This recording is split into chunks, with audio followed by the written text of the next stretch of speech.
Hello everyone and welcome, happy Wednesday, welcome to Laurence Plays for some more Factorio Space Age where there is currently lots and lots of destruction and explosionary going on. And this is the ship that we were looking at on Monday. I thought I'd fly it out and see how far it got before things went badly for it, should we say. And it's got, as you can see here, it's got 718 megameters out towards the shattered planet, which is not bad, given that I just sort of threw it that way to see what would happen. But it is starting to run out of ammunition. So up here, we've got plenty of bullets. Well, the bullets are holding up pretty well. Generally, they seem to be okay. The rockets are rather limited, and the railgun slugs are even more limited, and it's also very, very loud. Let's turn that down a little bit so I can hear myself think. Right, there we go. It's probably still too loud for you guys. Let's turn that down as well. It won't let me. All right, I'm sorry, I'm not going to. Hello, everyone. Hello, Inks. Hello, No God, and hello, Peter. And yes, indeed, happy Wednesday. Actually, Wednesday is pretty much known for not being happy, as far as I can tell from the Addams Family stuff I've seen. Am I out of sync? I think I might be out of sync already. That's not good. Oh dear. Probably from fiddling with OBS. Anyway, right, yeah, so I've made a few little tweaks to this ship as well. While I was sort of just testing it to see how far it would go. So I've put in, I think I've put in these beacons before. So we had some high quality, some epic beacons here with some uncommon speed modules in them. Lovely. So we're making rockets really, really quickly here. Still not enough, but we're making them really quickly. I'd upgraded to an EM plant here. I've made sure the speed modules in basically everything around here. I think I squeezed in another beacon here, and I've put some more speed modules in the machines up here. But basically, this is the same ship I was playing around with at the end of the last stream. I've just flown it out to see how far it'll get. So the ship got to 740 megameters before it got wrecked in the last test. So I expect that's about how far it's going to get. As you can see over here, we've got some issues. Ooh, this corner of the ship might be in trouble. Oh, no, it's not. It's just... Oh, no, there was a little bit of trouble happening anyway. And you see this then is sort of the beginning of the end. A bit of... Oh, no, it's repaired itself. But it's got to the point where it's very much struggling. Oh, and there we go, even more struggle. So, yeah, I'm not going to continue this. I'm going to go back to my previous save game. And carry on from there, because this is obviously not working, and some improvements are going to need to be made. So let's load that game. So I want the Space Age stream rather than the test flight one. So this is now much the same, except the Over the Edge is just buzzing around merrily between. At the moment, it's on its way to. Oh, it's on its way out to the shattered planet to try and pick up some. To pick up a decent quantity of rocks. It seems to have a passenger present.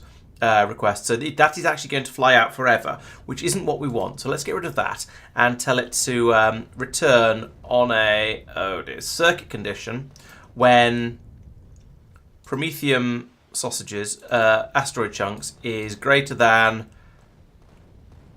2500. I think I reckoned, because I've made it a little bit bigger down here. I put these red belts in as well to add a little bit more distance into the whole thing. Ha! It's not really save scumming. It was more just I let the ship fly off between sessions to find out how far it could go, which is entirely different from save scumming. And I'll thank you not to compare the two. Yes. So yeah, completely different. However, there are some slight issues with the what's on the ammunition belts up here. I'm trying to remember exactly what needed, how I went through and fixed it all. I think most of it is going to be okay. We'll check back on the ship later. So I think, in the state it's in at the moment, I think the ship should be self-sufficient.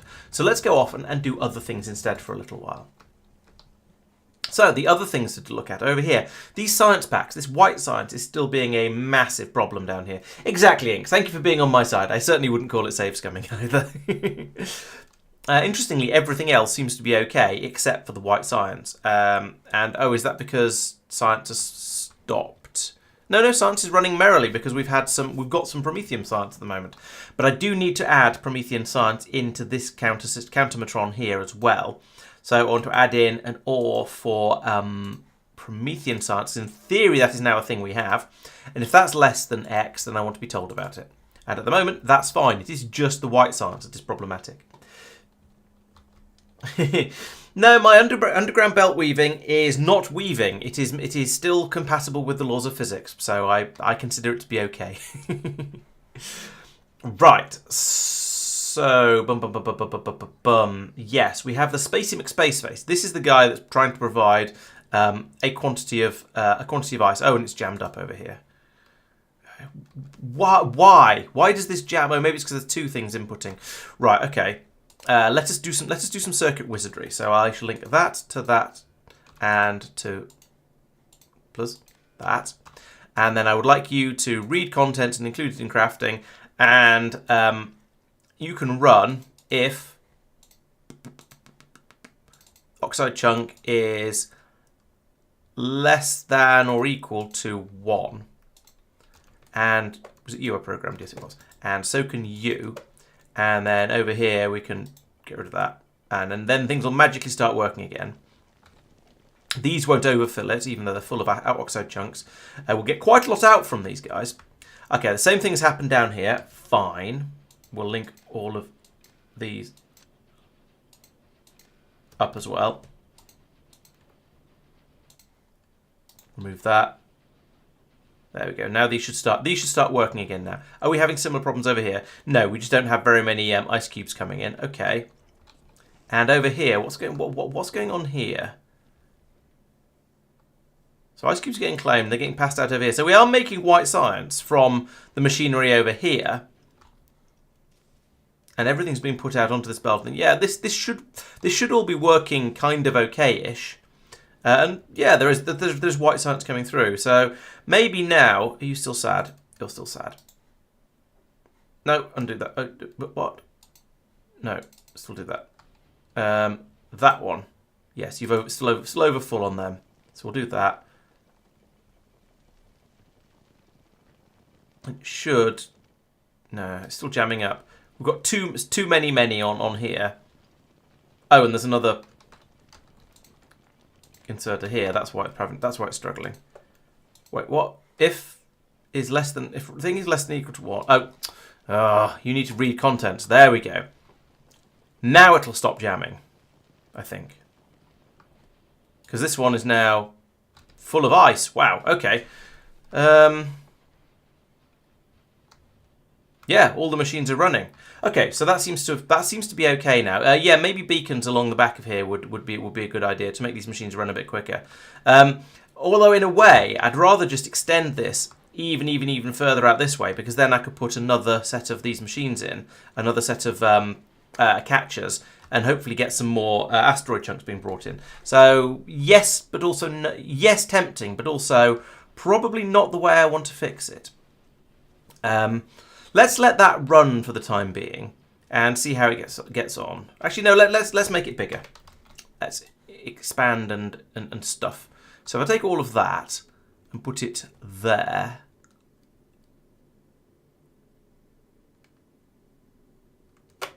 But first, rotate that one. I'd like to pull that through, actually. We'll pull this through, then I can slap a load more on the end, and we'll have twice as much science production, almost, and also twice as much, well, significantly more oxide chunk grabbing. Now it's unblocked, I might not need more white science, but I also feel that I might as well request some more. So we'll remove this, then we'll put this in, and then we'll have a quick look and see if we need to do any tidying up. Boop. Yeah, so this belt here needs extending. Like so. That's going to be on both sides. Is that a problem? Yes, we seem to have some carbon on this side. It's being produced over here. Okay. So this needs to then be made. We need to make sure this only goes onto the. Was it bottom side over here? Yes, bottom side. So that's easily accomplished like that. And then we should be able to make more science. That's the theory, anyway.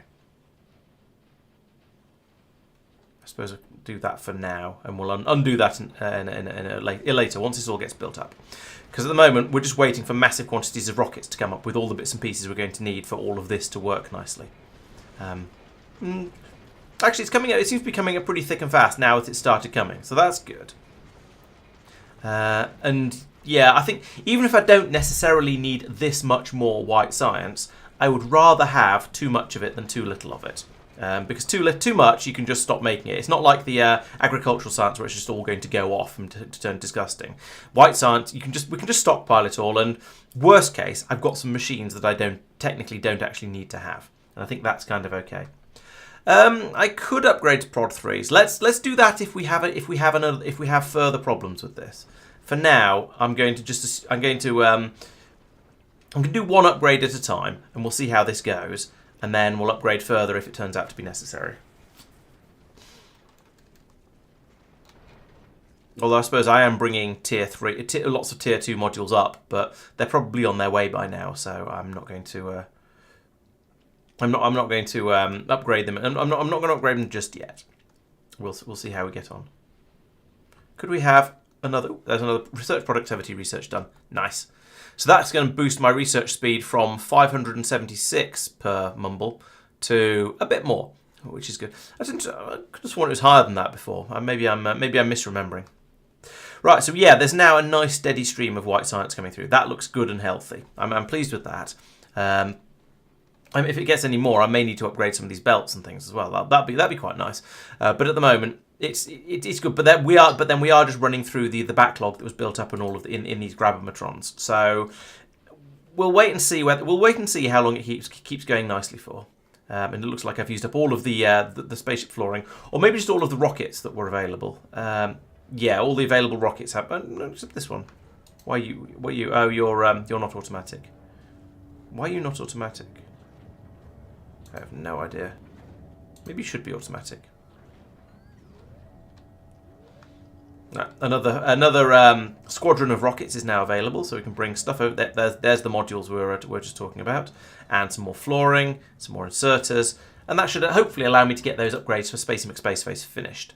We need some more belts as well. Looking at this, but basically that's about it. Once the and there's another Crushometron needed over there. But, you know, it's pretty close. It's nearly there. A few more rockets and we'll be ready to... And this will be all upgraded and ready to roll. And I can flick this belt round over here and get a few more of the machines up and running. In fact, I could probably do that anyway. I don't know why... Oh, it's because... No, I don't think there's any real need to have this loop back running. Well, at all, really. Making me want... Oh, it's for the ice that comes out from here and down here, so that can go over to the machines at the other end. All right, there is a reason for it. Right, that gets built. La la la la la. All the way around the end. Got all the yellow belts we need in, and there we go. Now we have a... now I've approximately doubled the rate of science production, and in fact significantly more than that because I've unclogged the appropriate grabbers. Are you guys full? You're not full. You're pretty full. You are full. So yeah, this seems to be working nicely. I'm generally pretty happy with the way things are going here. Whether the increase, it now just remains to be seen whether the increase in white science production is going to be enough. And I'm cautiously optimistic, but we shall see once it starts. Once we've got all the machines running, which I think we have now, we'll see how much is coming down to the ground and whether it's sufficient. Oh, power! Thank you. Yes. Yes, power is indeed a significant problem. Let's just... So, down here, I've been sort of extending this down and down and down because I don't want to get in the way of rock chunks coming into these grabbers, but it's now getting a little bit silly. Well, I suppose there's no harm in a little bit silly, is there really? We could just put in another chunk of this down here. Let's go two-dimensional now, and we'll do that and that. Because we don't, I was going to say we don't get much coming in from the bottom, but actually that's not true. There are chunks coming in along here, but some of them are coming in at an angle, so it probably won't make much of a difference. That one's going the wrong way. We're not going to catch that one. So, yeah, I think there's enough angle on the drift of these things that maybe it's going to be all right. We shall see. Anyway, that means we can now drop back down to Novice and see how see whether the science has got through here to the point where we're okay, we now have plenty of white science. I think we are now thoroughly caught up. Okay, it's not going all the way back to the landing platform yet, but we've got enough down here that things are happy. So what's the next problem? The next problem is agricultural and yellow. So if we go over to Gleba, we can go. So over here, the problem. Well, we've got the 7 of 9 parked here, and the Kirk is not parked here. So the 7 of 9 is waiting for this to fill up, and it's half full. And so that is clearly insufficient. And if we look along, I was going to say if we look along here, then we'll find out that the problem is the eggs. It's not the eggs. The problem currently seems to be the bioflux. There's not as much of that coming through as we might like.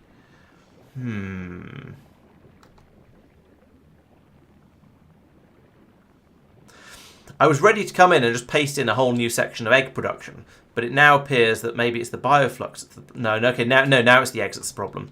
There was a bit of a hiccup in the bioflux, but now it's switched over back to being eggs again. So this is mildly fiddly to upgrade because I need to preload all of these machines with eggs, but it's not the end of the world. So at the moment we're only running at maybe slightly more than half capacity, so we'll have slightly fewer than all of them again, like maybe that many. I can put all these in over here.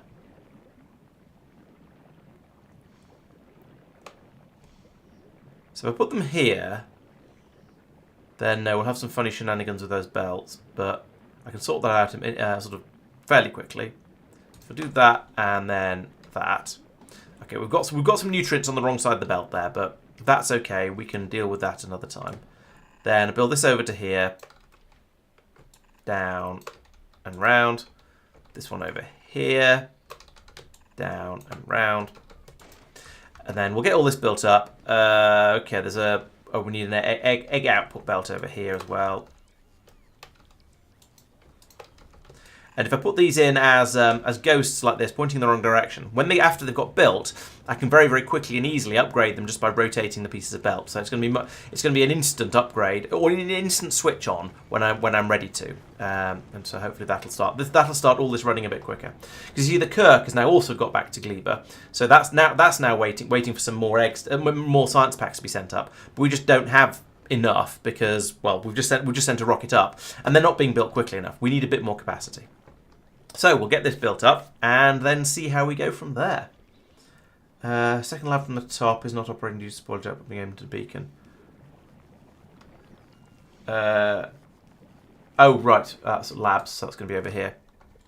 Second lab from the top is... Oh, yeah, you're right. Put you there instead. And it has indeed filled up with spoilage. You're quite right. That explains why it's not running.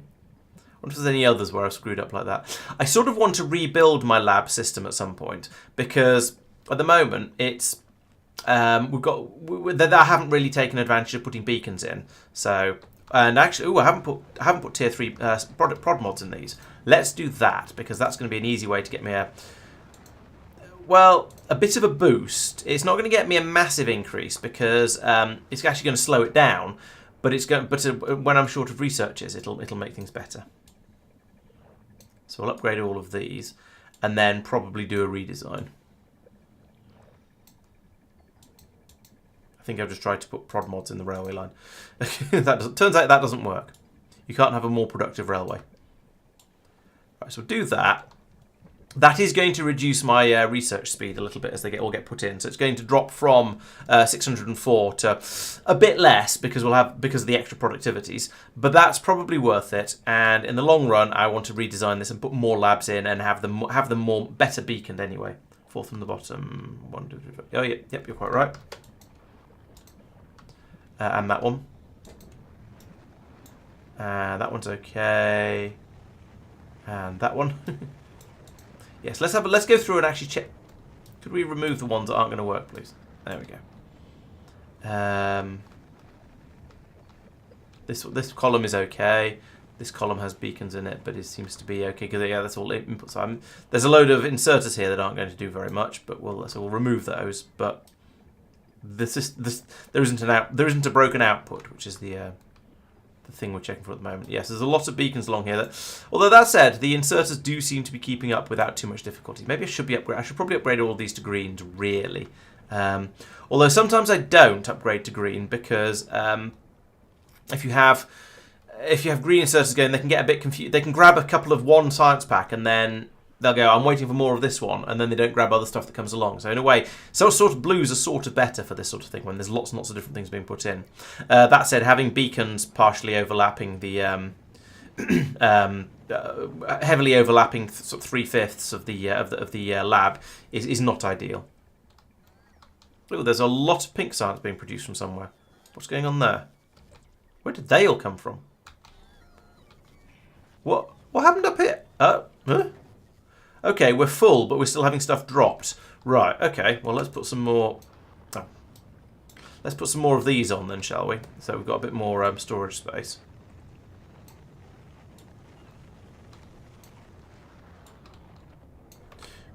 I don't want that to happen. I don't want to be dropping random resources on, or scattering random resources all over the floor. Even if the bots do come along and tidy it up and put everything in the right place, this is still not a thing that should happen, TN. Bottom lab in leftmost column still. Ah, yes. Well, this will increase my research speed quite nicely, potentially. Yes, we had a bit of an increase from fixing those labs, and then a bit of a decrease from putting in the tier 3 prod mods. So overall, it's progress anyway. We're going to be getting more science out per science I put in, and yeah, I think one of the things I'm going to do today is going to be to upgrade all of these things here. So how is the Edge doing? The Edge is screaming out of the solar system at the moment. Excellent, and it's got some railgun ammo and some yellow rockets on here, which are going to cause problems later. But we'll fix them when they actually become a problem. At the moment, it's kind of fiddly. But now, as you can see, we've got plenty of rockets. Some of the machines are working. Yes, we are making some, but there's plenty on the belt. But then we're not even outside the solar system yet. We are now. We've just left, so we're going to see a bit of an uptick in the amount of resources required and the amount of ammunition burned through. But we should be. But on the flip side, we can also start collecting the promethium now, which is rather nice, and the whole reason we're doing all of this. So yeah, we'll just smash our way out of the solar system until we've got all the red rocks we need. Although I don't see any red rocks yet, which is a bit disappointing, given that's why we're here. I know we're only 6 megameters out so far, but even so, surely there should be some promethium rocks by now. I feel shortchanged.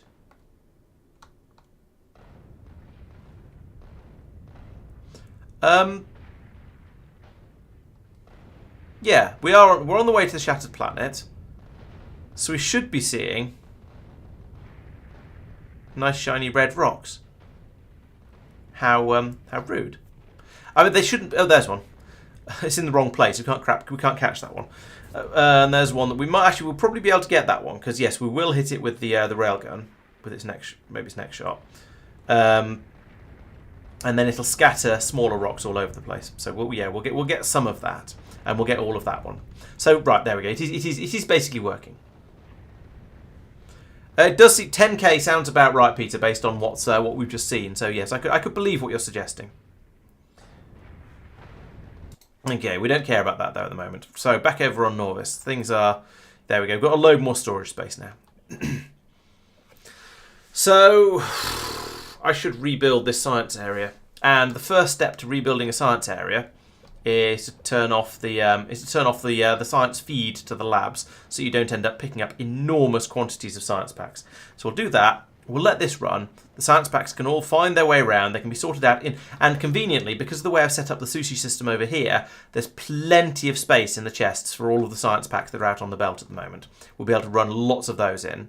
Then we just wait for this to run out. It's using all of the science packs, so it's probably going to run out due to running out of agricultural sciences, I suspect, because those are the ones that aren't worth as much. So if we have a look in here, Oh no, actually there's quite a lot of those. We're going to run out of the military and the blue first, the grey and the blue.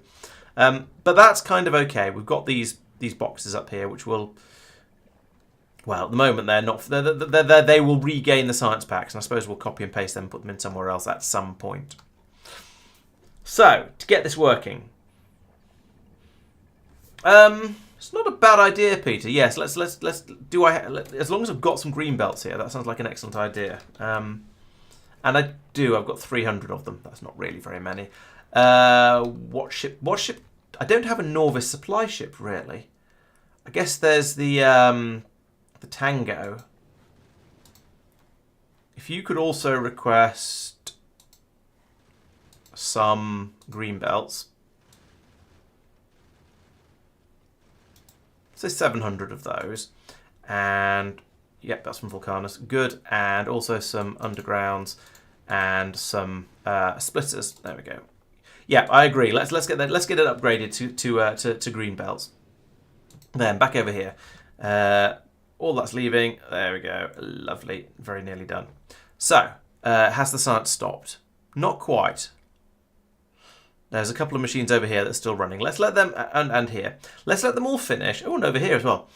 Because then that'll reduce, or at least try and minimise the amount of, the number of science packs we're going to end up picking up. I'm also going to take a copy of all of these chests and put them up here, out of the way. So we get, so that I can copy them back in again and not lose all of the settings I've set on those. Okay, science is as good as 0 now. So let's pull up all of this.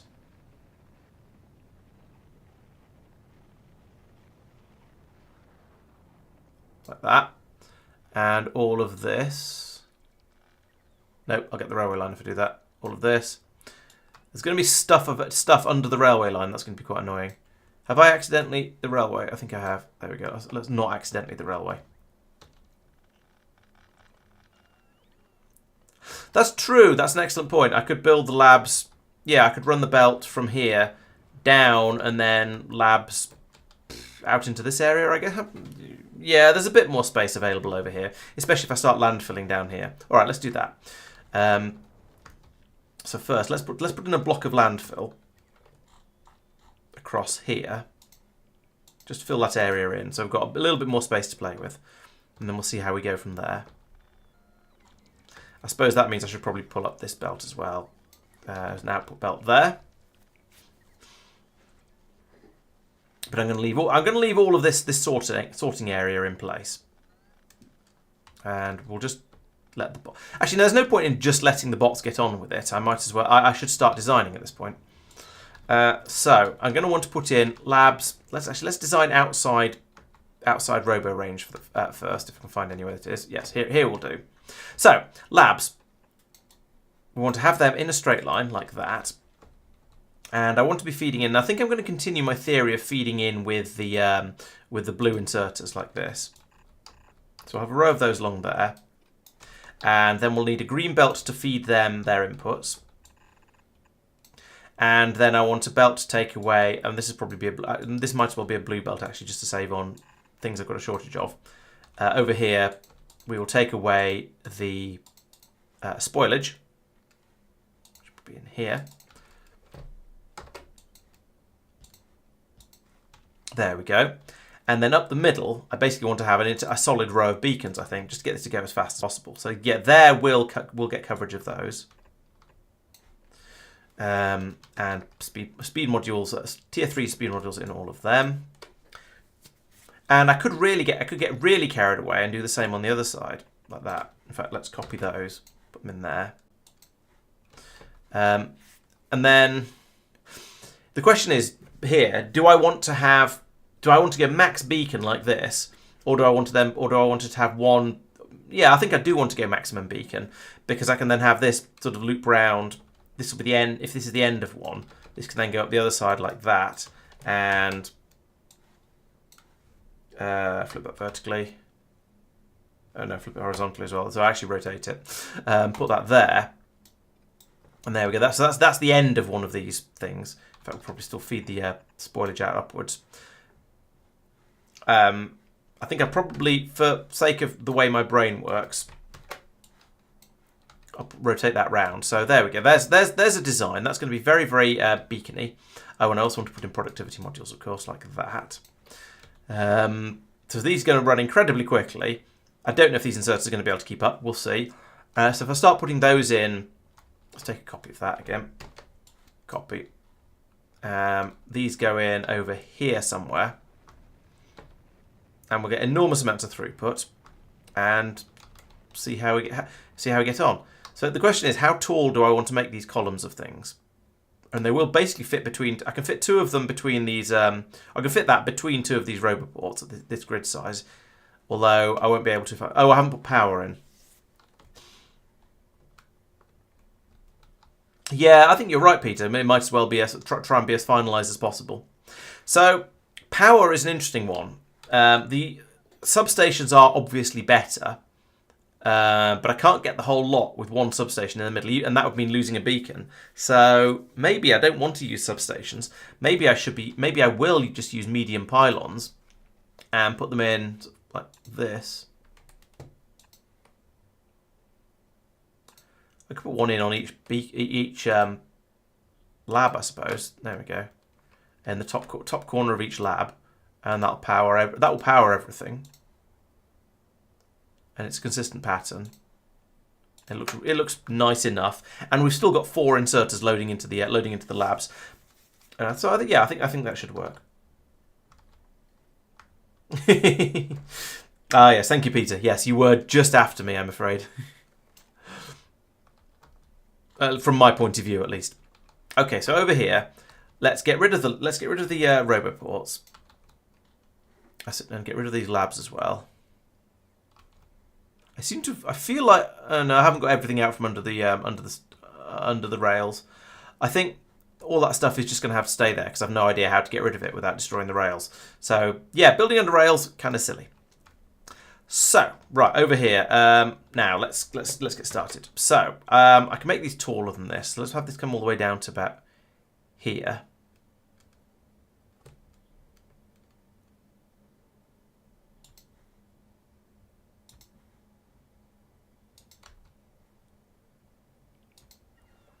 That's probably too wide, but never mind. Then on top, I would do... Can I do this? No. I'll do this and sort the belts out later. Yeah. Alternatively, just copy this section, paste it in there, and then again. Yeah, why not? Let's get carried away. And then I can cut this bit, put it in over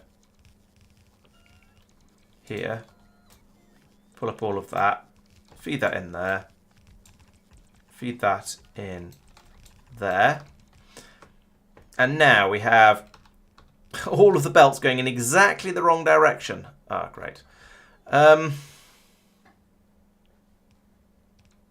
Okay, well, I'm now going to turn all of these belts round, which is a faff and shows a typical lack of foresight.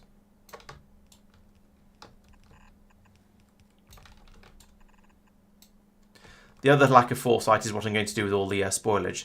But I think actually, no, that's just going to be dealt with out the bottom, so that's okay. Also, I've gone outside roboport range, so we need to put in a few more.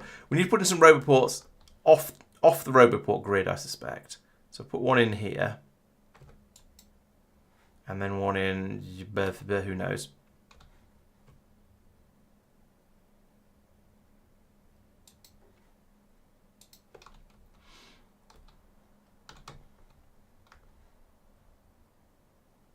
Guess one there. I've still got some turrets over here from goodness knows how long ago.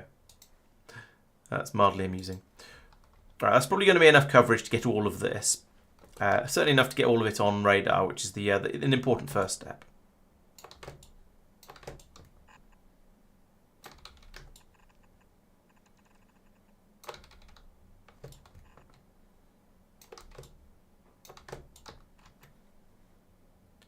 I really like the not having to drag in a perfectly straight line and it just automatically making a straight belt when you drag. That's really, really nice. Okay, and that's the last one. So we then bring that up a little bit further, and then over here is the output, and that can go back into the sortomatron over here. That belt shouldn't be there.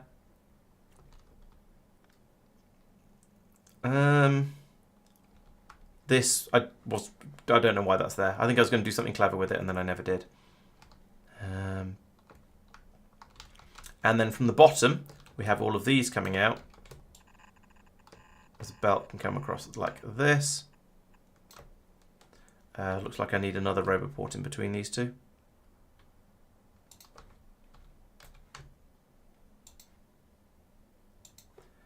And then this will have a flambe tower on the end of it, like this.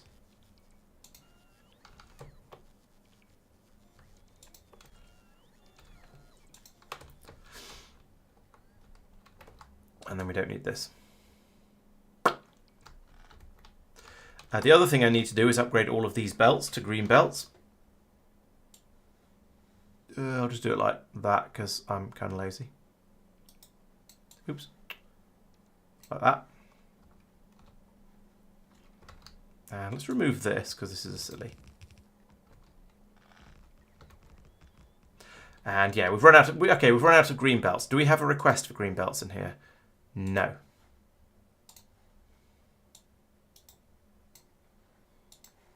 Green belts, a stack of those, and a stack of those. I'd like those to always be available. Tango is on its way back to Norvis, hopefully with a quantity of belts underground. Yep, so that's all there. Excellent. So we can just let this fly back over, and it'll unload all of that stuff. Perfect. And yeah, cutting and flipping horizontally would have been a lot quicker. Yeah, good point. Good point, Peter. I should have thought of that, but I didn't. So oh well. I knew there'd have been a better way to do it, but apparently I didn't have the wasp name to find it. So we're now waiting for enormous quantities of beacons to be made, and of the we need to bring in the speed modules because those are made on Vulcanus as well, I think. Yes, those are being made on Vulcanus. So let's tell the the edge is on its way back. Excellent, no damage taken, even better. It's the Tango. I also want you to collect some speed modules. They're in here. But I think we can probably stop requesting.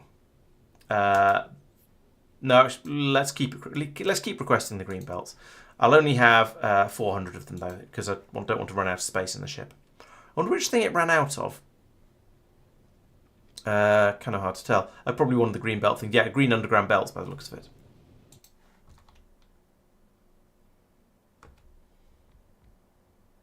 Right, so the beacons are being made. That's good. Oh, thank you. That's a very good point. Speed module request should be from Vulcanus because that's where they're made. That would work better, wouldn't it? Otherwise, this is pretty good. Have we got enough labs? Not. Actually, we've probably got more than enough labs because these are going to be running much faster. And so having as many as we had before is going to be too many. The next thing to do is going to be to grab these things from up here. 1, 2, 3, 4, 5, and put them in. Phooey, didn't leave anywhere to put them. And magic of Angry Ghost, we'll put them in there. 1, 2, 3, 4, 5. Angry Ghost. And then the final 2. Angry Ghost. Right, so that's that. Oh, no it's not. Need another roboport. That's all of that done. So once that roboport's placed, like so, I can then remove these and the all the science packs will be put where they should go. As in down here. Like this. There we go. And so the next thing to do is then going to be to cut that and rotate that to point downwards and feed it in Here is the input. That can go in there. If we have enough belts. Enough. Oh, there's no power up here. That's going to be problematic.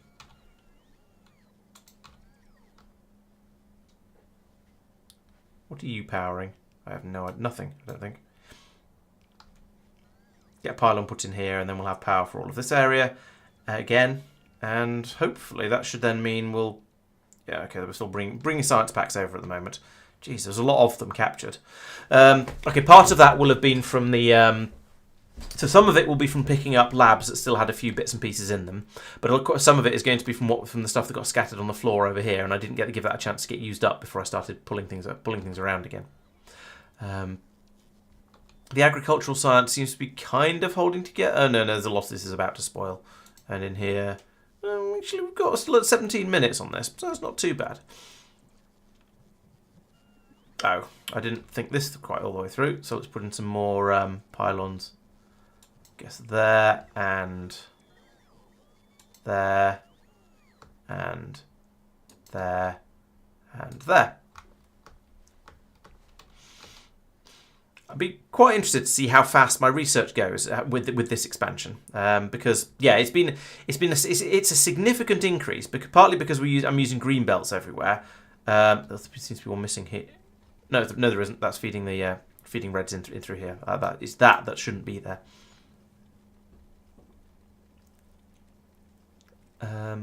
Yeah, so we've got all the science packs going in by the looks of it. If we're doing a research productivity research, then that must mean all of them are going in because it uses absolutely everything, I think, which is a little bit exciting, but it seems to be working. I've got a steady flow of presumably a bit of everything going in along here. We've got lots of the labs running. How are you getting on? How fast are you going? Okay, they're only going at triple speed. That's... Oh, they haven't got the modules, the beacons yet. The modules in the beacons yet, that's why. So they're being slowed down quite a lot by the modules, by the productivity modules, and not being sped up by the speed modules. So this is going to get a lot faster, and it's probably not going to be able to keep up. So... yeah, I've probably overdone it a little bit here, and maybe I should have a second belt coming out from here and feed them in separately. You're having fun with that stream lag, aren't you, Peter? Tango is at Vulcanus, and it is getting belts, and it has not got the speed modules yet. What are you still waiting for? Still waiting for 200 speed modules. And dropping ice down, interestingly. We are making the speed modules here, aren't we? And it was something I put in a little while ago, and I'm fairly sure that it was, doing the thing. Yeah, here we go. Speed 3 is being made merrily. And we've got 176 of them in there. How many go in a rocket? 50. So maybe it's just that we're too busy launching other things. Yeah, all the rockets are all going. So it probably is just that we're too busy taking up other things like belts. Okay, no problem.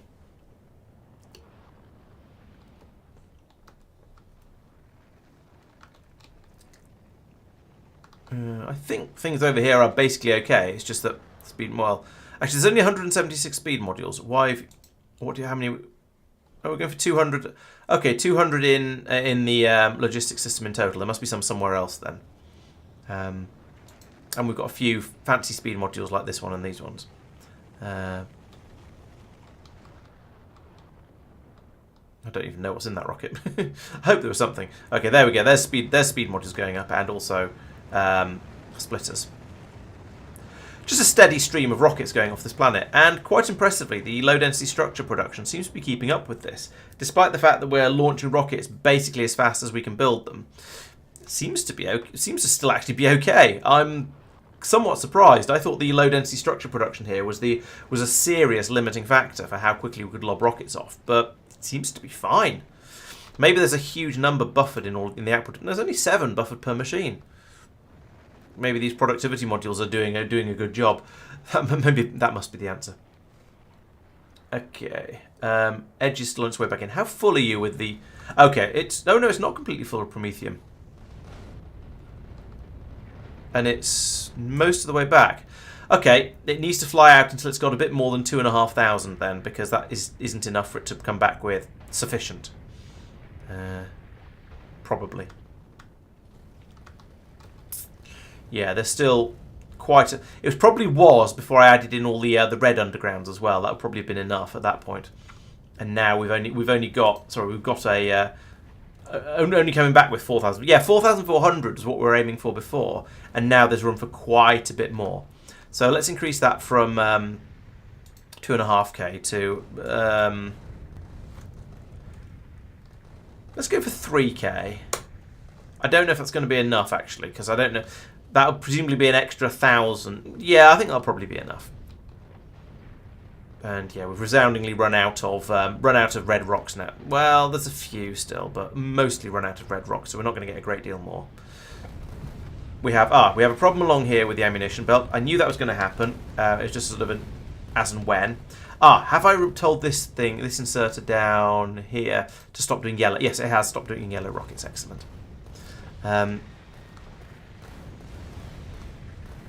Otherwise, I think the ammunition belt is basically okay. Okay, there's a couple of things in there that are in silly places, so let's get rid of those. But basically, I think this is all running quite nicely, and impressively. Okay, no, we have used up a number. We aren't producing the red rockets as fast as we're using them up, but there's a big old stockpile left up here. I'm slightly surprised, and the ship is still running with 3 engines, so it's going quite quickly as well. So this ship, I would say, is absolutely capable of going out, getting the Promethium without needing any help at all. Oh, I know what the problem is. I didn't increase this to 6,000 or whatever it should have been. Okay. Maybe it wasn't when it turned around then. Maybe it was just because it hasn't been collecting it, because I forgot to... Let's set that back to 2,500. Yeah, I forgot. I had it stop catching Promethium chunks once it got to the point of once it got these belts filled up, because there's no point in having even more on it and just chucking it all over the side and clogging up the side belts with it.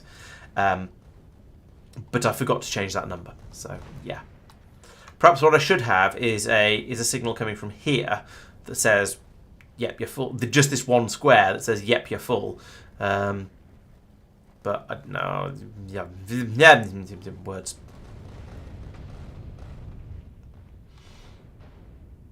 4,400 will do. That's the amount we brought back before.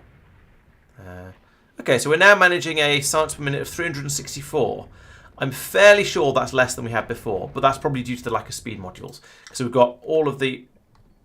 Actually, we haven't even got all of the productivity modules in yet, but yeah, maybe the productivity has pulled the speed down sufficiently far.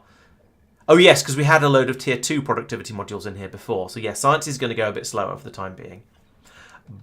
But when the Tango is on its way back, when that arrives, we can get 200 modules dropped, and we want 270. Okay, so it's going to be 80% almost of the upgrade.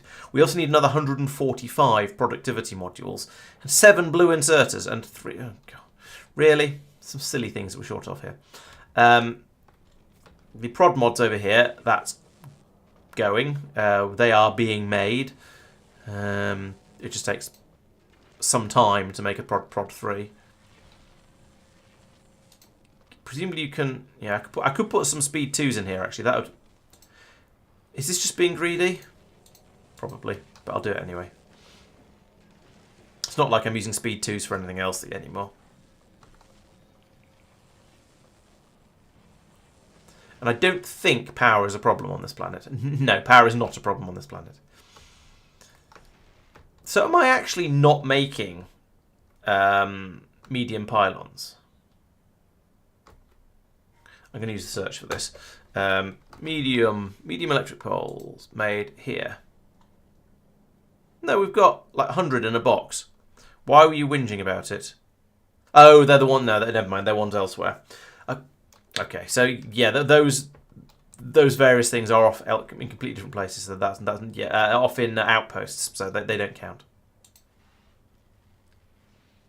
Finish research productivity 10. Nice. That's gonna nudge the research speed up a little bit. So good. Ha! You can see if you look at the line there, it's going down gradually, and that's as we're putting more productivity modules into the labs, and therefore pulling the speed down ever so slowly. That's quite interesting. Then over on Norvis, we can hopefully now have a delivery of, yes, the Tango has arrived, so we can have a delivery of those tier 3 speed modules. Plus.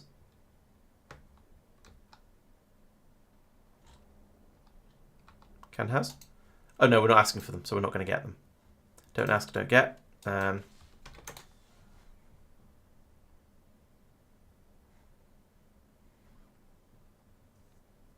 fact, let's now we've requested 200. Let's set that back to 100 at a time, so we don't have a silly number of them stored down here.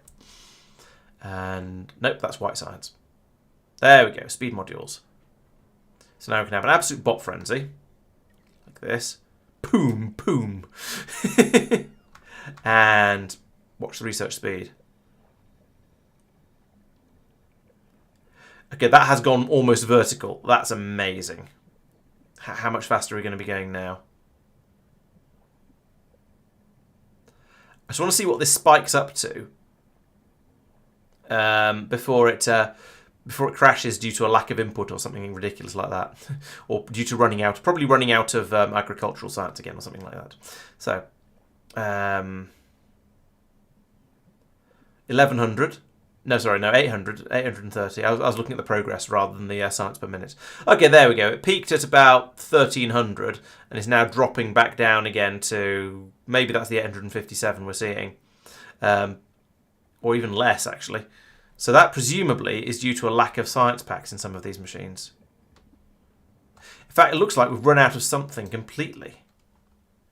We've run out of Prometheum science. Okay, fair enough. Let's go back to doing asteroid productivity then, just to see the number go back up again. Because I want to know, I'd like to know how fast this system can run. 1100 per minute, 1150, 1200, 1300, 1400. Wow, 1500. This is immense. 16, 17, 18, 2000. Wow.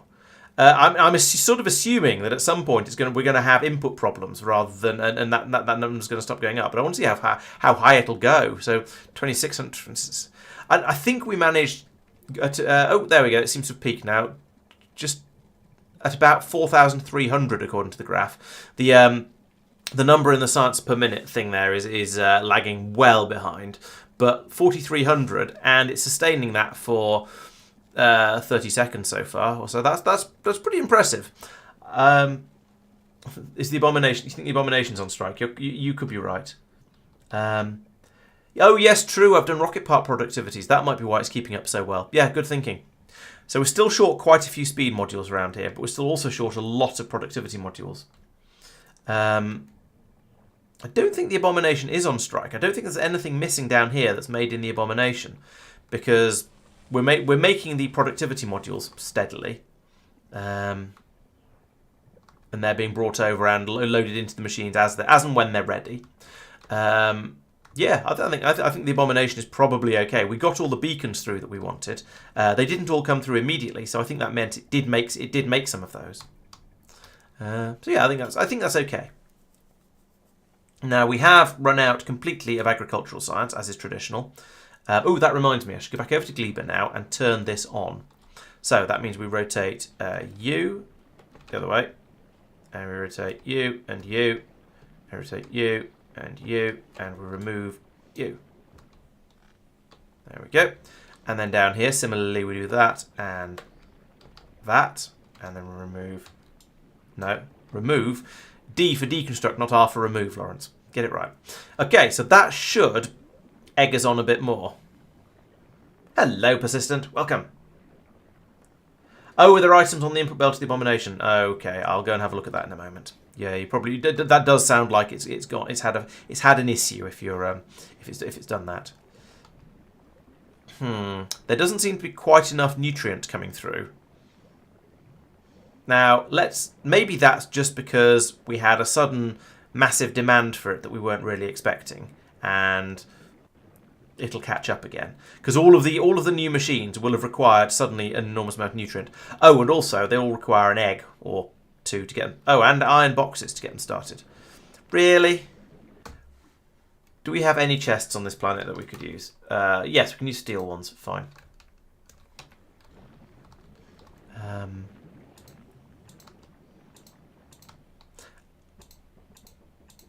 I don't want to just slap an upgrade planner over the whole thing because I get the inserters as well. So do that.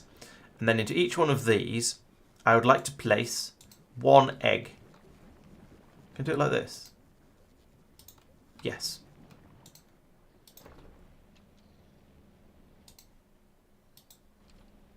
Oh, we've run out of belts. Yellow belts for some reason in there. Come back to that in a moment.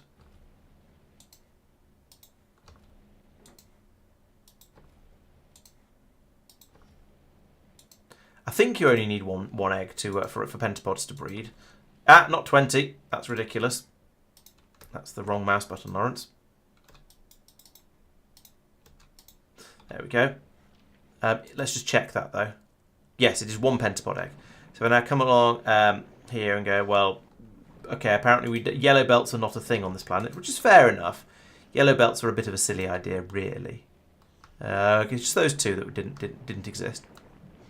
Okay, and now I can go to some of these boxes and I can say, well, if we take away those and take away those and take away those, plus, then we should have enough to load up all of these boxes and get things running.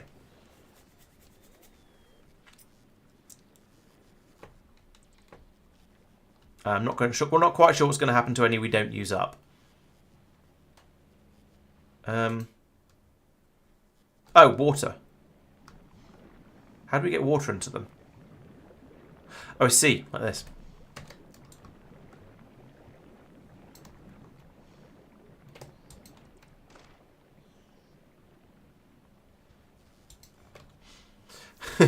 Okay, there's a few important things missed there. Oh, and there's a. You can go there instead, and then this pipe can go through here.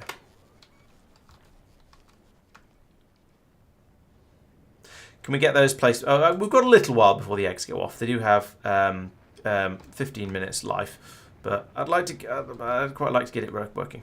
What was that? Oh, glebe was getting glebed, but it's over here. It usually is. Maybe not. I don't even know where it was because, yeah, we don't get to find out because I waited too long after the alert before I went looking. Right, there we go. Water. So now let's let these run for a minute, and then we'll see if any of them are problems. And we'll also look in the logistics system and see if there's any eggs left over. There are. There's 3 of them. Where are they?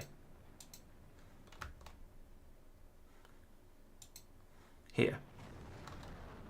Okay, that's fine. There's lasers there to deal with it. So that's okay.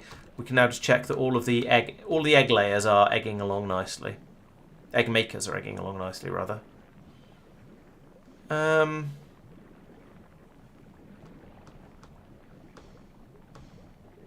Yes, I think I've egged them all up. Excellent. I could do some manual artillery against the natives. Yeah, the problem is I don't really know where quite a few of them are. I could turn on pollution, I suppose. And okay, there's some over here. And I could say,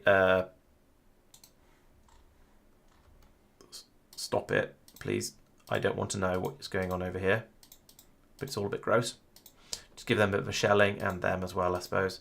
Yeah, okay. I can see some of what's going on out there. So we can do a little bit of discouragement, shall we say? There's presumably something in up here, so let's fire a couple of shots in there for radar. These guys are just about in threat distance. Okay, that should make things a little bit quieter over here. Now, I mean, not it really matters. To be honest, the artillery shells are probably more expensive than the occasional lost turret, and this is going to mean we're going to have 2 big stompy guys coming in to investigate. And I was slightly incomplete anyway. Yes, I did put a spot there. What are you doing? Have you just decided you really hate that rock? Fair enough. Is that still? Yeah, it's still a nest, I think. A spawner, even. Whatever they're called on this weird planet. And there's still stuff going on here that I don't like the look of. So fire a few more rounds in there. Back to... Oh, no, it was just wriggly guys. Okay, fine. Yeah, that should make things a little bit quieter. Eventually. This is basically the first time I've watched an attack come. Oh, okay. So it's the missiles that the Striders fire that are the dangerous things for my base, by the looks of it. The Stompers aren't dangerous. It's the Striders firing their missiles that get in amongst the turrets and then before they land and start to do all kinds of damage there. Interesting. So these guys, not so much of a problem.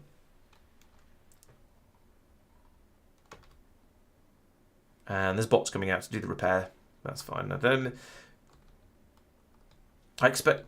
Are you not going to? Are you going to attack, or are you just going to stand there being sort of confused? Oh no, he's leaving. Coward. Oh no. Ooh, maybe he wants to play. I can't tell. I don't know. He seems to have left, so maybe he doesn't want to play. Do we not have repair packs on this planet? Surely we do. Surely repair packs are one of those things that I would definitely make. How do you make repair packs? Iron gears and electric circuits. They're not exactly rocket engineering, are they? I don't see them, though. Okay, maybe I'm not making repair packs. So, iron gears and electric circuits. Right, we'll put in one of you here, and you need that, and that, and... No. That. And that runs until, not those, but these, whenever that's less than... I'm going to have quite a lot of repair packs. I feel like they're a thing we should have in larger quantities than we currently do. So do that and that. You know what, let's just line those up as well. Because why not? No point in having those two in the middle there, though. Oh yes, and I need to tell you what to do. Repair packs, please. It's crazy the amount of stuff that comes out of demolishing just a very small rock on this planet. You take out a tiny little rock like this and you get 50 items from it. It's ludicrous. Gleba is a silly place, but I think we've established that in the past. It just keeps the bots so damn busy getting rid of it all. Oh, and it's all that bacteria is going in here as well. Lovely. Do I have blue chip? Oh, and these have got hungry. There is a distinct shortage of nutrients now. In fact, all of these are hungry. Oh, my machine that makes the nutrients is hungry, and therefore it's not making nutrients, because all of the nutrients are getting eaten up by the... Oh. Okay, that's a problem. We're now making eggs too quickly. Okay. Let us connect this to...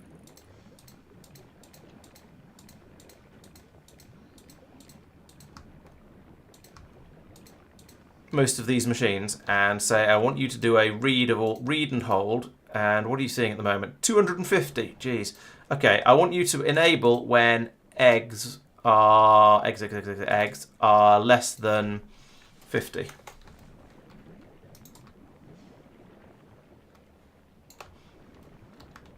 I suppose with these machines not using any of them up because they're not being fed. That makes a sort of sense. The massive nutrient shortage is a little bit alarming, though. So do I need another... I suppose I need another one of these, but then it won't fit on the belt. Or rather, the belt will be completely full. So maybe I need another one of them on the end over here. Just pulling in thing and outputting nutrients. But there isn't much room on this belt, so we're not going to be able to fit another machine's worth of output on there. I could put it in down here. Okay, the nutrients are now flowing through because all of these machines have turned off.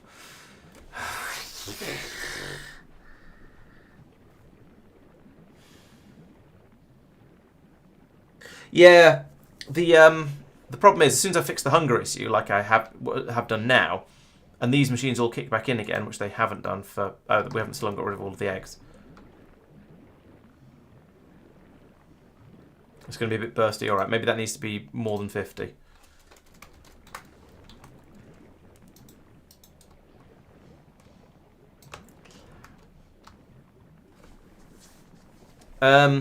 Yeah, I think there is an insufficiency of nutrients coming through. So I think probably yes. Let's put in another machine down here because a little bit does sneak through on this in this area. So if I take this, I don't really need the lights as such, but if I put in here.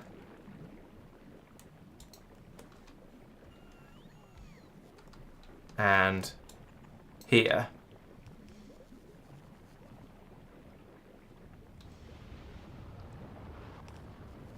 If we ever get any nutrients through, which is seeming slightly unlikely... Oh, here comes some. There we go. Now that'll run merrily, and it'll produce lots and lots of nutrients from here. And it'll feed itself as well, which is the important thing of this machine. As long as we continue getting enough bioflux through, which is admittedly looking slightly doubtful at the moment. We've got loads of it down here because it's getting fed back in again. Let's put in another one of these. Direct copy of this. Yeah, I want to put it here, but then it'll feed it out onto.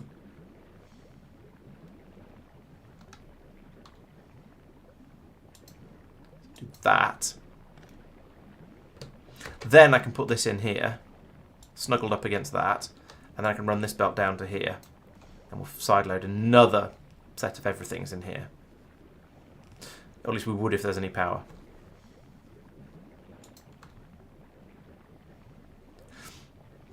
I think nutrient production every so often down the belt is down the bus is required because there's so many things that require it.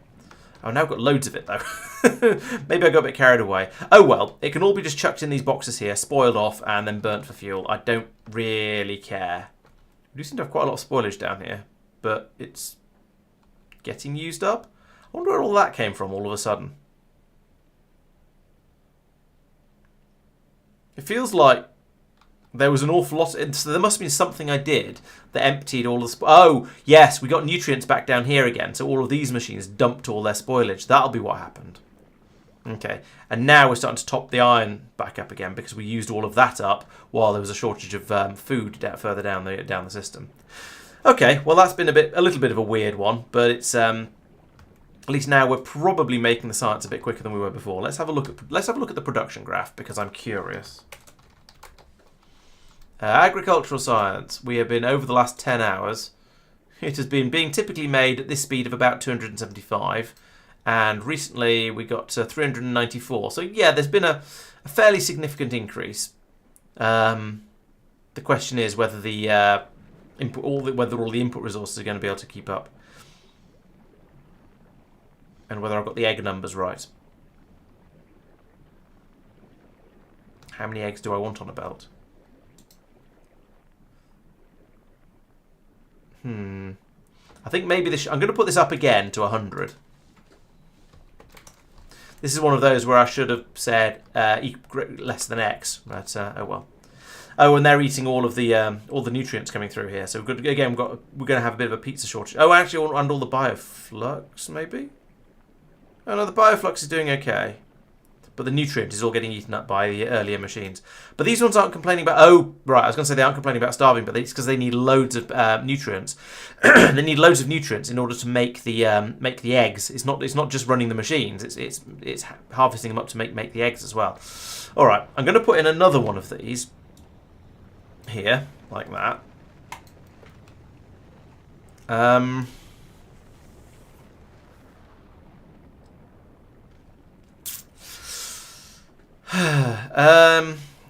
Question is, do I want to then have a belt? Do I want to finagle a belt in down here to refill this? Because this is going to be a completely full belt coming out over here. And is that a problem? Or is that not is that a problem? Is that going to be sufficient? I say completely full belt. So far it's not.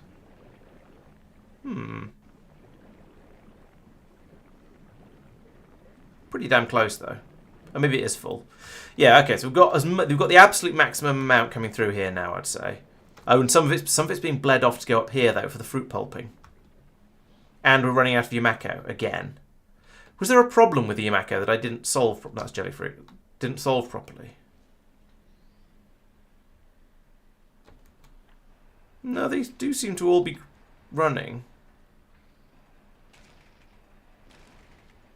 No, this one isn't unloading. Ah! Have we got an inserter down here that's doing the problem? We've got an inserter down here that's got wood in it.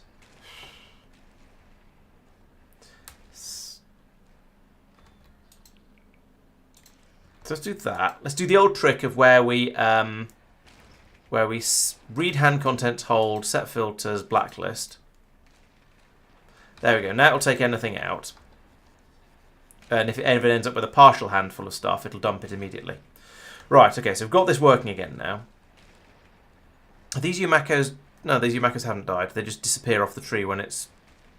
Oh, I don't know what they do. That's going to help. And you know what? Let's copy that design and put it on all of the other ones so we never have any of the others jam.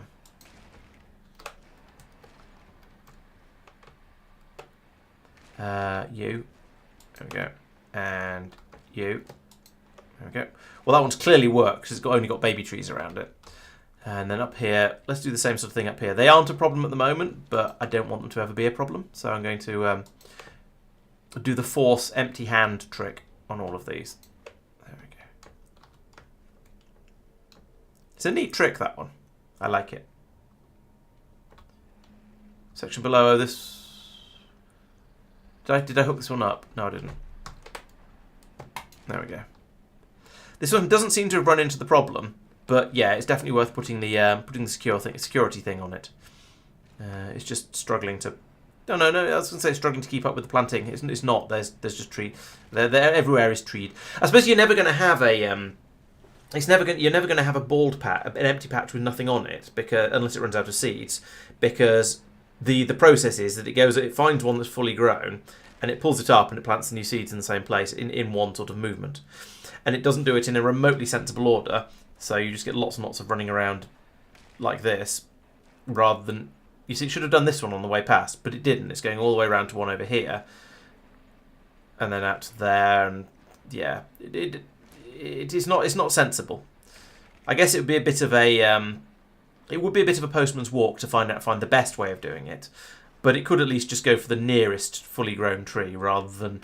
I don't even know how it chooses. Maybe it's bait. And if you set up one up new with a completely empty plot, then it just goes around in a seemingly, well, I'm not going to call it a random order, but in a not particularly sensible seeming order. But oh well, that's a load of Yumako anyway. So we should get, yeah, there's loads waiting to go into the train, which is now full and snoozing. Why are you snoozing? Why are you snoozing? Why are you not unloading? What? Why? What the hell? Oh, these are filled up with spoilage as well. Ah, right, okay, so over here, we need to do this as well. And we need to do the read, hold, filters, blacklist. And it hasn't worked. Read hand contents, hold.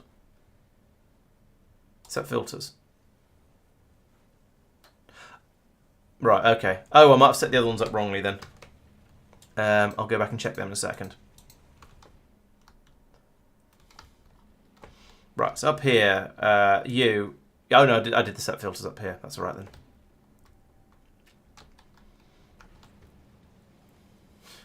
Okay, well that'd explain why we ran out there anyway.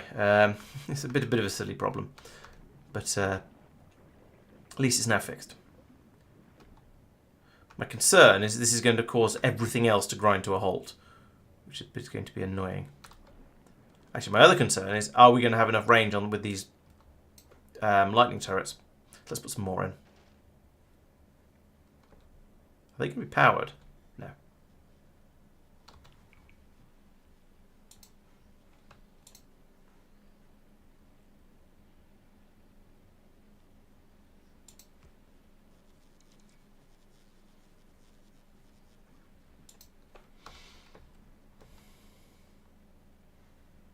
Oh, there's supposed to be pylon substations all the way along the top here, like this.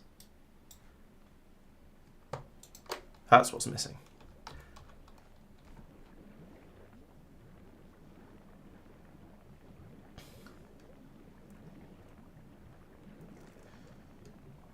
Yeah, you're probably right, Peter. My assumption was that it was a sort of a gameplay balance thing in order to sort of to slow the farms down to make it, because otherwise they'd be a bit too quick at outputting the fruit, because they just go bop bop bop bop bop bop bop bop bop bop along each row, and that isn't what they wanted it to do. But yeah, the computational cost is also probably a factor. Would imagine. Yeah. Why is there so much spoilage on here? What's that? Oh, it's spoilage that's been unloaded from these machines and just hasn't found its way out through the disposal system yet because we're not pulling any iron through. Okay, fine.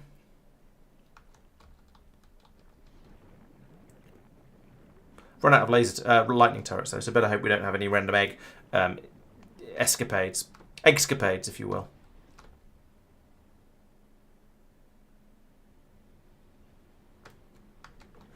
Right, how are you doing?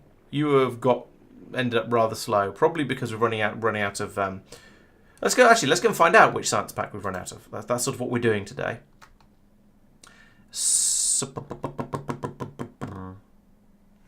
Oh, and the edge has arrived here in Norbit, so let's tell it to wait. Why are things going funny over here? Why are we not doing research? Why are we not getting eggs? What's going on?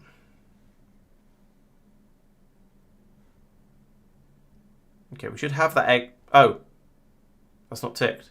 Why is that not ticked? Oh dear. With that not being ticked for some reason, we haven't got the... We need to go back to Aquilo to get the... Oh, no, we've got 40 of them. Let's go back to Aquilo. Are those eggs going to arrive? I sort of don't care either way. No, we probably just made them all on Norvis, and they're all going to hatch, and bad things are going to happen, and it'll be messy. Oh well, never mind. Hello, Sophia. Good choice of arrival. Good choice of time to arrive, rather, when things are all about to go a bit weird. So yes, my plan is now send the ship out to Aquilo, get the quantum processors so we can do the research, because that's what the ship is all about. Fly it back to Norvis, and when it's sitting over Norvis, I can then pull this side off and expand rocket production, railgun ammo production, and make some tweaks to the. I want to make some tweaks to the reprocessing up here as well, because I think I can do that better, and so I will. And then we'll put the side back on again and let the ship carry on and see how things go. No, yeah, because I would like to send it out towards the Shattered Planet again. That's sort of maybe I was going to say that'll be the last thing I do on the stream, but if I do it fairly early on in the stream, then it might have a chance of getting to somewhere interesting before the stream ends. Right, so down here on Norvis, what are we short of? Currently short of Promethean science, and that's all. Okay, so this should be research running at full speed, and we're doing 29 per minute. That's pathetic. What's going on? You do understand. Okay, Peter. Well, yeah, sleep well, and I'll catch you. Yes, see you at the weekend. So this lab is not running. Why are you sad? Why aren't you? Oh, we're trying to do a research productivity, and we've got no Promethean science. Okay, let's stick something else useful in, like let's do an explosives research, because that's going to be fun for launching for flying spaceships. There we go. Bang! Research goes straight back up to 4,000 again, presumably. What I actually care about here is the sustained rate of research doings, because yeah, it's great getting it up to 4,000, 4,500, whatever it gets up to, for the first. When you set it going, when everything's absolutely full. It's how fast it can go when it's trying to pull out large quantities of agricultural science or whatever, and what sort of speed it can maintain. So there you go. There's the 4,300.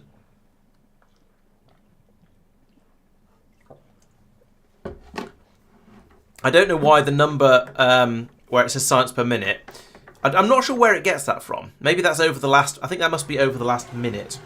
Whereas the position of the graph is how much it's actually able to do, how much it's actually doing right now. So, yes, the average over the last minute sort of feels vaguely convincing. And we can see it's starting to droop already, presumably because some of the science packs aren't making it all the way to the far end. There isn't enough science being pumped in to take it all the way to the far end of the science system. Although it's still doing pretty well. That's 4,200 per minute. We'll come back again and have a look at that soon. But at the moment, what are we short of? We're still short of the 70 speed modules for this, that is, to be fair, exactly what we'd expect. We haven't had another ship arrive. The Tango has... Okay, it's back at Vulcanus. It is doing whatever Vulcanus things do. It is waiting for... it's waiting for more Prod 3s... Speed 3s to be brought up. And they are just being made on Vulcanus relatively slowly.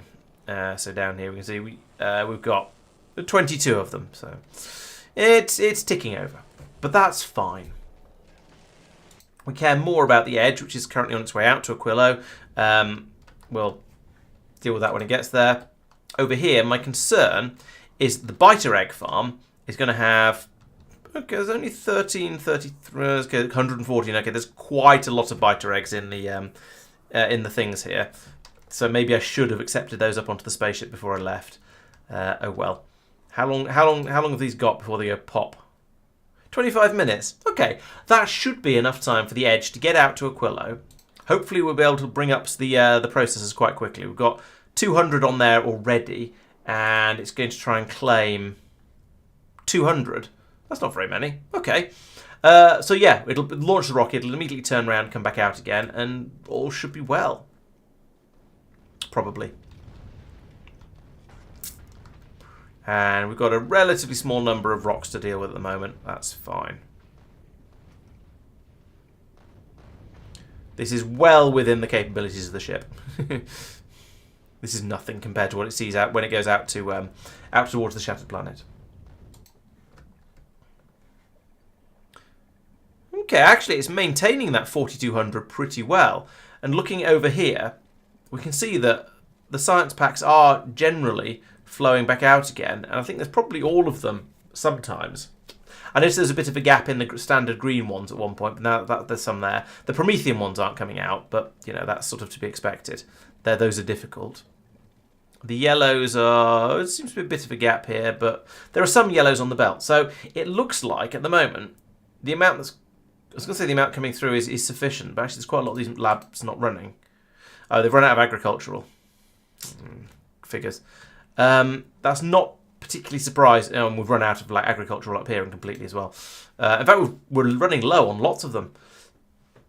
So this is probably because these ones are all being brought in by the Tango. So the fact that that's got delayed, waiting for those speed modules to be made, is causing the problems. So let's kick that one back into gear again. It can come back over, dump all of these, and then head back out again. Grab a few more modules. Let's drop this down to 100. That seems to be enough to be causing a problem. Yeah, it can go over. It can dump all the science packs, and then head off again.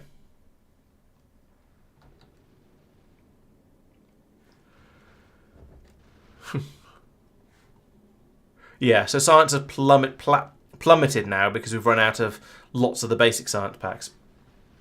7 of 9 is sat there over Gleba still. How's my egging going? Okay, we've got... What? Oh. Okay, the ship hadn't been activated properly. So that was why we weren't getting any of that through. So okay, we'll get one of those rockets up, one of those up, one of those up. Apparently one of those as well, and then we'll be ready to go.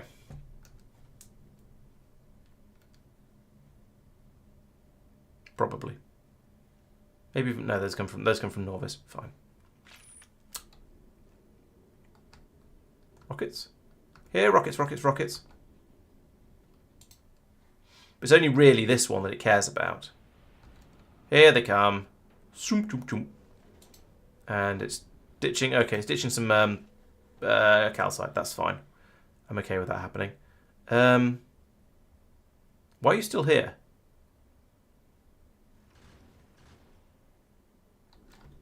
Why are you still here? Oh, because there's still stuff on its way up, so it's waiting for another rocket. Fine. Is there there's a thing where it says that, isn't there? Oh yeah, waiting for rocket to arrive. There we go. So I've got that, and that one's still on its way, apparently. Tum-ti-tum.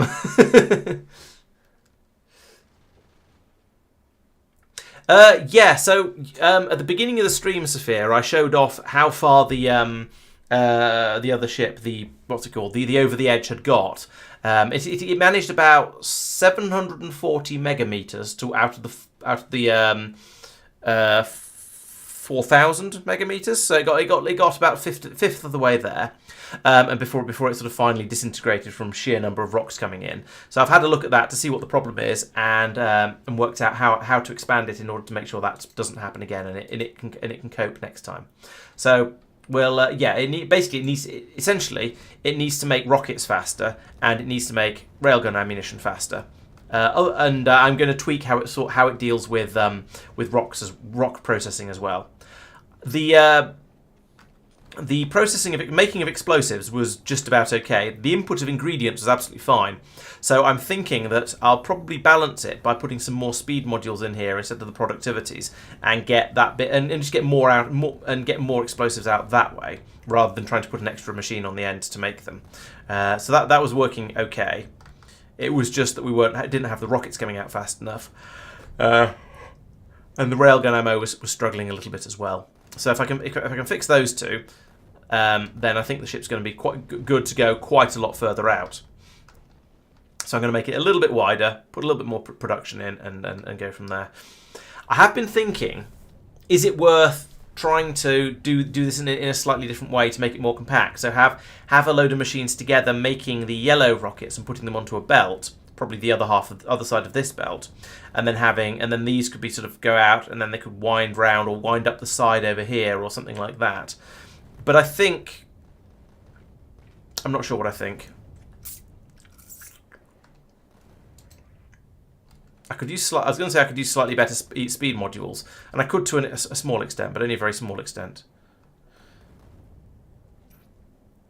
My hope is going from 4 of these to 5 of these will be enough of a difference that that we'll be able to keep up on the rocket production, and that will easily fit, and that will only extend the ship out to about here, or maybe another one flipped round on underneath over here as well to increase it that little bit further. Because I don't need any more fuel production.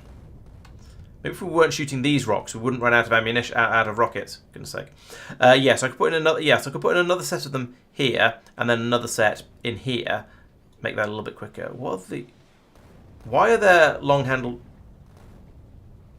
Oh yes, that was from when I had a load of spare yellow rockets in a place where they didn't belong. Let's tidy these up.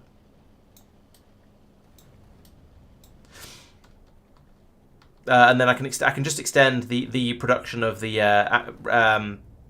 this ammunition out a little bit further over to the side here. That's going to be an easy one. Put another 2 machines in. It'll probably be able to keep up. Yeah, I had an issue with the.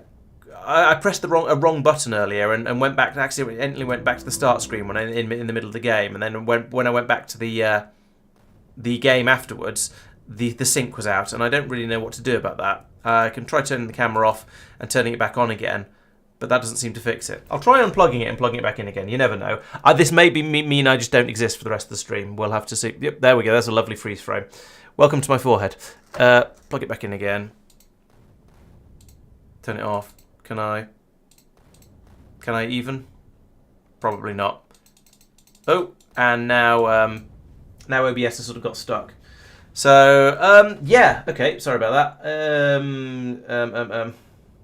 I can't. Now OBS has got stuck with the. Oh no, it might have recovered now.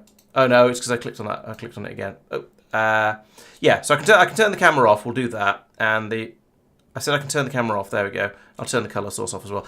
Okay. The attempting to fix it has spectacularly broken the camera, so I'm afraid I have to turn it off now. Sorry about that. You'll have to just imagine what I look like when as all of this is going on. Right, so this ship is now loaded up on the quantum processors at Aquilo. It's now flying back towards Norvis at speed. In fact, it's already got to Gleba. And it's not your fault, Sphere. It's my fault for pressing the wrong button at the beginning of the stream and breaking things. And also, it's OBS's fault for not providing a suitable way to restart a web camera and try and resync it when it goes out. I shall try and remember to have a search to see if I can find a way to see if Google has any answers to that sort of thing. Would be nice.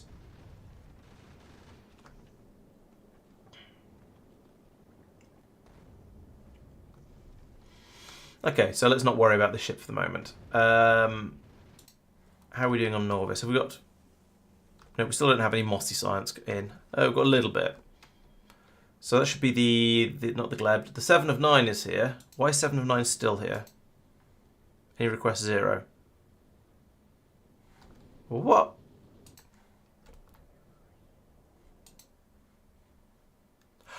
We've got a request here for 800 agricultural science. We've got 7 of 9 floating up here. Have I not put unload? Yeah, it's unloading it. It's set to unload at Norvis. Okay, it has now unloaded them. Right. Okay, so we can head off. I don't. Maybe it was unloading as fast as it possibly could and couldn't unload anymore. The Kirk is at Gleba. Why is the Kirk not full of science? There should be plenty of science. Yeah, look at all that coming through. Oh, it's not making the rockets fast enough. Is that true? No, it's not. It's just not filled up here properly.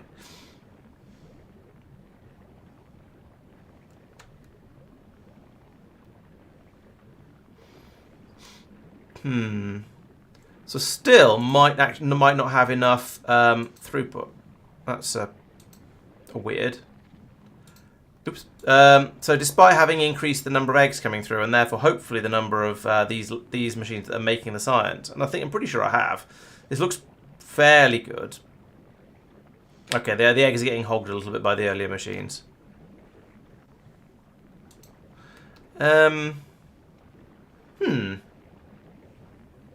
Oh, my stream preview is way behind now. Okay, no, never mind. Yeah, all of the resources seem to be coming through reasonably thick and fast. The nutrients are still a little bit low, but that's just how it is, I think.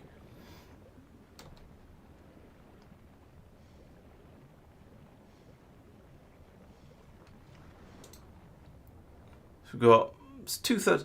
Okay, we're 2/3 full. The 7 of 9 has arrived. Oh, the Kirk has left.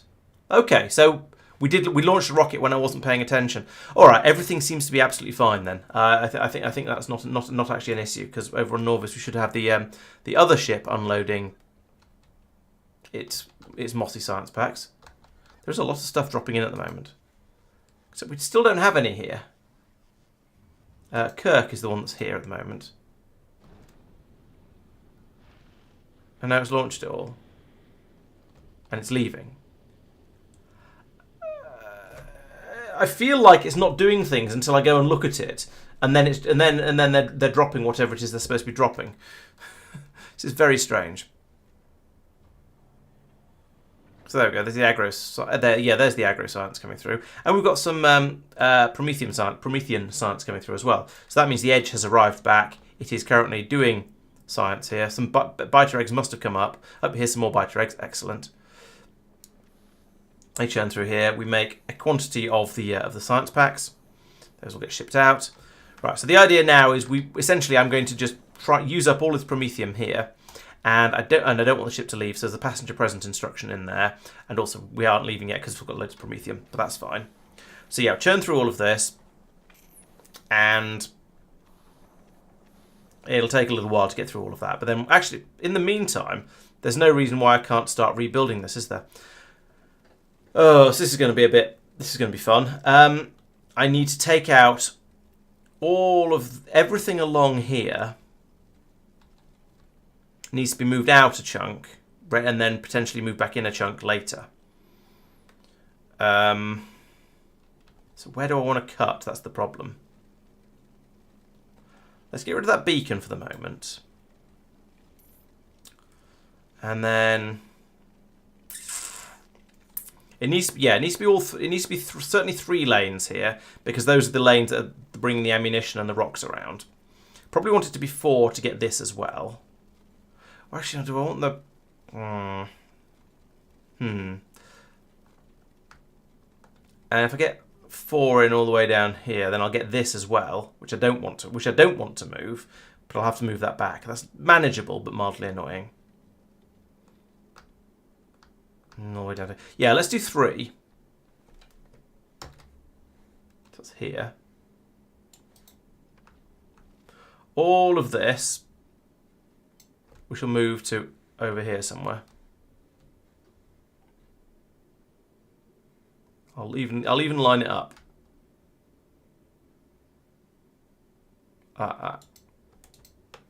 So there we go. That's saved, ready to be put back in later when we need it. So now, well, first we'll put this belt back in, because that's definitely meant to be there. And well, you know, while I'm at it, I'll remove it from over here because it's not meant to be there. So that's that. Then down here, I'm going to need another. Well, we've got that should be over here still. Put that back in. Where are those modules gone? I'll worry about that later. Right, and then I need all of this again over here,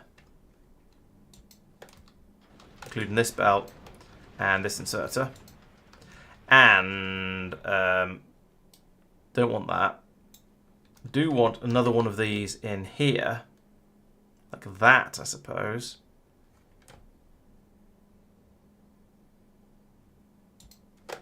Do I want a second one? It's only going to stick out a little bit too far. Yeah, all right, let's put that in. And then we can have this belt. This belt comes over here, and again, we're going to have exerters like this, this, this, this. And we need explosives down here. We need the explosives coming in down here. How far can I go underground with this? Let's use an underground belt for as much of it as I can. I can't tell because there's no flooring. Yikes.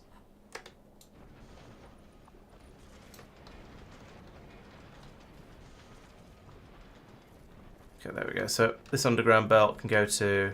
Yeah, oh yeah, that's going to be reachable, isn't it? No, but that is. Okay. Close enough. And... hang on. Why am I not just putting... Why am I not putting the iron onto this belt? Let's get rid of that and that. This is probably going to be a mistake, but... Right, if I put the iron on here, then these machines can grab from that. That's even better. So I'll get rid of this and do that to there. And remove. Then I can remove all of this. On what belt I've just removed. What data link I've just removed, rather. And then I can move all of this up a little bit. Is there any point in moving it up? Is that going to be useful? And it'll mean it won't interfere with these belts down here, which is mildly useful. But the most important thing is it's going to make it much easier to bring the iron and the iron through to making these yellow rockets down here. I think it's tempting to bring all of this up a little bit, but it is going to cause issues with all the belts that are being passed through. So let's get rid of them for a moment. And then move all of this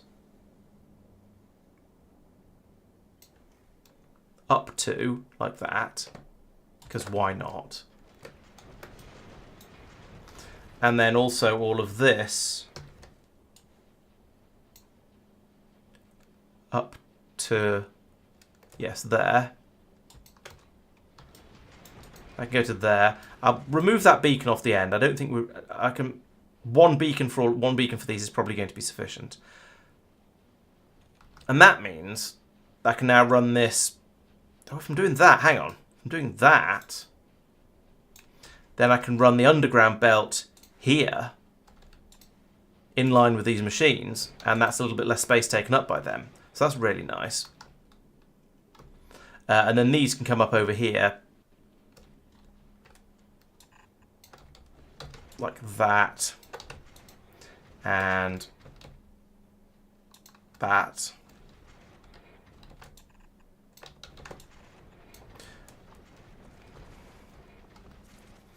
And you know what, let's just feed this in the easy way. Just link that in like that off the side. And then that can side load rockets in there. And we'll get a plentiful, hopefully a plentiful supply of rockets coming through. Okay, so that's built this area back up again. I've expanded out the number of rockets by 1, 2, 3 more blocks. They're not quite as moduled as some of them are, but I think that's going to go reasonably. I think that should go reasonably well. Then up here, right. So over here we have a belt coming out like that, which had. Okay, so we have that goes like that, I suppose. Which way is this belt? Oh, yeah, it's all flowing that way. Okay. And then I can use a stack inserter over here, like this, to unload the copper cables, like that. Then I put in as many more of these as I can without running past here. So it's going to be... So this is the end of where I can go to. So I put that in there. Nice. Then this belt goes along to here, so we can feed from it. This belt loops around the end of it like this. We fill in the gaps, because fill in the gaps. And then I need inserters for all of these as well, of course, like that. Okay, that's making the railgun ammunition. Oh, and I need inserters across the top, of course, as well. Do I want to put in another beacon? Probably. Let's do that. Put another one of these here.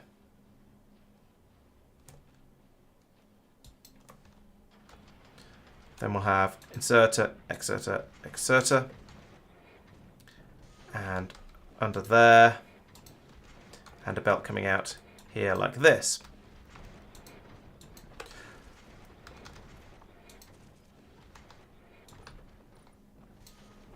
Right, so I think that's now the ammunition being made significantly more quickly. Hopefully sufficiently more quickly. We shall see how that goes. The other thing I wanted to tweak was going to be up here with the what's names with the ore metal processing. So what I'm going to do here is get rid of this.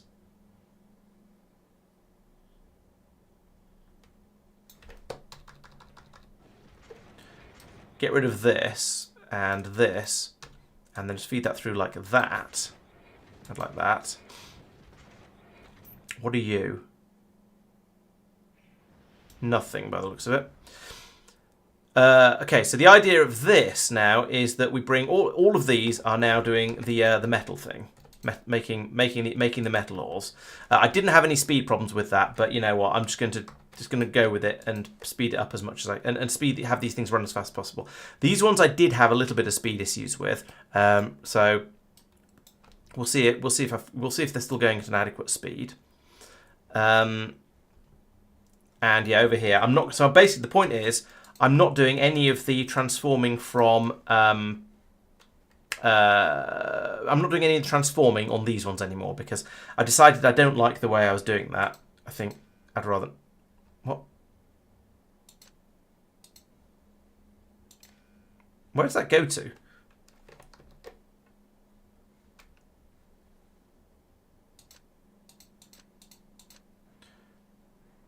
I don't want the green wires along here because they were doing something that I'm not going to be doing anymore.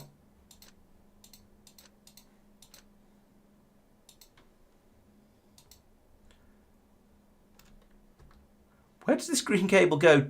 It goes from there to there, but it doesn't reach. What? There is a green cable that I can't get rid of because it doesn't go anywhere. Or rather, the place it goes to is too far away. There to there. So I can't get rid of it because it... Oh, no, it goes to there. Never mind. Noobed it. Right, okay. Oh, and along here, I'm also going to need that, that, that, that. In fact, you know what? Let's just remove all of. Let's copy this, and then remove all of this. Paste it back in again. Actually, better idea. Copy this, put it there, remove that. There we go, because these are all doing the set fill to read hand contents hold blacklist trick. So that means they will all automatically unload whatever they've got. You get all the advantages of a stack inserter, but you get rid of the disadvantage of a stack inserter of it not being able to put down what it's holding. So that's very, very useful. And we've got the same sort of thing going on up here. So all of these will be able to always be able to unload. So that's really nice. They're currently having their recipes set by the instructions coming from over here. So this is going, if there's less than 15,000 copper, then do the copper and iron output. If there's more than 15,000 copper, do the just iron alone. And if there's more than, if there's too much molten iron, if there's lots of molten iron, or there's lots of iron ore, no, if there's a shortage of molten iron, or there's a shortage of iron ore, then run the machines. So that, I believe... Oh, and run the machines if there's a shortage of copper as well. So that keeps all of these running. There's the same thing for the carbon and the sulfur there, and the same thing for the ice and the calcite down here. But at the moment, we presumably have plenty of calcite. Yes, we have enough, or we have just enough calcite. So we're running these in ice production mode. We're running these, but we're running the other ones in the advanced produce everything mode. Right. So that's now dealing with the incoming resources a little bit more. Then we've now got more space to deal with incoming resources, but we're not doing the what I'm going to call folding because I've spent too much time playing with arcospheres. So, in order to do that, I'm going to use some of this space down. I want to extend these, particularly this one, because this is the one that tends to be the most limited. So, I want to pull this back in now. In fact, I want to remove this bit first because there's weird stuff goes on here. And I probably need to redo it, but I want to get rid of it for now because it's weird. And you. And what on earth are you doing? What is going on here? Oh, okay, that's for making the one of the types of ammunition, so we can get rid of that. Basically, this thing up the side here is supposed to essentially only be dealing with things to do with the side belts. So if we snip that off, and put it back in again. Where would it go? It could go here. Except there's a gun turret down there. It's trying to load from the wrong place. Okay, well we can replace its inserter. But I can't put it... there's too much going on here. Let's put it back down again. Right, let's look up here. So we've got... Thing is, I've dropped down to only having 2 belts here. Ah, yes, it's this bit. It's down here. It's this thing. This is supposed to be previously on Laurence Plays. This was carrying the belt split here and took the bullet ammo off the rocket belt because it then needs to be merged onto the railgun ammunition belt up here. I think that's probably a silly idea, although it did mean I could store slightly more rocket ammunition on the rocket belt. So let's try. Let's see what I can do with this.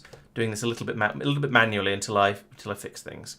So if I bring this up here like this, right along the edge,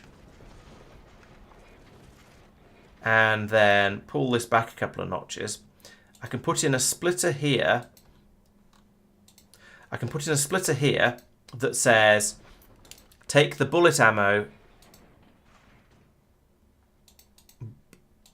to the left, and then I can merge them here like that, and bring that in there, like so. There we go. And I can say input priority. It doesn't matter. It doesn't matter where I prioritize the input from. It's going to jam, and then some's going to be taken off it every so often anyway. So that's all fine. Yeah, we've still got the thing where any excess rockets that end up in the storage system here will be brought back out. They'll go round on the bullet system. So given that, let's input priority from the right. They'll make the rockets will make their way all the way around on the bullet belt and then come back along here and be sorted back out into the correct places as rockets. and sort it out here. However, these railgun ammo rounds will not. So let's get rid of them, put them back into the central storage, and then they'll get pulled back out again later. So, okay, that all should work. So now I've got my 2 ammunition belts here and here. And my rock belt here.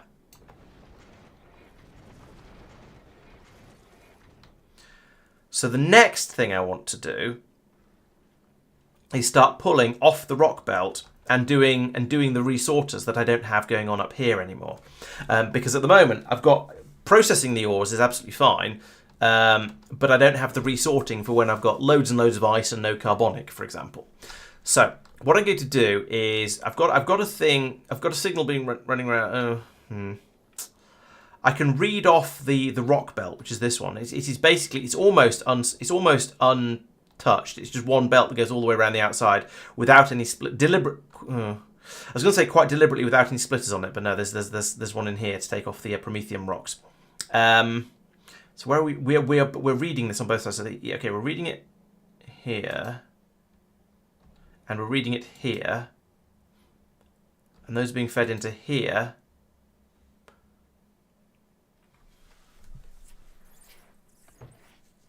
Okay, so we know what's on the belt, and however we know, or rather, we're just spraying eggs out the side now. Should we just turn that off for the moment? Remind me, don't let me forget to turn that back on again. Okay, so we've got the number of rocks on the belt, but the only thing is that up here we're adding a large number to it, and then we're subtracting what's on the belt down here.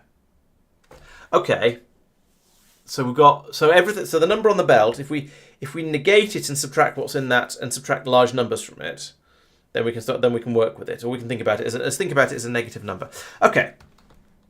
So what I want to do is put in a load of crushers along here, basically here, and maybe we'll wind this belt in and out along here a bit to try and see what we can fit in. We'll think about that in a moment. But let's put in some flooring all the way along here for now, because the ship is going to be at least that big. Wow, we've got a lot of floor on the ship. If I was able to just build that without any more having to be brought up from below, I'm honestly quite surprised that worked as well as it did. Okay, so I'm going to pull up 2 of these pieces of belt, get them out of the way. This one is going to go around lots of these machines. If I put them in like this,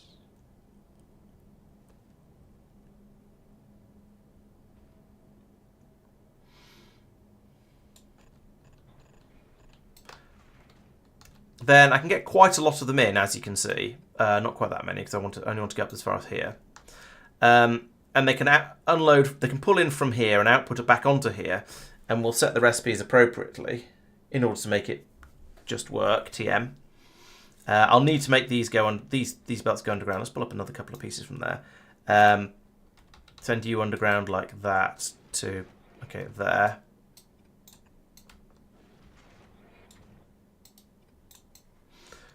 Is that enough? How many do we have before? Yeah, that's probably enough.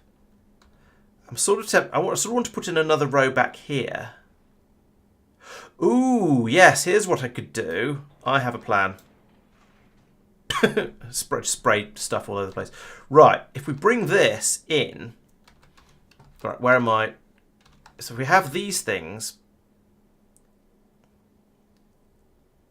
here and here, then this belt can come in along here like this. Let's cut that so we don't have too much stuff going through. And then, yeah, we can load in and out all the way along here. So I've got 1, 2...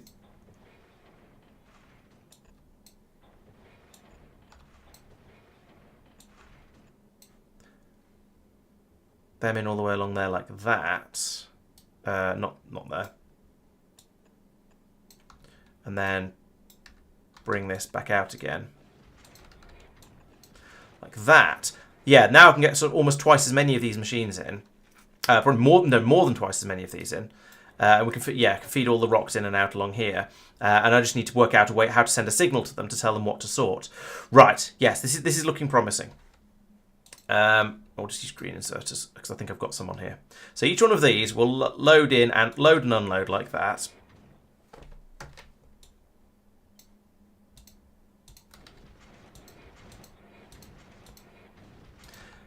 The interesting part of this is going to be doing the maths to work out which machine should be running, what the machine should be doing, and when. But this will all be linked in along here, so I can put in some decider combinators here. I'm probably going to need 3 of them, and I need to get. Oh, actually, no, I can get the signal off these because it's being fed all the way along. It's being bounced along to all of these asteroid collectors. So we'll just assume we can get a green signal off here somewhere. I'll do it from here for now. Pass it over to there. There. Right, so you guys, if this is the hard part. So let's say if there's 100 of each on the belt, then we'd have minus 100 of each because it's fed into here. So basically like we've got at the moment, we've got 195 metallic chunks. So we've got minus 196. So we've got minus 196 being fed out here, and on the signal is 3 because we're then adding on 200 because that's what we want to grab out of space. So if there's a shortage of, if we had less than 100 of those, then we'd be subtracting 100. So it'd be about 100 more. So it'd be so we'd be seeing 100 on the network. So 100 is the cutoff. If there's more than 100, if we're seeing more than 100, then we have a shortage of that thing. If we're seeing less than 100, then we have a surplus of that thing. Right. So over here, if metallic asteroid chunks are less than 100, no, more than 100, then we have a shortage, and if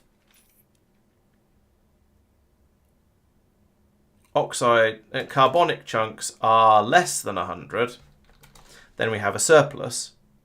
So at that point, we can output no.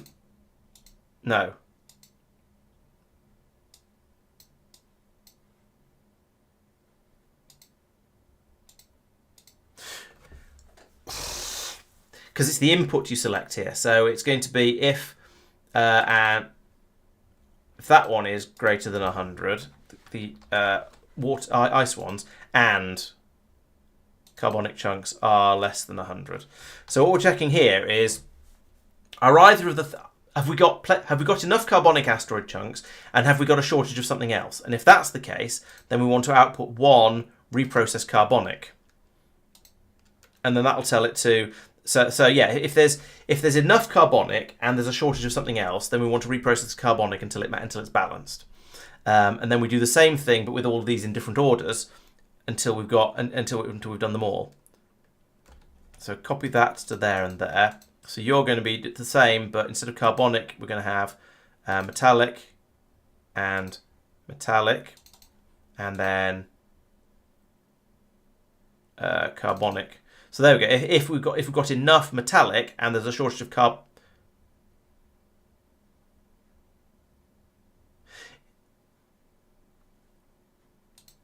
got these the wrong way around. Let me look at this one again. Right. Yeah. Okay. So the carbonics are it's the less than the ones we've got want to have too much of, and that should be then that one should be carbonic. So if we've got lots of the metallics and a shortage of either one of the other two, then we'll output reprocessed metallics. And then finally, we do oxides as well.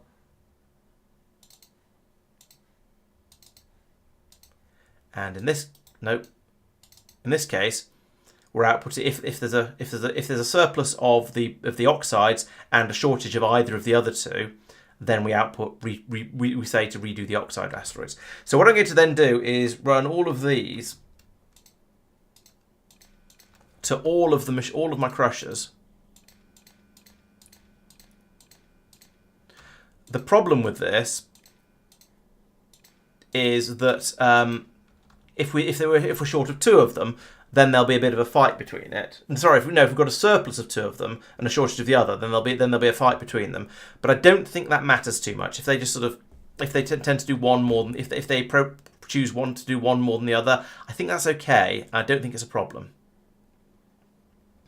Right, okay, that was a bit complicated, but that was the most difficult part of what I'm trying to do, I think. I hope it was, because it was complicated and difficult. Then we can carry on up the ziggurat lickety split, and then we need to take. Okay, we won't have these anymore, but I'll let them drain onto this belt here first, so I don't have to put them all into storage.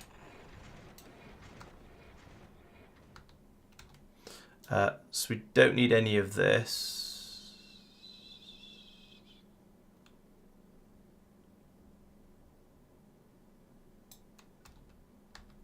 I don't know where that went now. That's a problem. Oh well, I'll work that one out in a minute.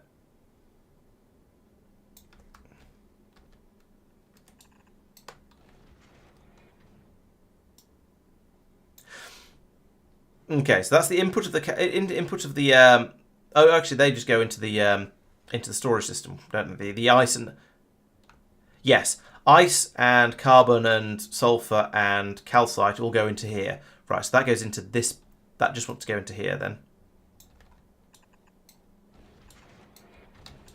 I'll put in a splitter for this to make it a little bit more neat and smooth. Oh, and so that yeah, and that goes in there as well. So what we've got here, that's the calcite coming out, that's fine. That's the iron ore coming out, that's unchanged. And we've got copper ore coming out over here, that's unchanged as well. Right, nice. That all feels pretty good to me. I think this is all, this design is coming together quite nicely. I'm still sort of umming and erring away from actually implementing this system over here. But for the moment, actually, let's dump all of these rocks, because I want them to go somewhere. I don't want to just throw them away. But I also don't want to put them in here and have to drop them down to the ground or something like that. So we'll just do that and then get rid of all of this.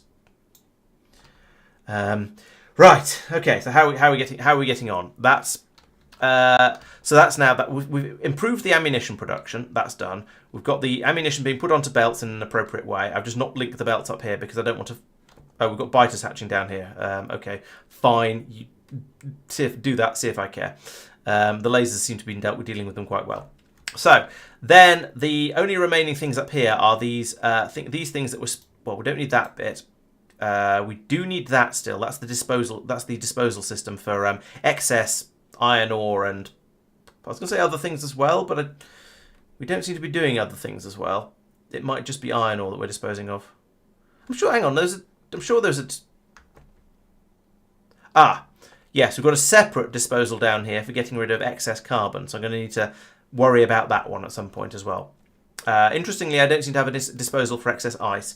Oh no, that'll be this one as well. No, apparently not. I haven't been disposing of excess ice. It seems that we're making ice at the rate we need to have it at. So okay, we'll accept that as being just conveniently balanced, and that we use more ice than we use calcite. So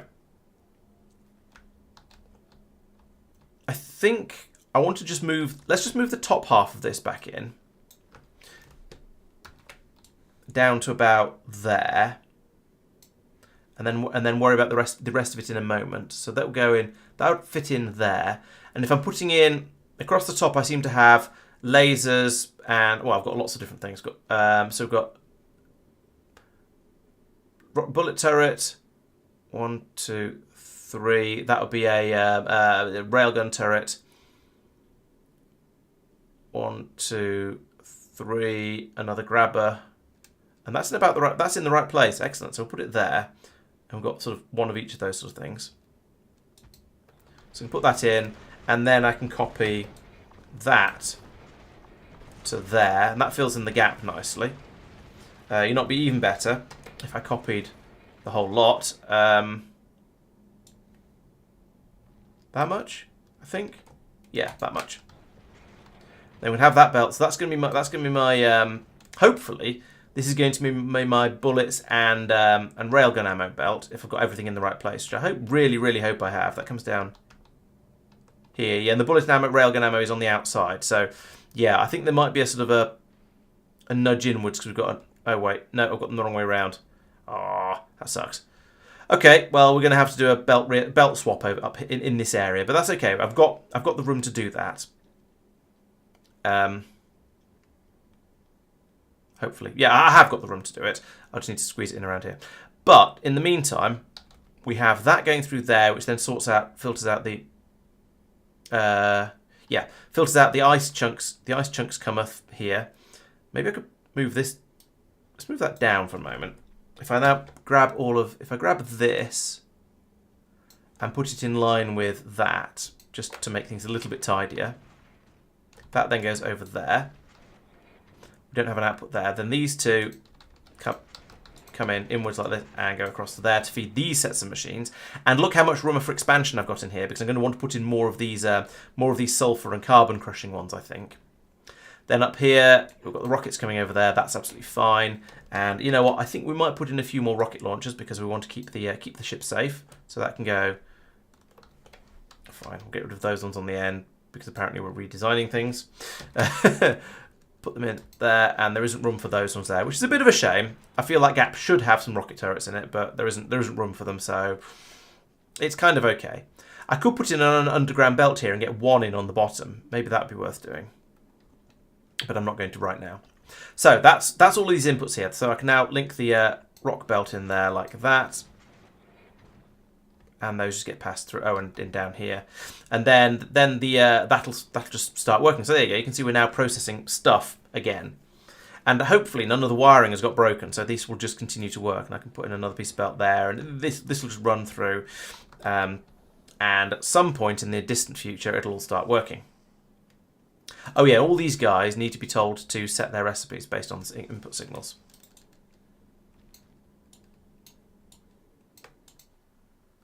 We're not getting anything through at the moment because we don't have any meaningful signals at the moment because we're not passing them through yet properly. Okay, but that's now okay. I haven't got the ammunition coming through. We need those belts linking in there, and as I said, we've got these two the wrong way round. So up here, I will need to do.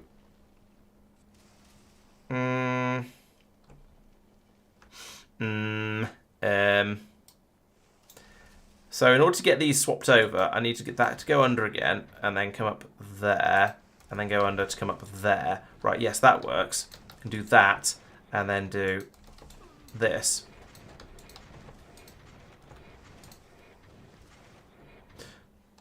Okay, I'll get those through. Let's replace those with normal belts until I need to do otherwise, because it makes it easier to see what's going on. What are you doing?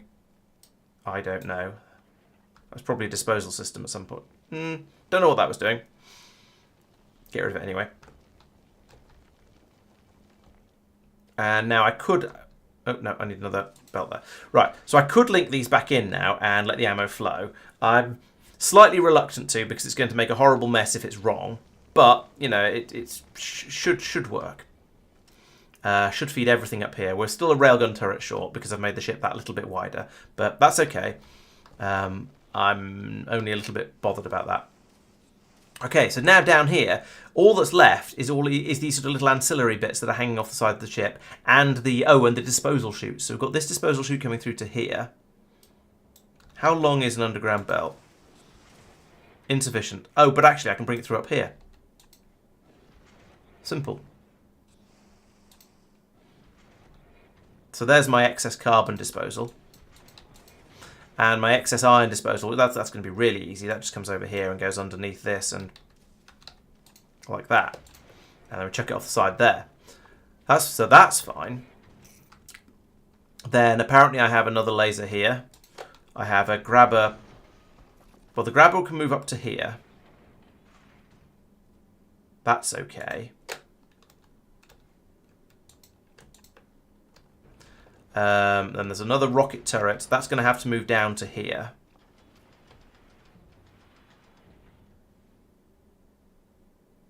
Yeah, that works.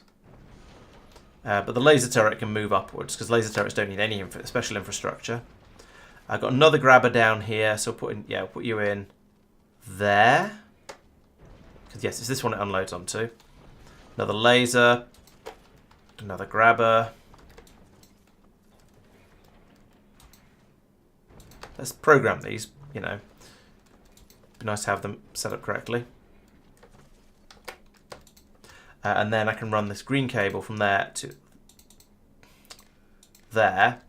And this is the one that runs down the middle of here and goes to, well, there, and then there, and there,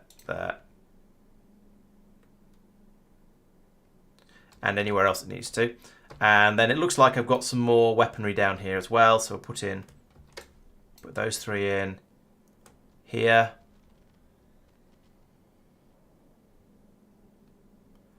Let's put you here, actually, so I can put some underground belts. So I can put the inserters in with underground belts like that and that. And I think, how am I doing for weaponry? Ah, this one up here also needs an inserter. Up there. That's a laser. It doesn't need anything. That's a laser. Doesn't need another laser. That's a. Pretty sure that needs one of. Oh no, that doesn't need a long inserter. Never mind. Okay, I think that's done. I can now get rid of all of this. I can link the belts in along here to let the ammunition through. Right, what are we seeing on numbers-wise down here? What are we seeing?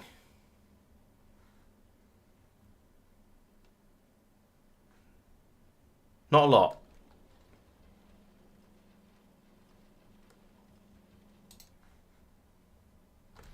Why is circuit 1047 empty? That comes up along here, along here, along here to here. Oh, I see why. So I need to link that to there and there. And now it'll be linked. And now we see it down here. We have, okay, we have a reasonable quantity of just about everything. There's a lot of flapping going on up here.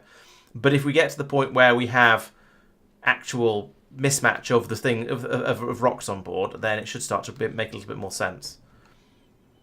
So at the moment because we're trying to catch everything at the moment, there's a shortage of all of the rock types, as we can see here. They're all above. Basically, they're all above 100, which means there's shortages.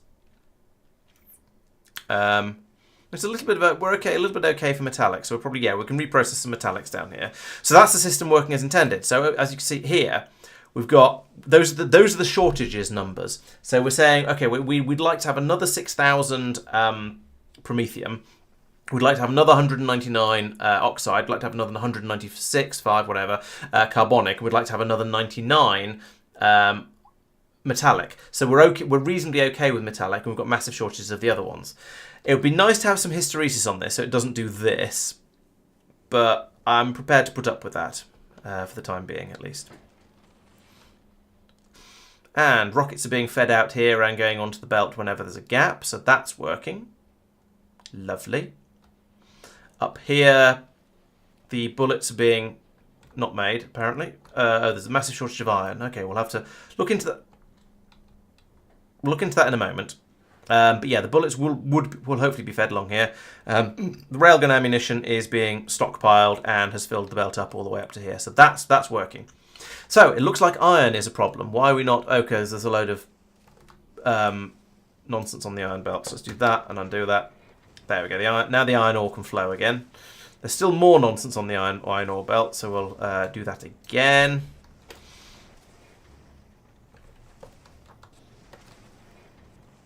Is that now cleaned out?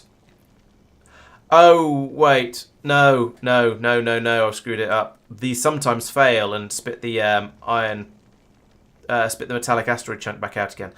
Okay, so I do need a disposal system for all the other stuff that comes through. So you are going to be filtering out these things to the left. Yeah.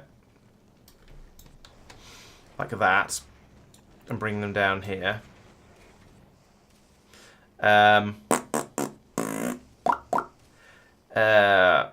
Bother. I forgot about that. I forgot that they sometimes fail. So we're getting loads of carbonic asteroid chunks in here. Sucks.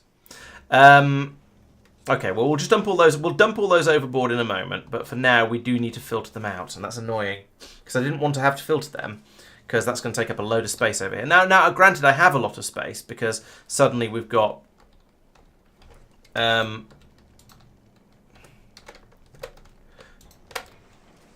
Suddenly there's a lot more different things over here being... suddenly there's a lot more space over here, so I can shift things across a little bit. But let's get this fixed to start with.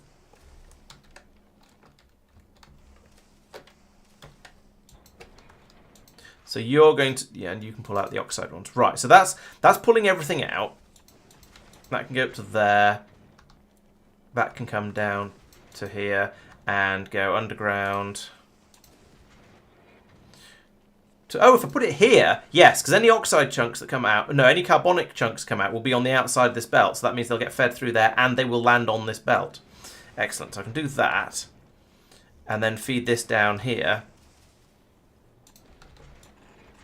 Through here. Oh, this is horrible. This is kind of horrible, but also kind of pleasing that it's going to work. Do that. And then I can feed these just back in, up. Here, like this.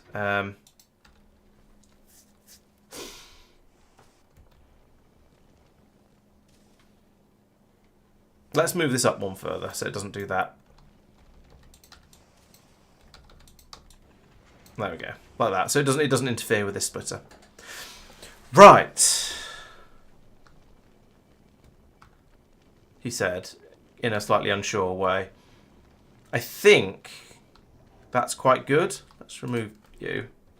Get rid of those yellow rockets that are in a silly, silly place.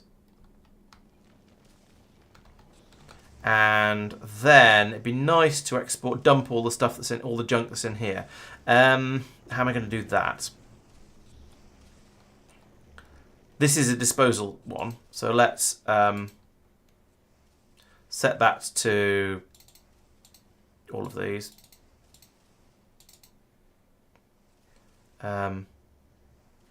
Not that. There we go. We can just chuck them all over the side now with this, except I haven't put in the inserter to throw them overboard yet.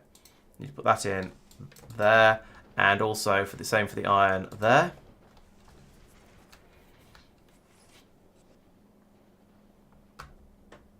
I suppose actually I could have put them back onto this belt here, couldn't I?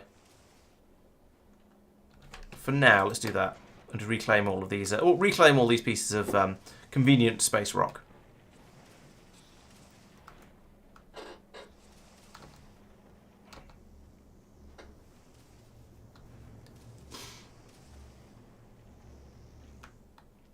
There's not enough copper at the moment coming through, which is concerning. I've got plenty of copper or molten copper. It's that these machines aren't fast enough. Even with the... I've only got tier 2 speed modules in. Let's give them tier 3s. In fact, you know what? Let's just... Oh, I was going to go replace that one as well. We may need a trip to Vulcanus to get those. Or they may come up from the ground in a rather wasteful way.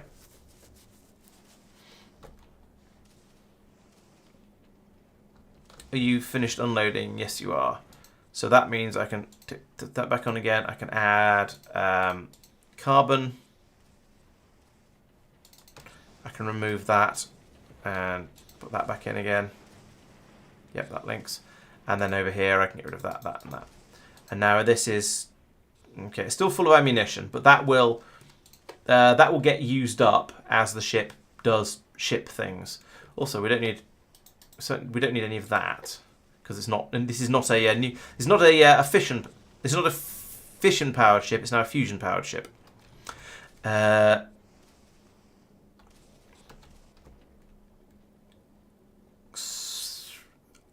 don't think I've missed anything at this point, and I want to add some more of these in, like this. I don't think I need to add more of these in, but I will anyway, because I've got the machines. Why not? Let's put some more of those in. And I might as well put another 2 of these in as well while I'm at it. There we go. That's 1. That's 2. let's put one more of these in, because this is the one that was struggling before. So max those out. I noticed we've run out of suitable modules here. Right, let's go to Vulcanus, get the modules we need. Vulcanus, go. Until passenger present. Right, so we'll do a bit of flying.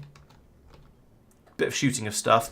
That'll help get through some of the weird bits of ammunition that have got stuck in here. If we can fire off some rockets and fire off some bullets and things, then we'll be able to... Oh, actually, no, we need to fire the rail guns, because we've got so much railgun ammunition along here and in here that we can't get the bullets and things out until it's got rid of... What's that? Norvis. Oh, fine. It's just... I don't know where that was, but somewhere there's a turret getting damaged. Anyway, don't care about that. So now this ship I'm now pretty happy with. I think I've made some significant improvements to it. I think with the general upgrades we've had, we're going to be able to make rockets a lot faster. Why is nothing getting through down here? Nothing's getting made down. Okay, these shouldn't be here. These are all in the wrong place. Oh, hell. Right, move all of this down one, like that. Because you know what's very useful with an assembly machine? An inserter to take the stuff out of it. And apparently that's now too far. Oop, my rocket launcher started up. Excellent. We do seem to have a massive shortage of carbon. Okay, I think this shortage of carbon is just because we're in an area with only a small boring group of faint rocks. So we need to destroy... We need to punch through a lot more of these rocks to get... that got rather close.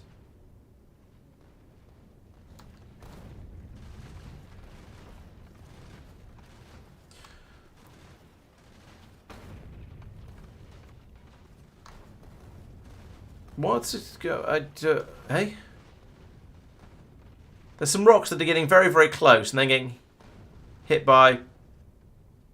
So that's a medium. So it gets shot up. Fine. That's a medium. So that'll get shot by the bullet turrets as well. Do we have larges around here? No, I don't think we do. I'm kind of confused. I don't know why anything's getting rocketed. Oh, maybe these guys... Oh, these guys will shoot anything. Right, okay. So, yeah, reset the priorities down here like that, please. There's no point in you shooting things that you're not going to be able to do anything about. Bullet turret seems to be okay. Okay, we have reached Vulcanus. So now we can get... Well, we can get them up. We can get... Hopefully get this... we're still not got enough speed... Oh, the speed modules are all getting nicked by the other ship, probably. We still need a railgun turret as well. So we'll at least get these uncommon speed 3s up. That will be a big step in the right direction. And then maybe I can fiddle some other stuff and just switch over to other models. And eventually we'll get these tier 3 ones up as well. I'm cautiously optimistic. I've got 3 at the moment. Okay, it's going to be a while till we have enough of those. They're all getting stolen by the Norvis ship, aren't they? The Tango.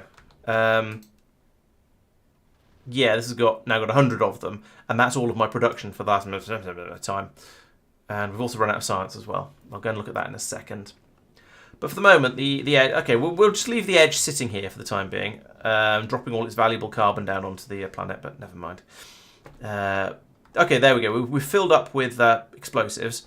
We've got a little bit more rocket production to finish off down here. Everything else is just generally caught up now, and the system is kind of running. I feel like I'm not going to be able to properly test this shaking, whatever we want to call this system, until we've sent the ship off somewhere else, but a bit further away to get larger supplies onto the belts. Because at the moment we're just short of it. The belt is just short of everything, as you can see. We're trying to catch everything at the moment. Got to catch them all. So, all right, let's have a look at science. Why are we not? Why is science not? Is it the agricultural? It's not the agricultural. It is. We're trying to do strong explosives. It's the red and green and greys. We're just not bringing those over from Tango in sufficiently large quantities, apparently. We've got 4,000 of each one on board the ship, and that is apparently not enough. How many were we requesting here at the time? 2,000. I'm requesting 2,000 of each science pack. You'd hope that would be enough for it to fly out, and maybe it's flying less often because it was trying to pick up all of those tier 3 speed modules. So because there was a shortage of those, it took a lot longer to fill up with to leave after filling up with science packs.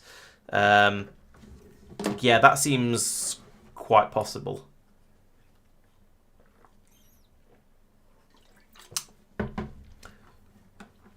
I'm kind of tempted to build like 10 more ships like the Kirk and the 7 of 9, because these are much faster. I made them much faster because I wanted them to be able to transport the agricultural science around before it rotted. And then replace ones like Brain and Glebed and Icebreaker's fine, and Spock and Density and Tango and Blues and no, not Nicked. That's fine. Replace some of the ones that are doing these sort of runs with ships that move a little bit faster, because this is kind of painful. Although, that said, maybe when it's not trying to gather enormous quantities of speed modules, maybe it'll be alright. I guess we'll find out. We're still missing 16 of them on this planet. So I guess when it arrives, which it has, it can drop down those speed modules. Which it probably has. Oh, and it's left again already. No, go back to Norvis. 10 seconds. And we'll remove that request. There we go. So you see, you can drop science packs, it turns out. Does that mean that 10 seconds of inactivity was not sufficient? So that's 20. I feel like it should be dropping down a lot more of these science packs. Actually, it probably will in a moment. If we look on Norvis, yeah, we're rapidly unloading the reds, greens, and greys. So we're going to very soon be requesting more of those to be dropped down. So I think we're about to get another dump of those. So I guess it won't leave. It'll leave sooner or later, but not for a few minutes. It's going to be busy dropping more science onto this planet. We have a lot of biters hatching over here. Oh no, they've all escaped. Because we don't have any Nutri-Wasnome. Why not? Why did Kirk not unload all of its bioflux? It did. It hasn't got any bioflux. What is going on here?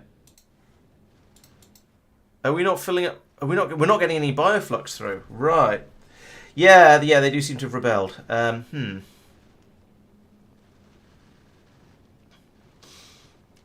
True, yes, they are very self-sufficient.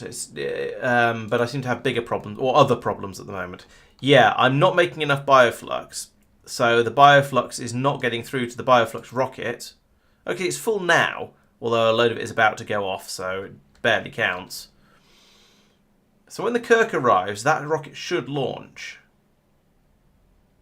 And so should this one. When it's full. And this one isn't even full yet. Although it's doing quite well. It's mostly full, and the ship is about and the Kirk is about to arrive. So that feels pretty good. So it's here now. Kirk has arrived. So this, okay, there we go. There's this stuff going. Although a lot of it is about to go off, so it barely counts. Some of it will make it to Norvis, though. That one's launching as well. Good. So now we need to have enough. Yeah, there's some bioflux coming through here. So we are loading the rocket up, but I wouldn't like to say whether it's fast enough. It is a quantity. I don't know how to feel about this. Yeah. Where does it come from? Oh, through from here. Yeah, so there's not a lot of bioflux making it through.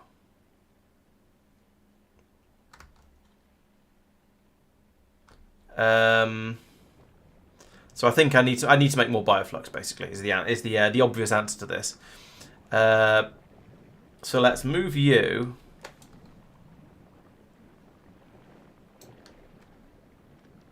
over here somewhere. Then I can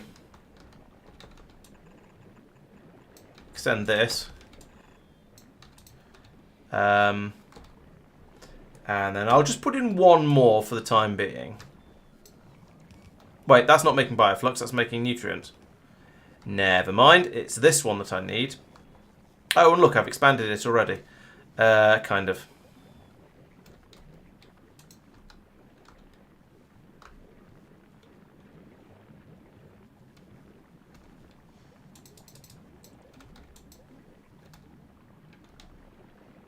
Oh, no, that way. That way. Oh, I've mixed up my jellies, but never mind.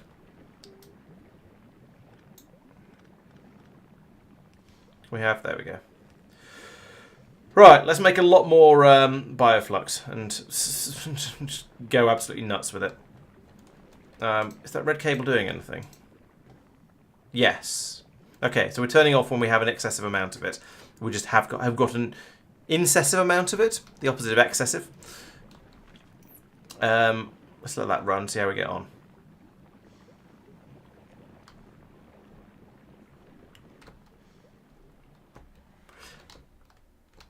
I've got some pause. No, I think it's Kirk. Right, what are you doing? Kirk has arrived.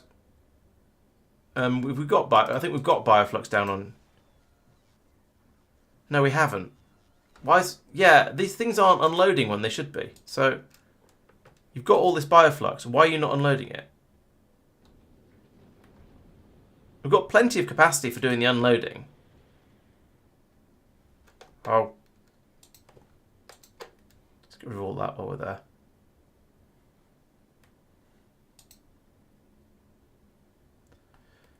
Okay, we had plenty of capacity for the unloading. And it's this ship that's the limiting factor now. But it just wasn't doing the unloading, and that is really annoying me.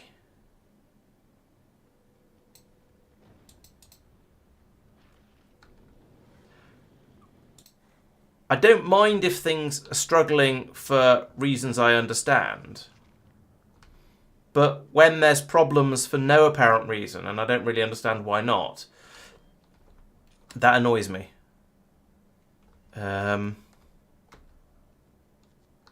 We'll reclaim these at some point, that's fine. I think it's automated.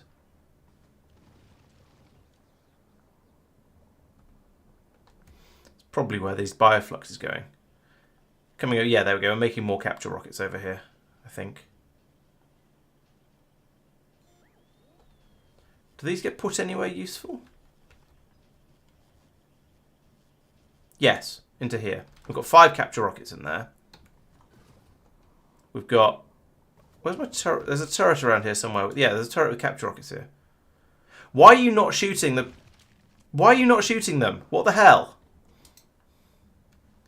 You've got capture bot rockets. You've got biter spawners prioritised around you. You've got biter spawners prioritised. Why are you not shooting them? Are these spitter spawners and I just can't tell the difference? Nope. That is a biter spawner. Why? Why does this not work?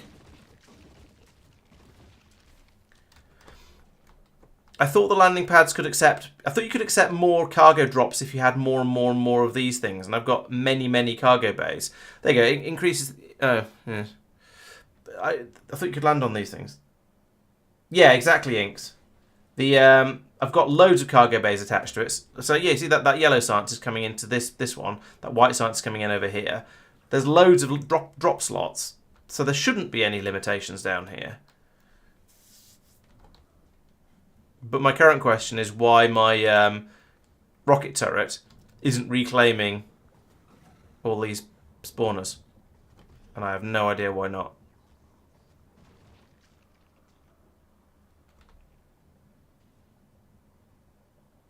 I think I've seen it fire a capture rocket.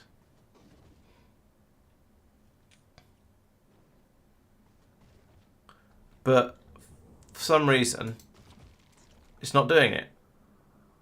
And I don't know why not.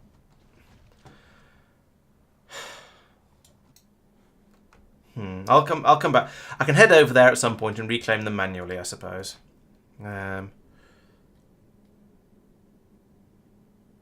Right, what are we doing here? We're waiting for speed modules. Okay. We've got quite a lot of these. Let's use the uncommon ones in places like there and there, just to get them up and running. And what else is missing them? Where else is missing them? Okay, all these down here. Certainly put uncommons in there and there.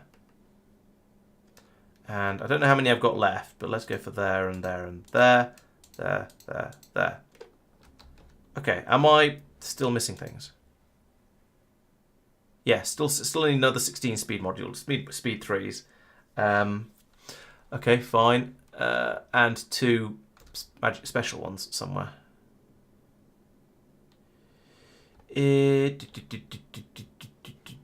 Probably no, those are all done. Why are you two not set? What is going on here? Enable, disable, set recipe. Enable, disable, set recipe.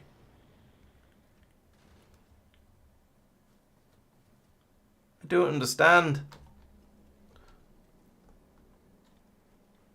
So why has that been put in the wrong way around?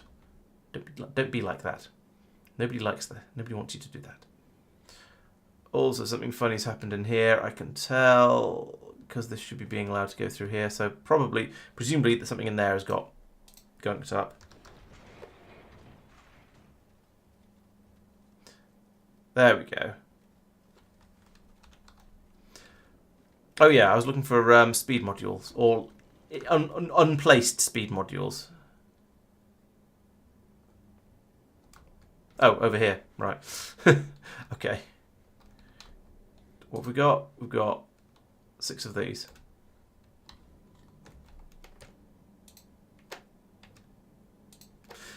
Right, we're not going to be able to get any more up. We just need to we just need to wait for Vulcanus to actually make those modules now. I think. Do I reckon I'm missing 8, 10, 12? Okay. Could drop them down to the planet. I don't know if that'll help. I probably shouldn't have done that. I'll probably want them later. Although if we're getting 50 more coming up to fill a requirement of 8, then that's not so bad. I'll be able to use those later. Right. Oh, and there's some in there as well. That's where we'd like some even better ones if we could get them, but we probably can't. So how is Vulcanus doing at making these modules? We've got 24 of them, halfway. Right. This is a slow process. Although actually we've got quite a lot of the other ones as well. So let's do a manual rocket. Let's put in here. Let's put as many of those as we can. As many of those as we can. And as many of those as we can. And see if we get a full rocket out of it. Yeah, there we go. And now we can send them to the edge. And then we can put you back onto automatic once you've left.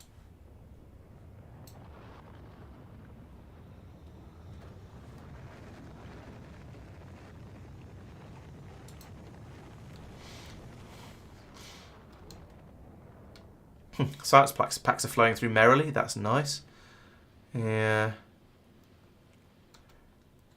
I don't know if I still need these productivity modules in these machines, to be honest. Which one? Which cargo ship? Presumably you mean the Kirk and the Kirk and the 7 of 9, because those are the ones that are being problematic. They've got 3 or 4 if you count the hub. But the point was it was just sitting there like a lemon. It wasn't unloading. It was just sat there in orbit, not unloading. And this one's flying back without any bioflux in it, so that's probably fine. Yes, we have some bioflux at the moment.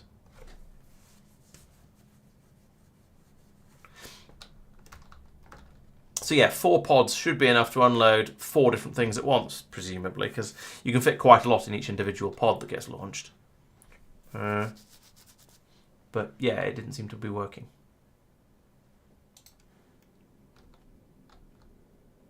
Right, are you now happy? Yes, you are, apart from that railgun turret. Okay, so I think the next thing to do is to go to Aquilo, get that railgun turret, and then start flying out into the depths of nothingness. So let's do that. Go to Aquilo. I'd like to lose some of these some of this ammunition, get it moved back out onto the onto the belt, so we can do something useful with it. But not so much. Oh, and the iron and steel shouldn't be here either. Those are taking up space that shouldn't be taken up. But never mind, there is enough space. Ooh, I've got another legendary gun turret. Where should we put you? Let's put it over here. Do we have any other legendary weapons on this ship? Or anything else exciting? We've got one spare laser turret, apparently. No, I don't see any other things of... Oh, actually, there's an epic beacon. All right, we'll use that. We'll use that. I could put it here. More sensibly probably is down here for the... yeah, let's put it here and massively and get a significant increase to my rocket production speed. I was thinking down here to make these ones run faster, but if I put it there, it's affecting exactly the same number of machines, so I think it doesn't actually make any difference, but whatever. Basically, that's fine too. Any other juicy stuff in here? No, all the rest seems to be just fairly... all the rest is just normal tier parts. Oh, actually, no, there's some funky speed modules. I'll save them, and I'll put those into machines when I see problems later. I think I'm going to need to put more speed modules into these explosives making machines later, based on what I remember from the previous run. I think they're going to struggle to keep up with all of this production down here. However, I'm going to wait and see a little bit first, because these do make a lot of explosives, and very, very quickly, because there's a lot of good modules in down here, as you can see, and epic beacons as well.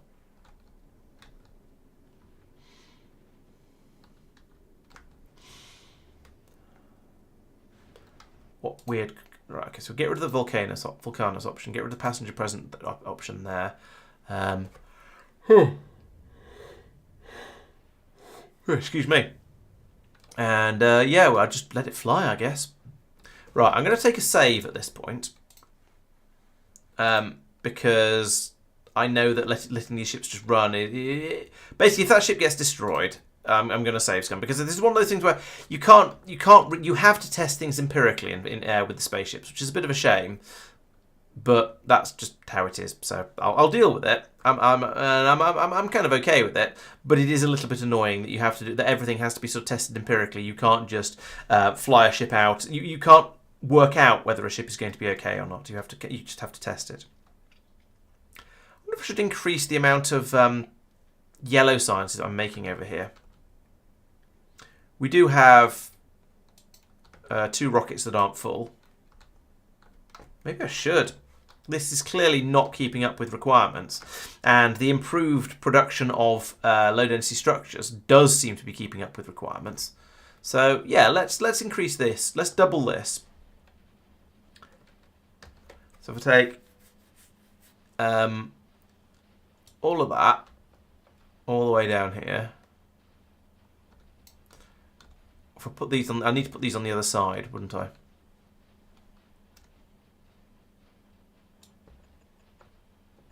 Like that. Are they going to get placed automatically? Probably not. Are they going to get placed manually? No. Turn my bots on. There we go. Alright, and then at the other side we can remove all of these. Probably need that. So we'll just... Okay, I'll just do from here downwards. So I want to copy all of that. I want to flip it around, and I'm deliberately doing a rotate here. And I'm going to put it in here, overwrite the cliffs, and at the bottom here, I can bring this round like that, and this round like that. And then I'll need to run these back up the other side, but that's okay. I can do that.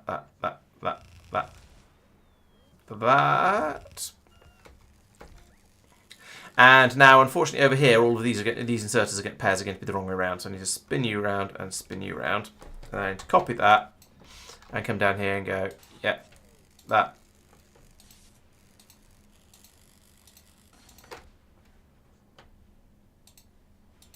Unfortunately, I'm now loading the low density structures in with a long-handled inserter. But I think the machines take long enough to produce the science that's probably going to be okay. Huh, down here I was making them with blue inserters apparently. Whatever. Right. So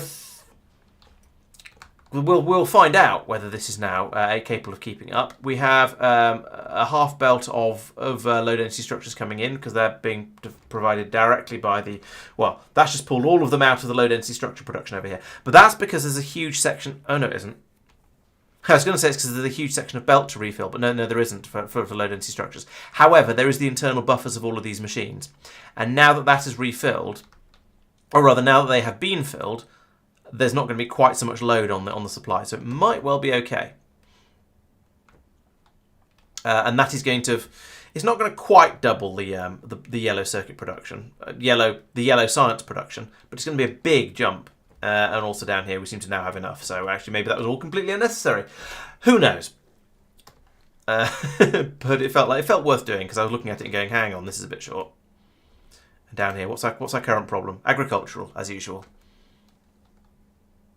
And 7 of 9's on her way over.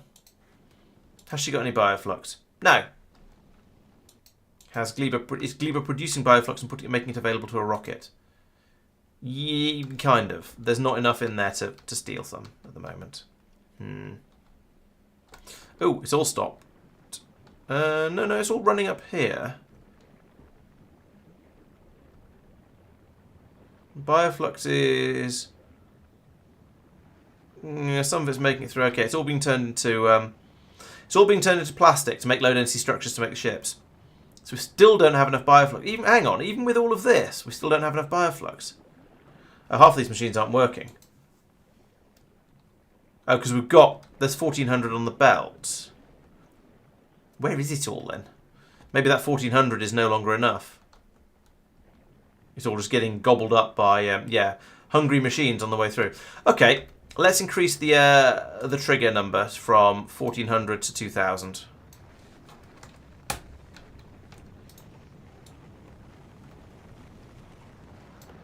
Put a load more out.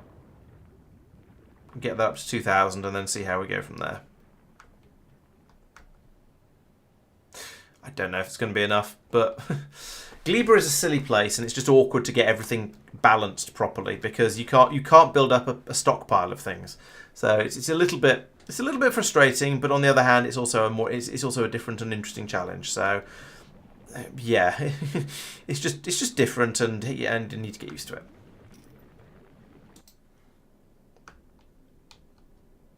Why are you stopped? What's going on? Oh, you're at Aquilo, and you're waiting for that to be railgun to be brought up. Wait, what? Not in orbital network.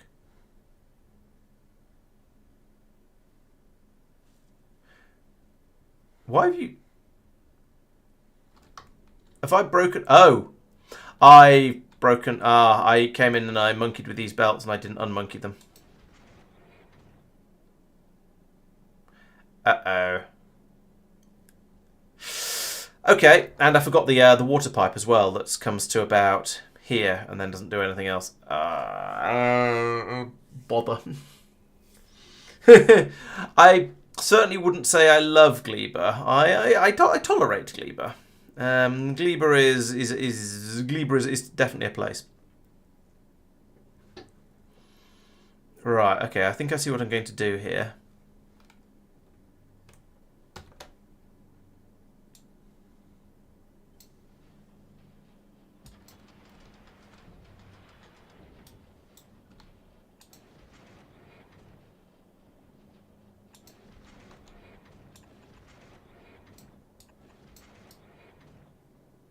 There we go. Yay, spaghetti. So that's the those coming through. Now I just need to do the water. And that's going to have similar problem. Oh, actually, that's not so bad.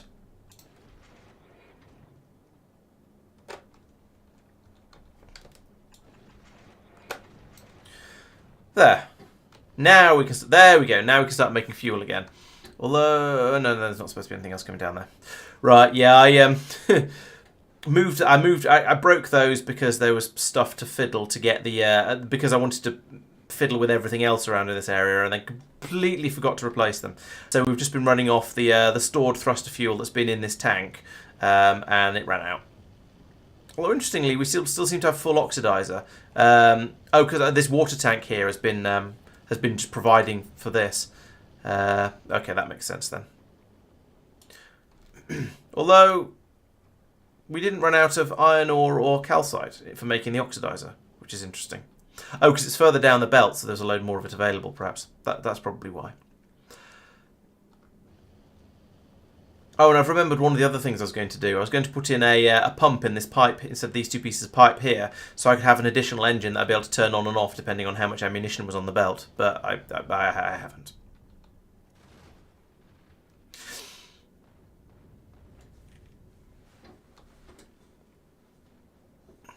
How is power? Because I've added quite a lot of extra stuff. Insignificant. Okay. At this point, power is insignificant because we're not really using any of it. There's just so much other stuff, so much other resource available that we don't need to worry. It would be nice to have that railgun turret be there and not have maybe one of the ones in the middle that we don't need quite so much. But, oh well. Actually, we don't need the railguns at all at this point because we're not getting any bigger than a big asteroids coming in, so it is absolutely fine. Okay, so looking down here, we now have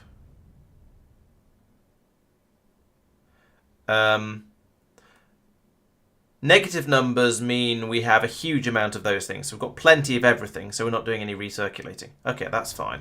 And if we look up here, we can see that, yes, we've got plenty on all the inputs along here. So it seems that everything is hunky, both hunky and dory. I was wondering whether I should be allowing for more stuff to be put on these belts, whether I should be side balancing them at some point as well. This is possibly a silly time to think about it. Although there is room here.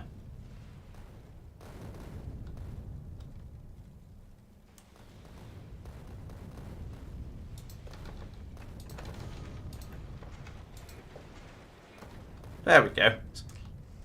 Oh yeah, and take off the prioritization there. There we go, lovely side balancing to allow me a bit more space to put all of my rocks on the belt. Water piping complete? Oh yes, you're right. Oh. Thank you for pointing that out.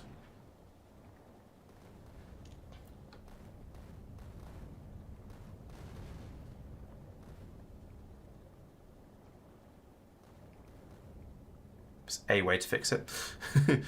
I think that's probably the only way to fix it. I don't think making it less bendy would have saved me any pipe work. Well, yeah, probably not. Is there anything else I'm missing? No, just the railgun turret up here.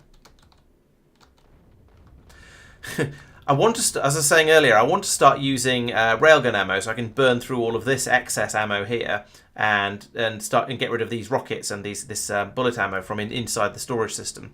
Get it back out onto the being passed through and through the ship and just all going where it could be useful. And also get rid of all these little low bits on the belt where it's not stacked up properly, because it doesn't stack. I'm not stacking it coming out of here. Because you end up getting silly things when you nearly run out, when you've practically run out of something and can't get a full handful. So yeah, it's not coming out stacked, which is not ideal, but never mind. Also, I want to get this stronger explosives damage done, stronger explosive research done, because it takes like 3 rockets to take out one of these rocks at the moment, and it'd be nice if that was 2 rockets. That would be an enormous ammunition saving as well. And it takes it down to, if we watch some of these, it takes it down to fairly low damage before from 2 rockets. So a third, another explosive damage might be enough. Let's watch this one as it comes back. If this is going to drift in range. So 2,000. No, it's not quite in range. All right, we'll watch this one. The problem is this is going to get a full blast of 3 rockets at once. like that. I didn't see. Any of you guys are going to drift in range of my ship? Yes. So that got down to 300.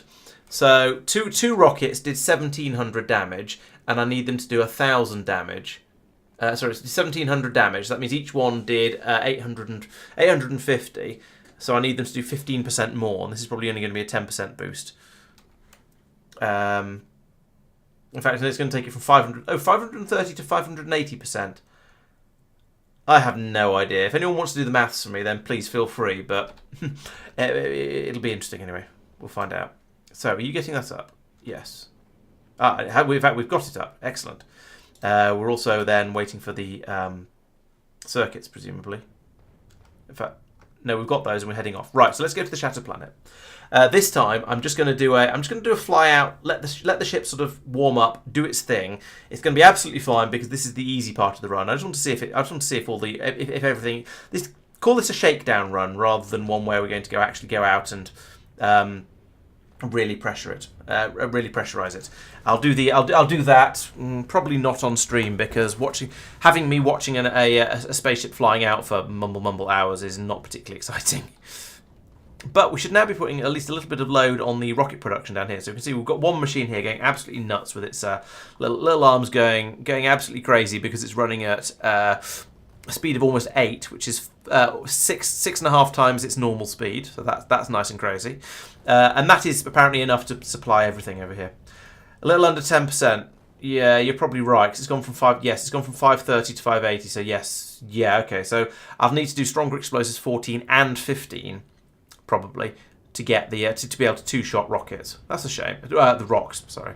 That's a shame. I was hoping just finishing this one would allow me to double tap them and just to destroy them.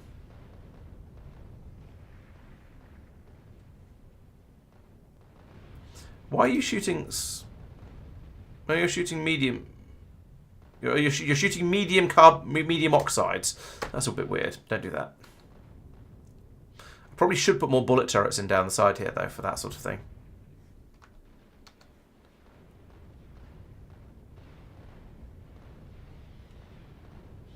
Hello, Fake. Welcome. How's it going? Are you going to get shot? Yes. Oh, I lost it. I suppose I could just look at it and see how much damage it currently does. 630. But then they presumably got some resistance. Yeah, it's got 10% resistance, so 630 is going to be more like 570. But that got down to 299 from the second hit, so I don't know. Ooh, railgun time. Railgun time? There we go. Nice.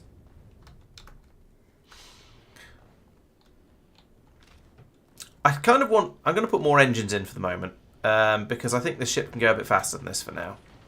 Let's get to at least the edge of the solar system a bit more quickly, and then maybe I'll remove at least the 2 outer ones when we get there. Still stuck on Norvis. Oh dear. Is it just because you don't have enough time to play, or is there something that's actually causing you difficulties? It did take me a few streams to get off Norvis. There's still quite a lot to do. But do bear in mind that I've played countless hours of this game. So I say countless hours. Steam counts them for me, and it's somewhere around 3,500 now, I think. So I've got a reasonable idea of what I'm doing. At least I claim to have. Whether it's true or not, I'll let you guys be the judge of that. Please be nice. Not even processing rocks up here. We've got so much resource at the moment. That'll be those productivity researches I did, I guess. In the meantime, this is just all down to a lack of. I don't know. We had a bit of a shortage of red and green as well, by the looks of it. Again, I feel like I should upgrade all these belts to blue. That could be a big job for this planet to do. Yeah, we're out of agricultural again, so we're waiting for the not the brain. The 7 of 9. The 7 of 9 is over Norvis. And it's holding some agricultural science packs. What? There. Oh, no, there are some in there being unloaded at the moment. All right, maybe it's not... okay, there's quite a lot in there. Maybe it's not being stupid. I perhaps take it back. And the Kirk is there waiting to load up. Fine. I think the system is probably working. I don't know if there's enough. I think there probably still isn't enough agricultural science coming through for the rate it's all getting used up at. So maybe I just need to build another Gleba base. I don't want to build another Gleba base, but maybe I need to. Because yeah, that's the limiting factor with my science. If I can find a science that doesn't use agricultural science, like if I did electric weapon damage or rocket part productivity, those would run really, really, or worker robot speed. Those would all run really, really quickly, I think. Railgun shooting speed.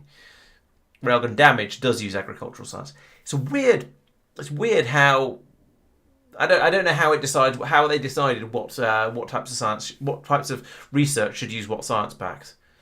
I could pick up another low density structure productivity. That could be fun.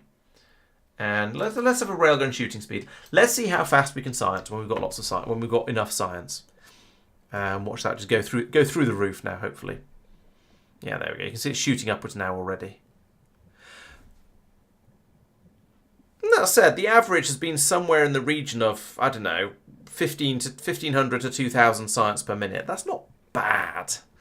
We're getting the science done quite nicely. But we've taken 164 damage on this journey though. That's not good. Maybe I'm trying to fly a little bit too quickly. Bitten off more than I can chew. Ammunition production is now using most of the, well, about half of the rocket the assembly machines. So we're using that up a bit faster than we were before. That's to be expected though. Railgun ammo is still desperately trying to unload it from me. How much have we got? 798. We'll come back and see if that goes down at any point when I next look.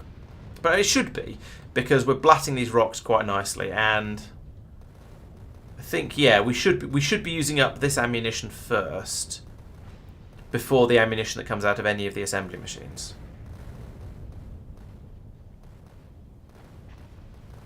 Yeah.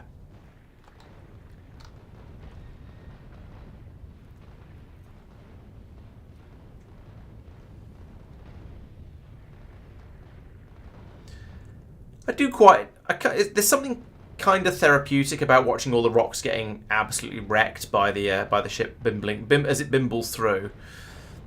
I'm not sure how long it's interesting for, but it's, quite nice seeing it happen. So there we go. Science has got up to about 4,800, and it seemed, or 4,900. We did have a bit of a spike up to 5,600, but maybe my supply isn't quite capable of keeping all of those running. I could believe that, but it is just one belt, one green belt, granted, but just one belt passing all the science packs around to all the machines, and they're being fed by various blue belts and things. No, those should be fast enough. But yeah, I wouldn't be too surprised if the belts are the limiting factor. Although we've got just over 5,000 now. That's not bad. Let's look at the. Yeah, this machine's not running because it's run out of red. Oh, for goodness sake! It's weird that it's the.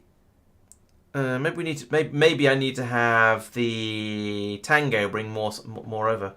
Some belts are yellow, but then that feeds 12 yellow belts down onto one green belt.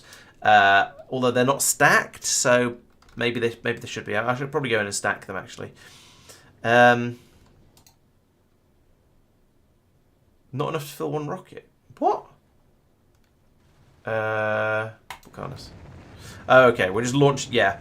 So the spaceship arrived, and now we're just launching rockets as fast as we can fill them up.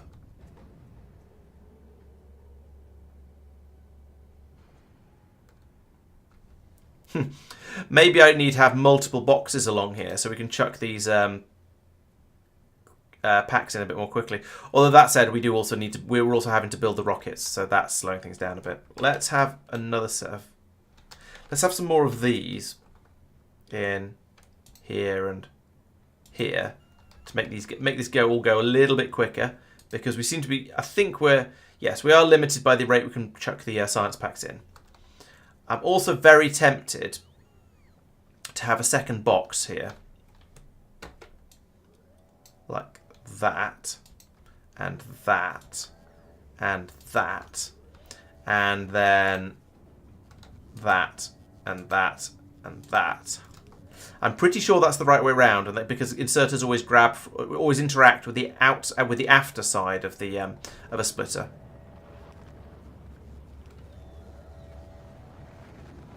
I'm surprised that was the first one to go, but okay, whatever.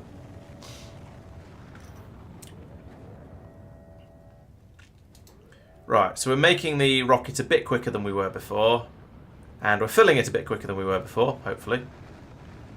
So we should be able to lob these up a little. We should be able to get the science up into orbit a bit more quickly. I'm cautiously optimistic that the rate we're producing the science at, on average, is going to be fast enough. We just need to keep throwing the rockets up when the spaceship arrives, and we need to throw up rockets as quickly as we can. Because looking in this chest here, there's still 9,000 science in this chest, so I think that's all right. Yeah, not filling the rockets fast enough. Exactly, Doopy. I agree. I could relatively easily go up to a third box and inserter for each one as well. We'll see. Yeah, and all those low density structure productivity researches mean that we've got productivity of 154% here, that's immense. The fact that we make every time it runs, it makes 2.5 low density structures. No wonder we don't seem to be short of them. That's brilliant. How fast are you filling up? Still not quite fast enough to keep up with the rate the rockets are being built. That's also quite impressive. Oh, that's because we haven't managed to fill up the second cache box yet. All right.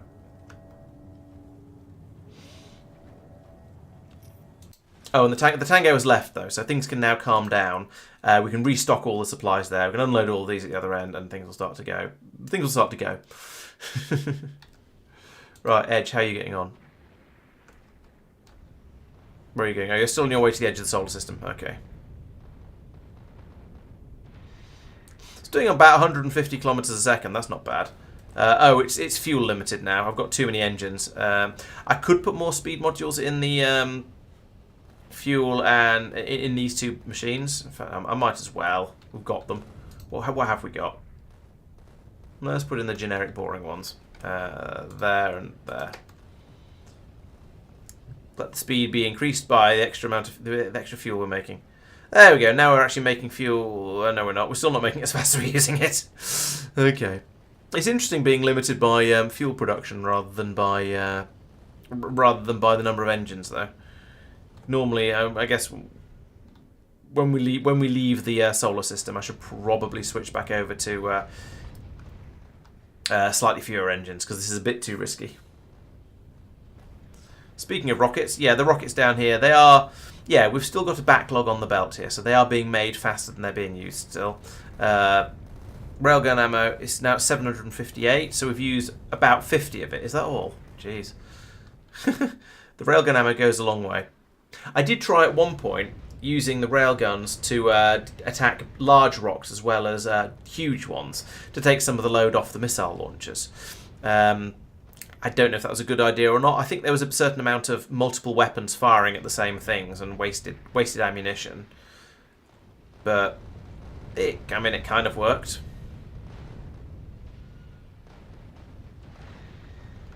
Seems to be going pretty well. Yeah. All the resources are absolutely fine because none of these machines are running. I think it's quite nice having these only running when there's a shortage now. Because before they were just running... They were running basically whenever there was plenty of anything along here. Oh, these can't keep up. Let's put in an additional inserter on the end here. Oh, actually, they are keeping up. They just every so often it overflows a little bit. But I think an extra insert. So have I not got another green inserter? Interesting. I've got lots of stack inserters. Is there anywhere else I could be using a stack inserter that I'm using a green inserter?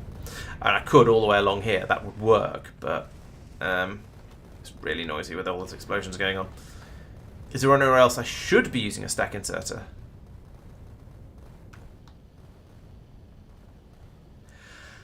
I don't think there's anywhere else where I should be using one. Are these able to keep up? Looks like it. Not quite, actually.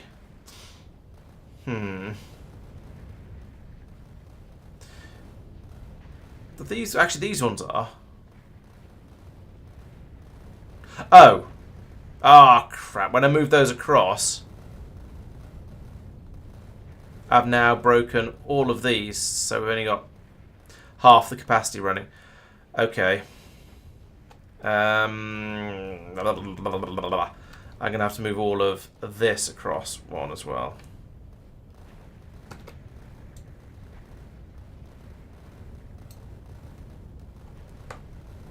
Like that.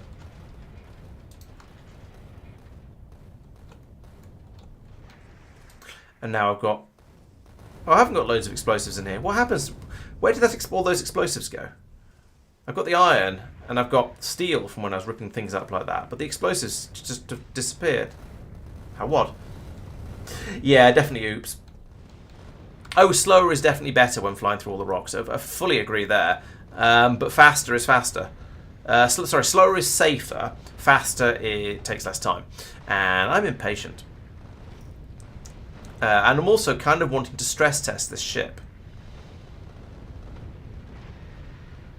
Because I think it should be able to... I don't know what the limit is on it. At the moment, and we're currently filling up. We're starting to fill up with the Promethium now. That's starting to come in. Can I leave it running at this speed? And will it safely fly out here and get back again? And so far, it's not taken any damage. But well, granted, we are only 30,000 K out, or 30 megameters. So it's quite a long. Yeah, it's not. We're not in the danger zone. We're not in the really dangerous areas yet. And I've got a lot of guns here. And on previous experiments, the rate of fire has not been a problem. I've never had any. I've not had any problems with rocks getting too close. So granted, I haven't been going this fast, but I've not had problems with rocks getting too close. I've had problems with there being too many rocks and it just using up all the ammunition faster than producing it. So how are rockets doing? Yes, there's still some on the supply belt down here, so they're not even. Yeah, but we haven't even got all of the machines running at this point. We've got most of them running, but not all of them. Railgun ammo is, well, we've still got 700 of it in here, which is ridiculous. I am honestly quite surprised we're not getting through the railgun ammo a little bit more quickly than that. I feel like the railguns are firing more often than that, and over a long period it should sort of average out, even if they grab in bursts. 1, 2, 3, 4, 5, 6, 7, 8, 9, 10, 11, 12, 13, 14. Oh, unless railgun ammunition is a magazine. Well, I mean, a bullet ammo is magazines, isn't it? So right top rocket production. Oh, you're right. Where did those inserters go?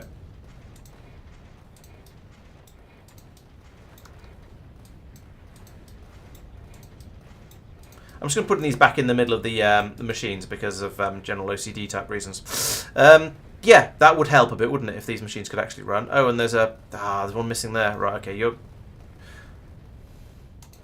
is that going to be a stack inserter there going to be okay? It's not ideal.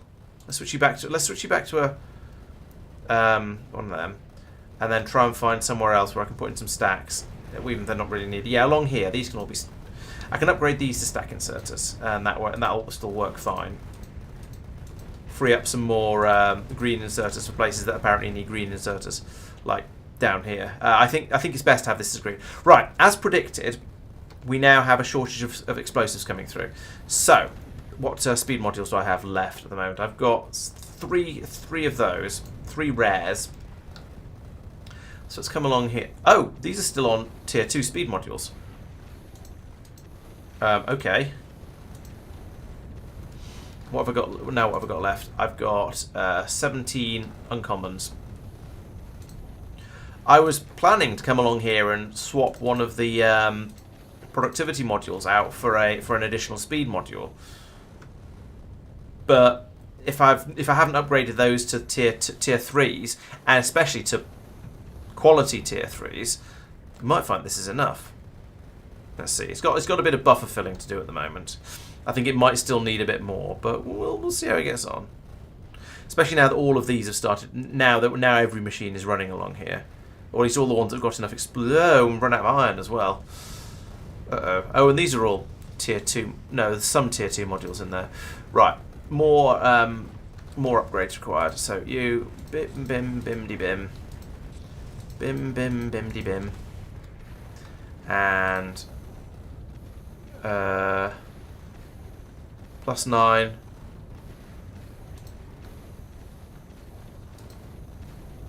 They're all the same, it doesn't matter. They're all the same, doesn't matter. They're all the same, doesn't matter.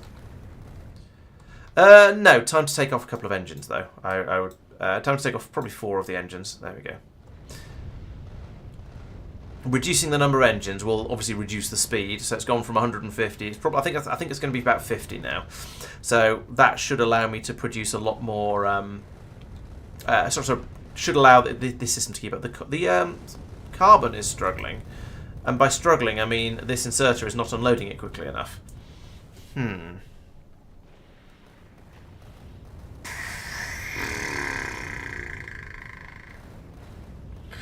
Don't know what to do about that. I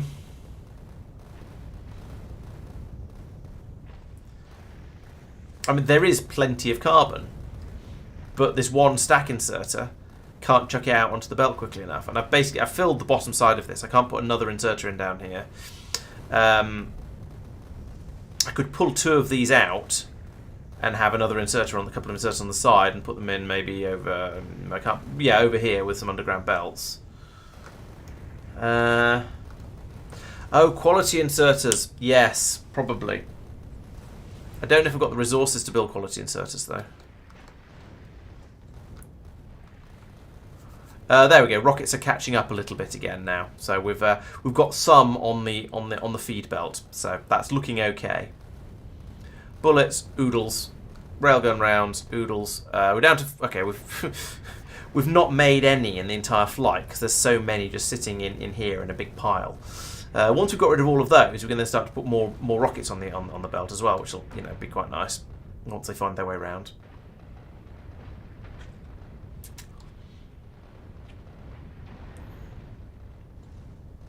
Yeah, it would. Because yes, we have a serious shortage of explosives coming through here. Oh, you know what I could do? I could put in one of these in here and give that some speed modules. There we go. That's a bit more iron coming through now. So that's that problem solved. Probably.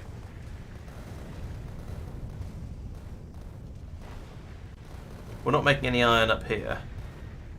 Oh no, that's monitoring this tank. That's why. Yeah, quality stack inserters sound tricky. That was what I was sort of thinking. I've got plenty of space here, actually. Yeah, let's pull out 2 of these. Put at least one of them back in up here, like that. There we go. And then I can copy that to there and have it come down. In fact, you know what? Let's just do it right up at the top. Let's have you go underground there. Belt across there. There we go. It's not quite a full belt, but it's much better. And some of it is getting past all these machines, which is good because it's needed down here to make more fuel. Rocket production is hanging on just, so that's all right. Quality green inserters quality green inserters would have a lower throughput. Although it'd be help up here actually. Yeah, having these running faster would be quite useful. Yeah, this input over here is now insufficient for the amount of stuff that's coming through.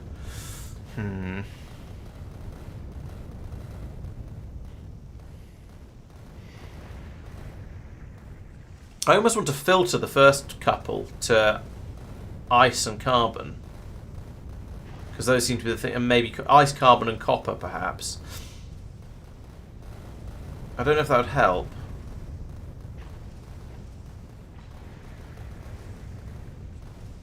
Yeah, because the copper isn't being allowed through at the rate I'd like it to come through at. It isn't a problem yet, but we're also blocking a lot of the carbon from coming through. It's doing sort of okay-ish, kind of. But it's not brilliant. Hmm.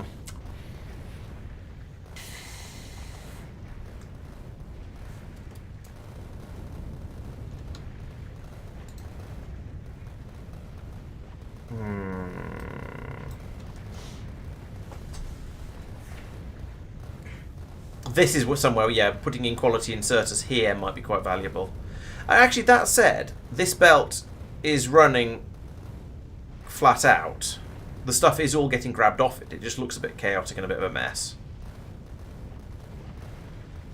So I don't think we're limited here, although I could do with some green belts. But it would make, yeah, it'd be rather nice to pull the output from this. What I should have done here is had this belt, yeah, okay, peel off the carbonics here, but then this belt here should be coming down to should be feeding this one with a splitter to sort it probably, and then some sort of overflow system as well, rather than going through the hub. And that's what I've done. That's what I've done with the copper and the iron up here, and that works really quite nicely.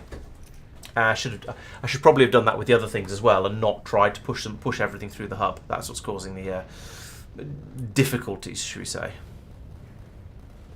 Although we are only there we go. We just ran out of rockets in the input supply here. Why is this? What's this limited by? Probably by these things. I think making fast, long-handled insert. Oh, no, I take it back. It is keeping up.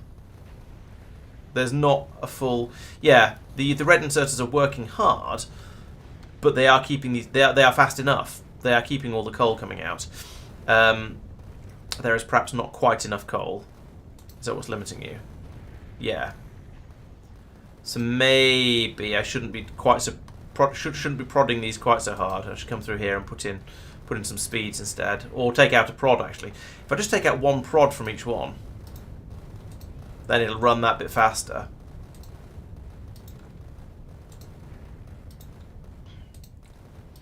There's no real reason not to put a speed in, I guess, but this will probably might make enough of a difference. Let's see. Oh, look, we're filling up down here. We're still heading outwards, outward bound though. 4.2 is greater than 2.5 thousand. Why are we not turned? Oh, we have turned around. We're heading back to Aquila. So, no, what?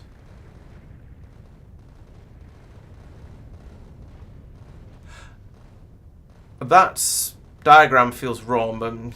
That diagram feels wrong because it's got solar system edge and shattered planet, but the numbers are increasing to show it's going back to the solar system edge. That's very strange. The diagram there feels wrong, but oh well.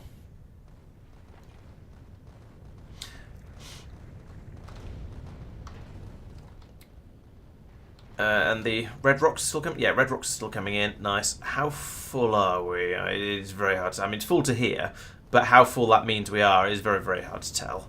And actually, the question is, are we in the next sort of 40,000 kilometers? Are we going to be able to fill this up completely, or have I got the numbers wrong? And we'll wait and see, because I don't know. I'm curious to find out. There's some nice chunks of it coming in here. We're going to grab a lot from up here, I suspect. I assume we're just always trying to grab Prometheum asteroid chunks whenever we see them. Because they are, yeah, worth having. By how much? Yeah, okay. 1,200. Okay.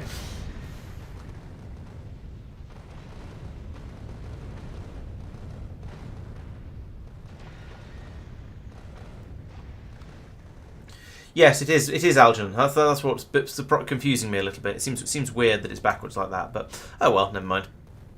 So reading the belt contents in there, subtracting 4,700.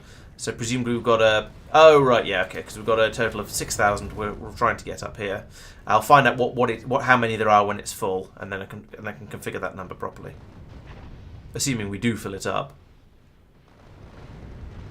There's good amounts of promethium chunks coming in up here. And that's grabber there is working very hard at getting them all.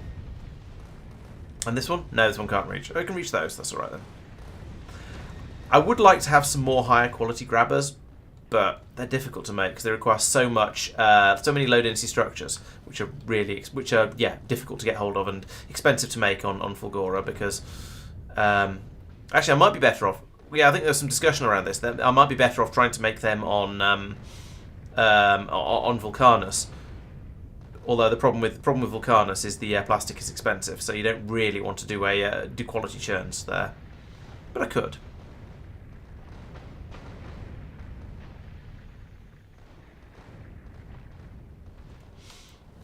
Ah, we're full. So now we're throwing it away. So how many have we got now? We've got 5,000.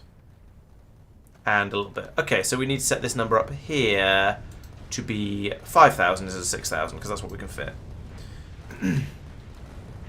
And now that means the grabbers are no longer trying to collect promethium.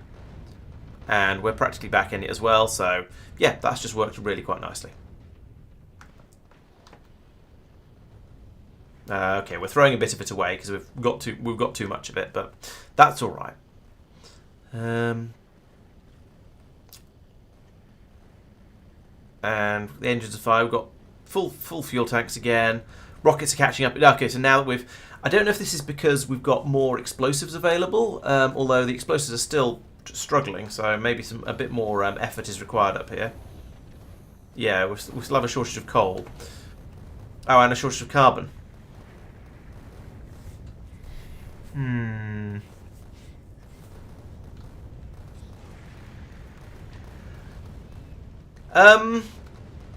I think if it's how much am I avoiding spoilers, I think it sort of depends what the spoilers are. If it's a sort of, hey, why don't you do such and such a thing on Gleba, then that could be interesting. But if it's a, did you know that when you get to the Shattered Planet, it turns out it's actually made of cheese, then that's the sort of thing I don't want to know about, because that's something I intend to get to the Shattered Planet, even if it's going to take a little while to do.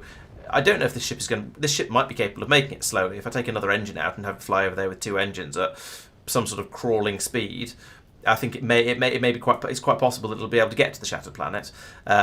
I'll do some tests at some point and see. But yeah, so if it's things that I've discovered and just haven't thought about, then I think spoilers are okay. But if it's things that I just haven't discovered yet, which basically means if it's the Shattered Planet, then I don't want to know. Does that make sense?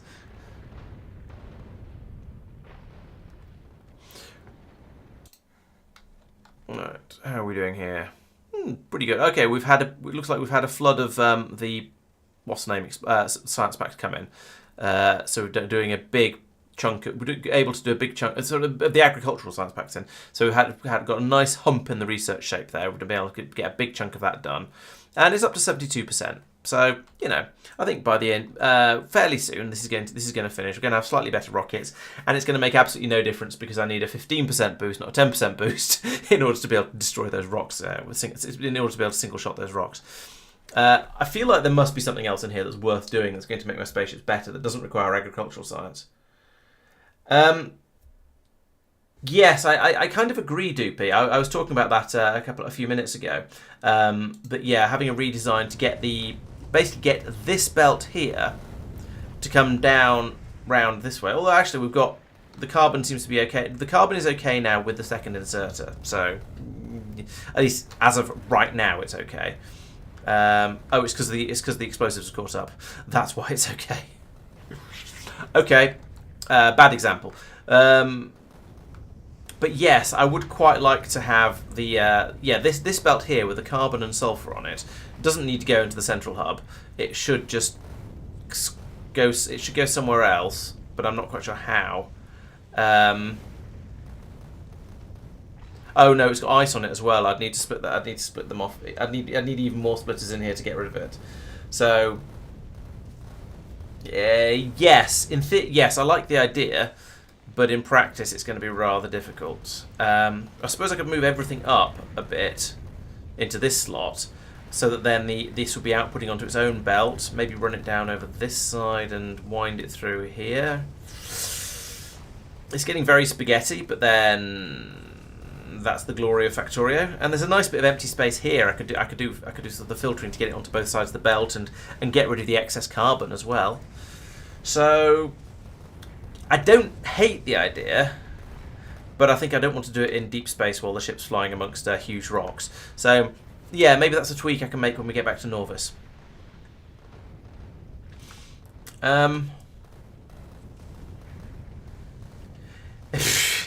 It would not be, at this stage, I don't think it would be easier to make a new ship, because there's quite a lot of quite complex circuitry going on here, and just trying to get all of that working is, making sure I don't forget anything is quite a big deal, basically. So no, I think at this point, modifying the ship like that is going to be easier.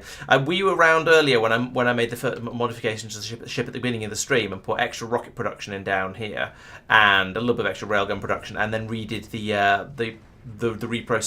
chunk reprocessing?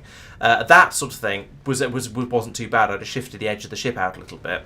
I say just, it took quite a lot of fiddling to get it to work the way I wanted it to, but it was kind of that was kind of manageable. Much more than that, I think, is probably going to be a bit too. I don't want to do a complete rebuild because that's all right. I just thought I'd mention it since it was something I was doing or I had done, and is why the ship is now a little bit different. Yes, in an ideal world, I'd design it a bit. I'd go in and I'd be able to tweak the design a bit. I mean, for one thing, I sort of don't want to be using the hub for any of these materials, really. It's just so convenient for dumping all the stuff into, and I got into that bad habit with my very, very early ships like this one, where it's even putting the asteroid chunks into the central hub and then unloading them into the crushers to load the resources back in here, because then it's like using a warehouse for sorting in space exploration. It's really, really easy. It's just also kind of dumb. Or no, it just also has some fairly severe downsides. But the downsides in Space Age are a bit more severe than just your UPS will tank. Or a bit like over on Norvis, where I've got the Abomination in here, where I'm running building off a railway wagon, which is kind of okay until it overloads because you don't have enough capacity in it. And some of the things you've built aren't getting unloaded for some reason. So let's take that out and not that out, because these are all finished things. They should not be in there.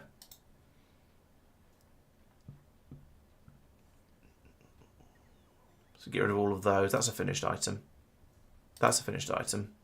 I don't think you use electric furnaces for anything else. Not certain about chemical plants or rail. I don't think they use anywhere else, but I'll leave them in there anyway. Okay, yeah. So the point being that what was it? Yes. So I'm passing everything through the space platform hub. It makes things trivial it makes things easier in the very, very early stage, but then that's a bad habit to get into for later. Also, I think that should probably be a splitter like that. These things are that said, they're mostly keeping up, at least on the input side here. The output is a bit more of a struggle.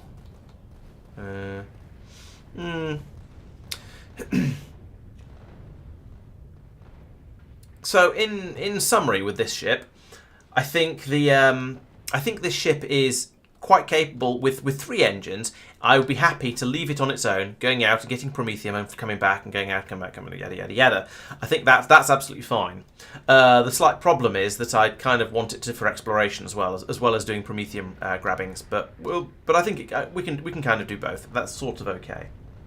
And yes, it's not just the waiting for stuff, although that is certainly a factor.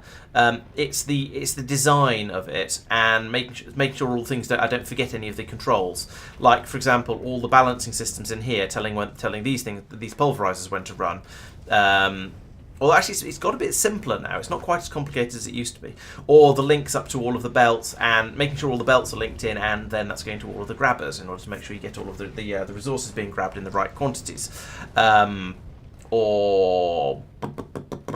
Actually, to be honest, my designs have got simplified a little bit. Part of the reason it's a little bit simpler is because I'm using the fusion reactors instead of the fission reactors, but still. Pen and paper it. I could duplicate, and I was thinking of duplicating the ship, but the problem is I've got a few quality things on here, and making this legendary asteroid collector was extremely difficult.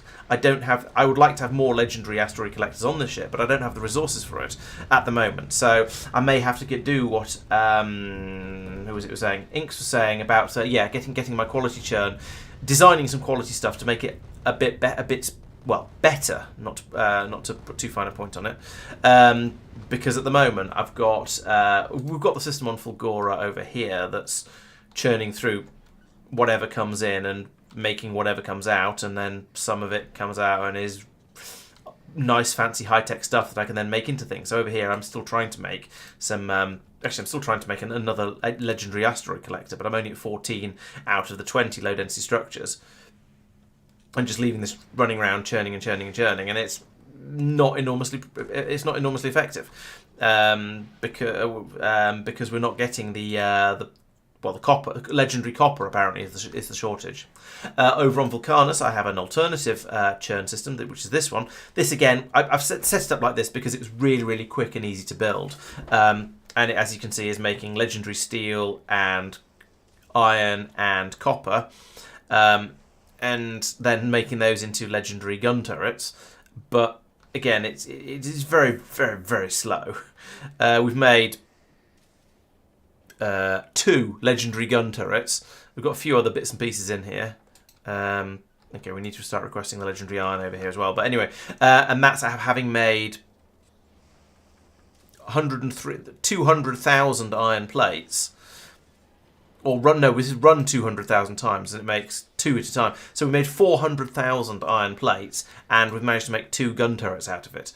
It's that sort of level of the numbers are difficult. However, what Inks is going to tell me is that if I had if I didn't try and just go all the way up to legendary ingredients, if I rolled the dice a bit more for each step of the process. So if I had I don't know, tier 3 iron being brought in here, and then filled this up with quality modules, trying to make tier 4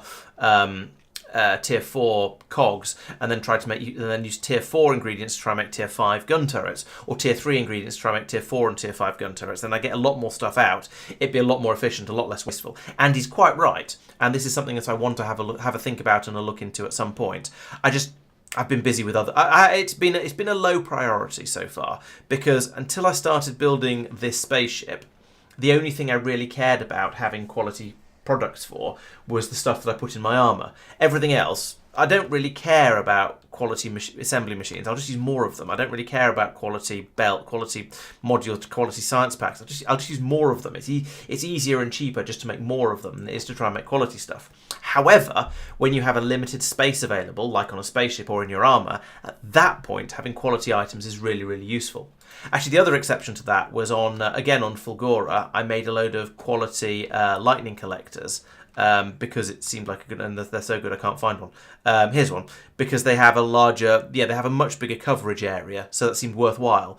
And also quality pylons is probably going to be worthwhile for this as well, although I didn't need to get across here. But in general, the quality pylons give you something that just multiple pylons wouldn't. I could bridge a larger gap with them.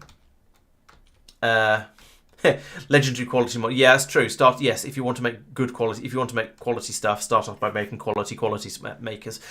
Yeah, that makes perfect sense. That sounds like a good idea. In fact, over here I've got tier 3, tier 4 quality modules. They're only because why not? I thought, yes, over here let's put quality modules in the machines making the quality modules because why not?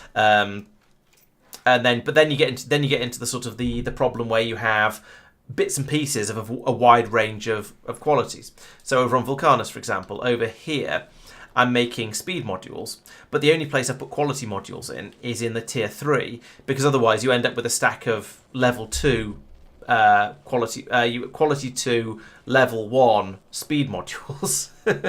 Too many numbers. And then you need an extra set of machines, and then you need to bring in better circuits as well in order to make them into tier 2s, and so on and so on. So it sort of spirals out into into an enormous thing, and that I think is the way to go if you want to get the best sort of stuff out for as little resource as possible. But that's the thing as I haven't done yet, and I'm sort of not avoiding necessarily, but am not doing at the moment.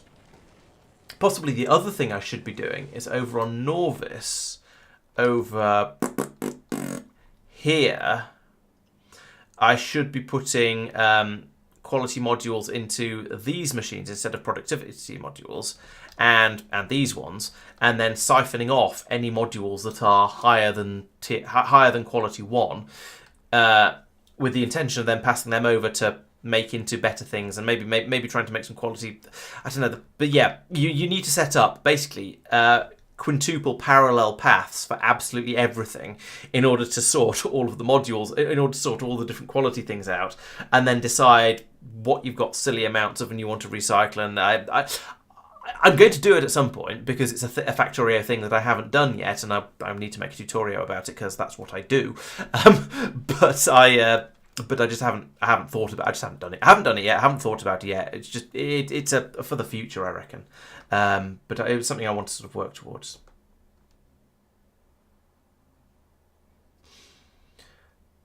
Oh, I see. So you make iron chests out of iron and then recycle those.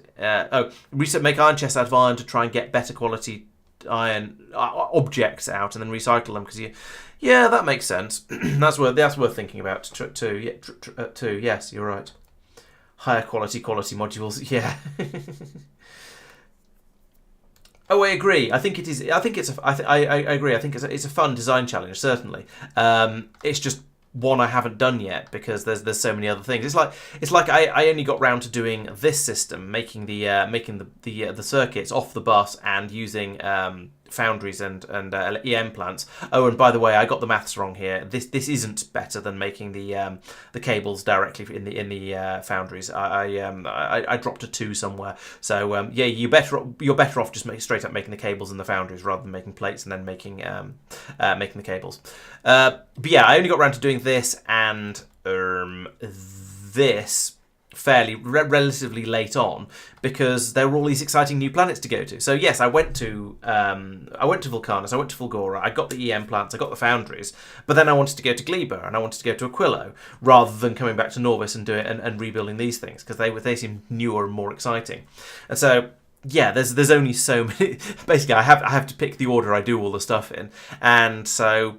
Yeah, quality is one of the things that I've played with a little bit, but I haven't gone in and really thought about it and really worked on it yet because there's been other exciting stuff like whether that's trying to get out to the Shattered Planet, doing the Prometheum science, all those sort of things. It's like it took me quite a long time of playing vanilla and space exploration. Well, actually, no. It was when I started playing space exploration that I really started using modules and beacons properly. In the days back when I played vanilla, I was just building. I didn't really. I think I probably put productivity modules and things, but I didn't heavily use the beacons. It wasn't until space exploration where you drop in one, but you can have the slightly different mechanic where you drop in one beacon and it affects everything for a 3-mile radius around it. That I started using them and sort of really got my head around the power of them, which is why a lot of my builds, you can see, yes, here I've got a beacon in the middle of it because I'm so used to space exploration and not so used to vanilla beacon mechanics. This should be, at the very least, probably should be a row of beacons all the way up the middle, if not a row of beacons up the middle and then another row of beacons down the outside over here with, I guess, underground belts to deal with the belt overlap issue. Possibly even then going on to having one building in the middle completely surrounded by beacons, but that feels like it's going a bit far. And I think to an extent the trick of just using more buildings is still fairly valid. I know in space exploration, because you can put so many more modules into a beacon and they have such a big coverage area. You can save an absolute fortune. Oh, and the modules are really, really expensive. You can save an absolute fortune on module building costs by having a speed beacon affecting a smaller number of buildings with productivity modules in them. However, in vanilla, the modules are a lot cheaper because they only go up to tier 3, and the beacons don't have such a big coverage area. So And and you can't put as many modules into a beacon, so you don't get as much of an effect out of it. So, for example, what's this doing? This has got distribution efficiency of 1.5, and it's pushing out a speed boost of 30%. So that's per module. So that's 60, 90. That's a 90% speed boost. So it's roughly doubling the speed of the 6 machines around it, and it's doing that with 2 modules. So actually, that is saving quite a lot. If I put in another one, but then you have the diminishing returns of multiple beacons, and now of course. So, but this one here is using 2 beacons to functionally save for 8, 12, 16, 20, 20 to save 24 beacons. So there's a big saving in modules there. And if put in more beacons, it would still be a saving. So it's still going to be worth it, just not quite as much so as it is in space exploration. And because you can churn out these modules relatively easily, it's much less of a thing. Although maybe if I started moving up to the higher quality modules, then exactly as NoGuard says, yes, and moving up to the higher quality modules would then change the maths to the point of you going, well, I can make 4 legendary productivity 3s, or I can make 8 of them, but I can't make 40 of them. So let's try and make a few legendary speed 3s and put some beacons in the middle. So yeah, that makes a lot of sense. Yes, you're probably right, NoGuard. I probably do have the beacons because you yelled at me. I wouldn't be surprised. I could put in another one up here, but again, I've built what feels like a fairly small system here, and as you can see by the fact that it's completely idle and all these chests are completely full, it's massive overkill because I've moved all the science production off this planet. Even the iron one, and I think I'm using iron more, it's all completely idle. So yeah. Because most of the science is being done elsewhere. The only one that's being made on this planet is purple, and we aren't using purple at the moment. So yeah, that's filled up quite happily. We're not using any of them at the moment, technically, but that's due to a supply issue. What's my supply issue shortage now? Oh, red and greens again, and yellows. So I built up the yellows earlier on Fulgora to be made a bit faster, and okay, it's the low density structures. Fine. I mean, I'm not surprised. I'm slightly disappointed, but I'm not surprised. Yeah, over here, there's just not enough copper coming through, even with the stuff being dropped down from space.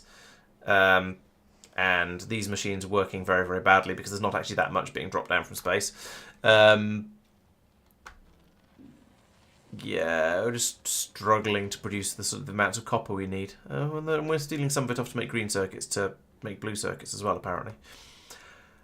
So I guess that means I should do a couple of... Oh, I've got a couple of these in already. Let's prioritise these because I seem to have a shortage of something. Yellow, red... Oh, there's red and green are the problem. So let's have another look at the Tango then. Where are you? Okay, you're here. You've got the red, and you probably presumably that's just arrived and is now unloading them. Yes, it has just arrived and is now unloading them. So the system is working, it's just a bit slow.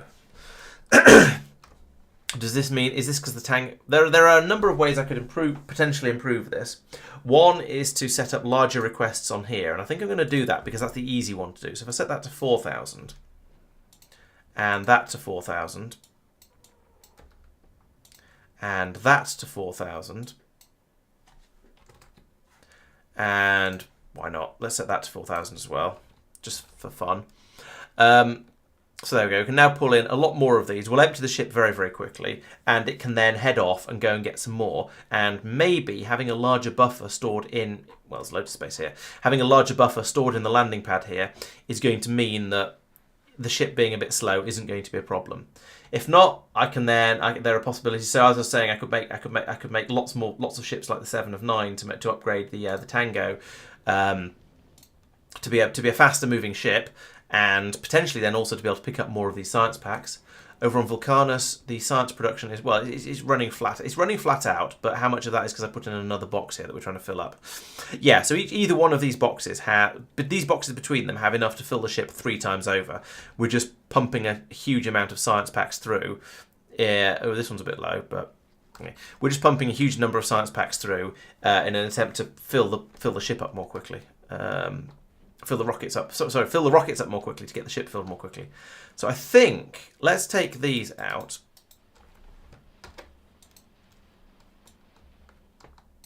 Can we paste?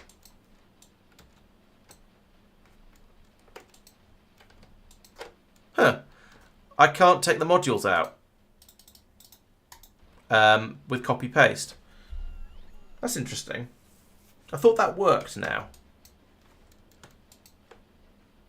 Apparently not. This is going to be a slightly laborious process then.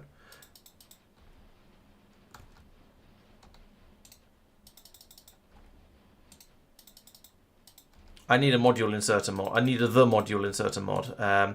I mean, in theory, you shouldn't need it so much with Factorio 2 because you can do a lot of these things much more remotely. But apparently, removing all the modules from a load of assembly machines is not one of those things.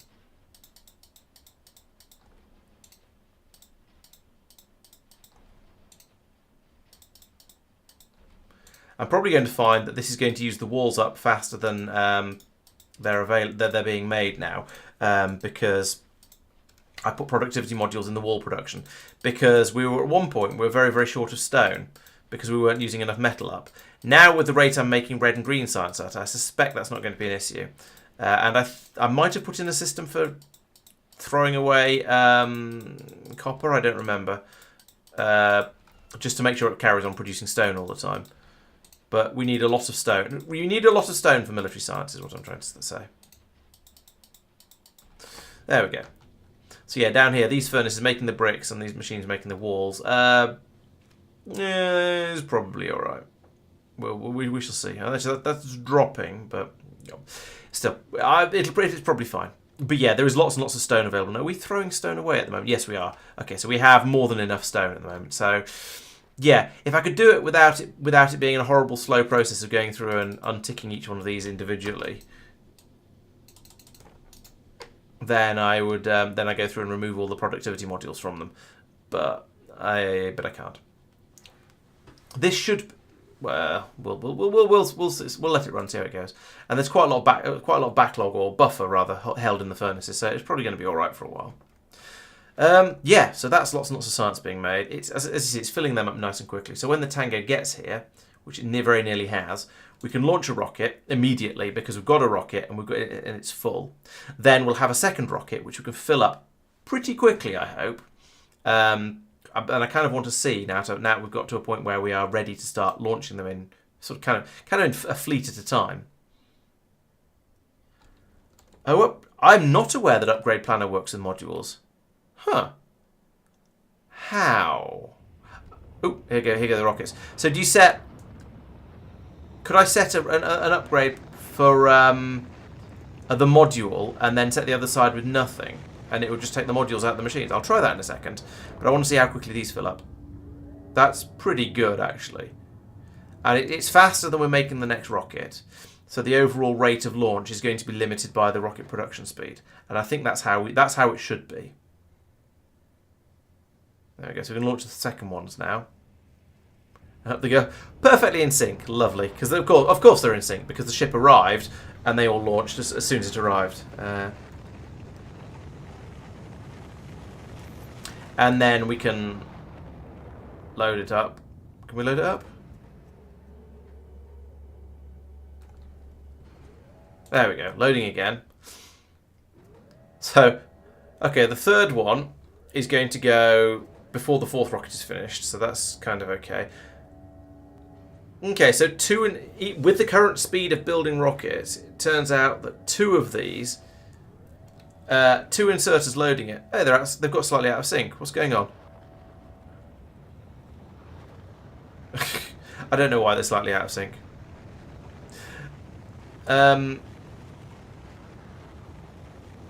Yeah, because it keeps making the rocket in the background. We aren't quite... And it stops loading. It doesn't start loading the next rocket until the previous rocket's gone. So we can't quite get the fourth rocket off in time for the in the absolute minimum time. The limiting factor is still how quickly I can load the science packs into the rocket. However, that's pretty damn quick. I'm impressed with I'm impressed with how quickly we've managed to get all these rockets off. An option for no more. Okay, well let's have a look at that. I would like an upgrade planner. I would like to edit it. I would like to edit it. And I want to say, what have we got in here? We've got prod 2s. Prod 2. What do you do? A machine type to upgrade the modules for. Okay. So I can then... Maybe I don't need to. Maybe I can just leave that blank. Let's try leaving that blank. From and to. And I'll leave that... Ah, there we go. Empty module slot. Ah. Heh. Nice. Thank you. Thank you. What was that? Inks and Madman, I think. Yes. That's absolutely... That's amazing. Thank you very much. I shall have to... Funny thing is, I'm making a... I've just virtually finished making a video about how to use blueprints, red prints, and green prints, and that's not in it. So now I'm going to have to go in and edit it. But thank you. No, I appreciate you. I appreciate you telling me that. That's extremely useful. Wow. Okay, well that's another modification I'm going to have to make tomorrow when I in finishing off the video. Cool. That could be quite useful on the for some of the tweaks I've been making for the spaceship as well. Speaking of, the Edge is now back at Norvis and presumably getting egged on. Oh no, it's not going to be getting egged on because there aren't any egg production. There's no egg production left anymore because that bloody rocket... Alright, does anyone know why this rocket turret isn't shooting biter spawners and recapturing them? It's got ammunition. It's targeting biter spawners. It doesn't matter whether it says to ignore unlisted targets or not. It doesn't matter if I remove the target priority. It just sits there, not recapturing them.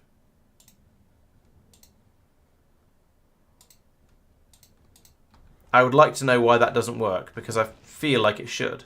And at the moment, I've just got biters spawning in the middle of my base, and that's not ideal. And oh, actually, I've got one machine producing. I've got one producing eggs for me.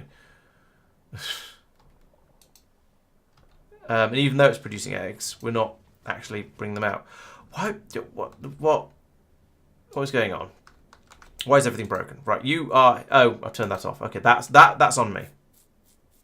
Oh, and that means I still only have 48 quantum processors.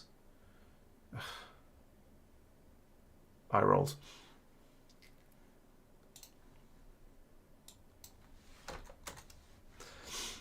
So, yeah, okay, we're starting to unload them over here. I'm just going to... Actually, I'm going to have the Edge do a run back to Aquilo and pick up those processors that it didn't get on the way through because I didn't have the tick ticked. And I'm going to put more engines in because we want to do that as quickly as possible. How many engines can we have on this ship? That many, because we've run out of flooring.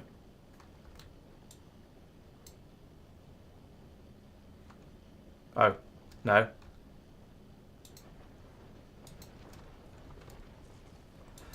That many because I left a gap in the flooring?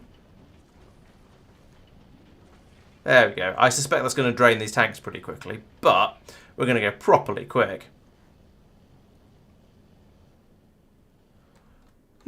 Yeah, I shall have to have a play with the module planner and see if I can do clever things with it. How many railgun ammo? How much railgun ammo? I would nearly use up most of the railgun ammo. There's now only 118 left in there in the central storage. That's ridiculous. Right, let's do a record-breaking speed run to Aquilo with all of these engines across the back. I feel like there needs to be. I feel like it's a little bit unbalanced now because I expanded over on this side and I haven't put more engine capacity over there. But I'm also not sure I want to.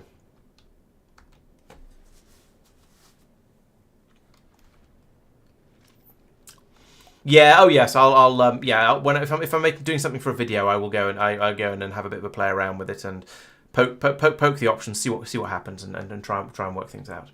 I try to be a little bit thorough. Tango has arrived at Norvis and has unloaded everything and is off again. So did we actually run out of reds and greens? Yes, we did. But now there's a larger number been dropped off and the ship's gone back over to go and get some more. So maybe it'll be all right. We shall see. Oh yeah. And actually, to be fair, the science only crashed 6 minutes ago, and I've put in a sort of an additional. I say additional fix. I've tried to make it run a little bit better. Oh, we ran out of oranges as well. I mean, that makes a certain sense given that that was the other thing we're bringing over. I think I've got this. Let's just upgrade all of these belts. I'm just going to do all of this area because it's easier to drag it across here than to try and be clever. And I just want to make all the science belts run a bit faster. I don't know if that's going to make any difference because we're still going to get the clumping from the. We're still going to be limited by how fast a stack inserter can stack insert. But still, I think it can't hurt to do some upgrades here. We might get the sciences coming through a bit quicker. Too many engines on one side, you go in circles. That would be entertaining. Yes, horrifying, but also entertaining. Okay, so I've got plenty of blue belts, but a distinct shortage of underground blue belts. Oh well, it's better anyway because it's pulling them out from here faster. And science is picking back up again, getting back up to this nice almost 5,000 a minute. 5,000 a second, that'd be impressive. Yeah, aerodynamics could make things a little bit awkward. I've got some interestingly shaped ships. Ooh, does this one actually have enough power now? It looks like it's been fine for the last murmur. I don't see any flat tops on there, which is how you normally tell that you've got power problems. And now we clearly have a good, healthy supply of both white science and ice cubes, so that seems to be all right. We don't need to worry about this for the time being.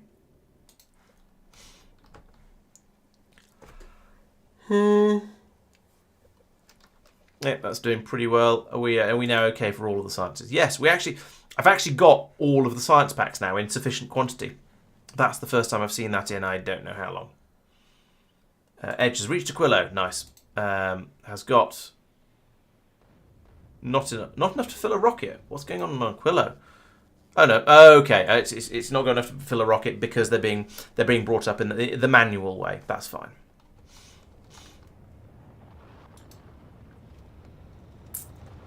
I could put a chest in here. It can't be a logistics chest because then they'd all get taken or they get put into the other rockets, and I don't want that. Oh, we're not making cryoscience. Uh-oh. Why are you unhappy? No lithium.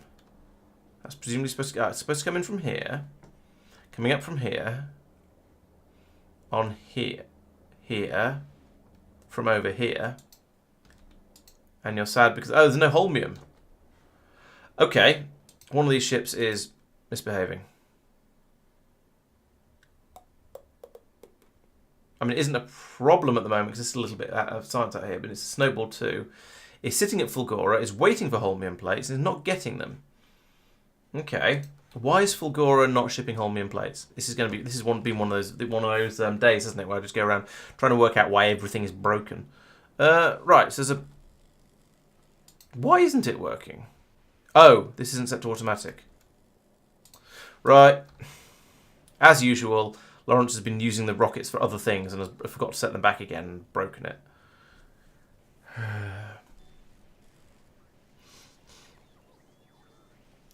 This is just straight up Laurence did something dumb, so I can't.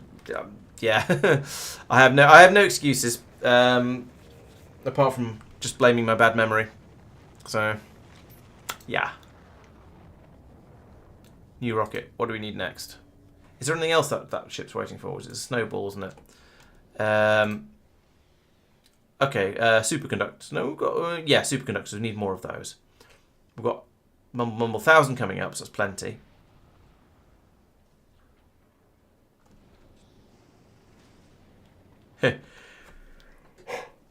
Here's another place where I put in the lazy. Let's do a bit more of that. Where I put in the lazy processing of just dumping everything into the central thing here, so the ores will go in. Actually, no. This is step one in the right direction. So you'll notice I'm no longer putting the the rock chunks in, except when they come out of these machines, and that all gets fed into here. The rock chunks get brought back out again and fed back onto the main belt that goes around the outside. Then we, but all of the iron ore, all of the ores go into here and then get pulled back out again to go into up to the smelters, and then they dump the metals back into here that then get pulled out to go off to make ammunition. So it's a little bit, it's a step in the right direction from the ship I was showing you a few minutes ago, but it's not quite, it's not got quite far enough. And even to be honest, even the edge isn't quite far enough yet, because, as I was saying earlier, it would be good to pull out the carbonics. It would be good to pull out the sulfur and the carbon from here and feed them directly onto this belt over here, because it would speed things up quite a bit, I think. I see what you did there, no guard, and I kind of wish I hadn't. Oh, Snowball 2 is on its way now. Okay, so that's good. That's going to head out. They'll get the frozen science up and running again, and everything else that goes on Aquilo, because we'll have the supply runs will be happening again now, which is nice. It is no longer broken, so we can just hopefully leave that one alone now. Oh yes, I was going to borrow a ship, wasn't I? It might as well be the Edge. Could you go to? No. Edge. Could you go to Fulgora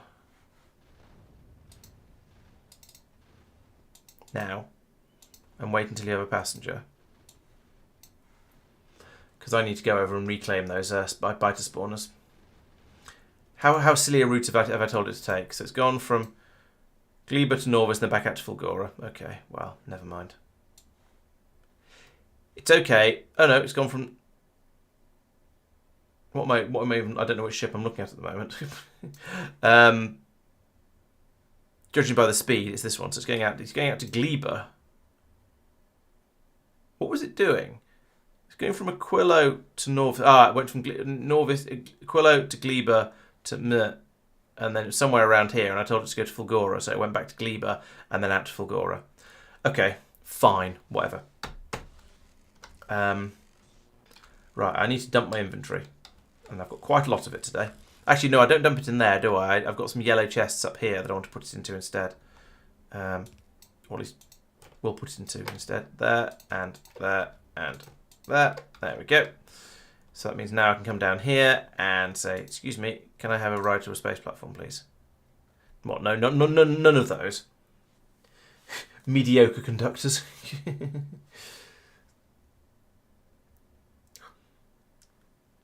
I was mostly complaining about the pun rather than the idea that superconductors. I could see if you're making maglev trains, then yes, definitely.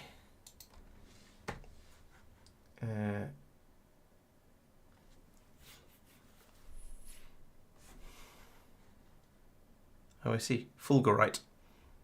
That's what the pink on the map is.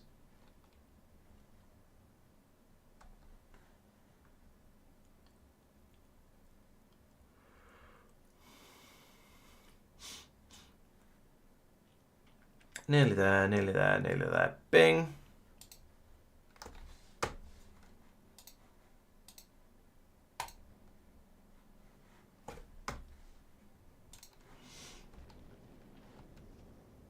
What's it dropping? Oh, probably copper. Fine. That's okay. Anything exciting here? No, I've got quite a collection of random modules, but nothing particularly exciting. Have we got me yet? Come on, faster rocket, please. I don't have time to wait for a transfer orbit. Oh, here I come. Right. And off we go. Boom.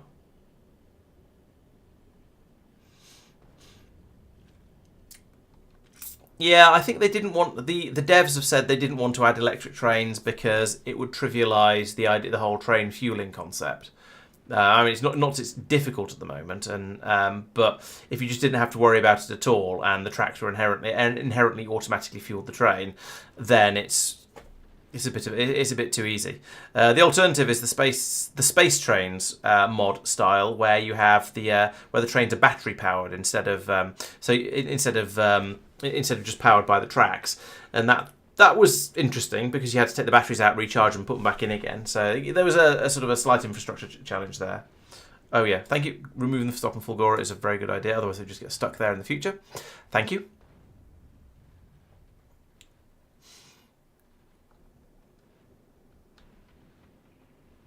Right, and I would like to get out on Norvis, please.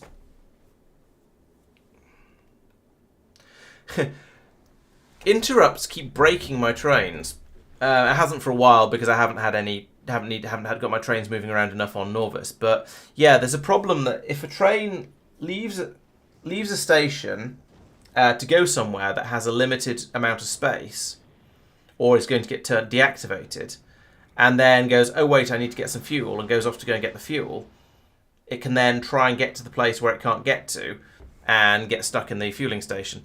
And that's caused me a number of train jams, which every so often I go in and kick, and they go, oh yeah, I should make some more. I need to make some more. What do you call it?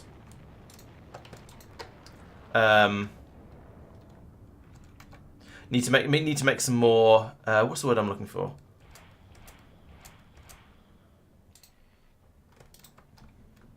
Need to make some more spaces in the in the station to allow. Oh, that one's already been. That one's captured. That one wasn't captured before, was it? I thought it was only this one. I am very confused.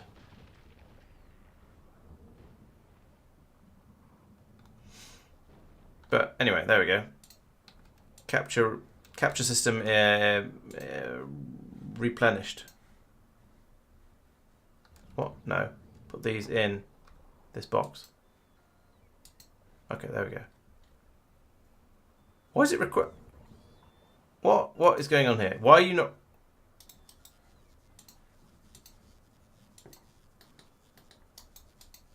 Why are you not requesting capture rockets?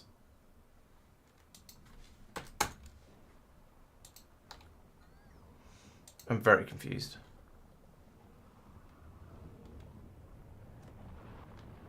Oh, there go some eggs. And that means we can have the eggs arrive up here, we can do some science, and we can churn through a load of this promethium, and then the ship can fly off again. Right, well, we've all seen this happen a few times now, so I think this is probably going to be a good time to end the stream, although I'll sort of, as I do the outro, we'll watch the science get made and see things working quite nicely. So, thank you very much, everyone, for watching. I hope you've enjoyed the stream. As we discussed, there's a few things left in this game for me to do. One is to play around with quality churn and get that to do sort of useful things. Another one is to actually get to the Shattered Planet rather than just talking about it.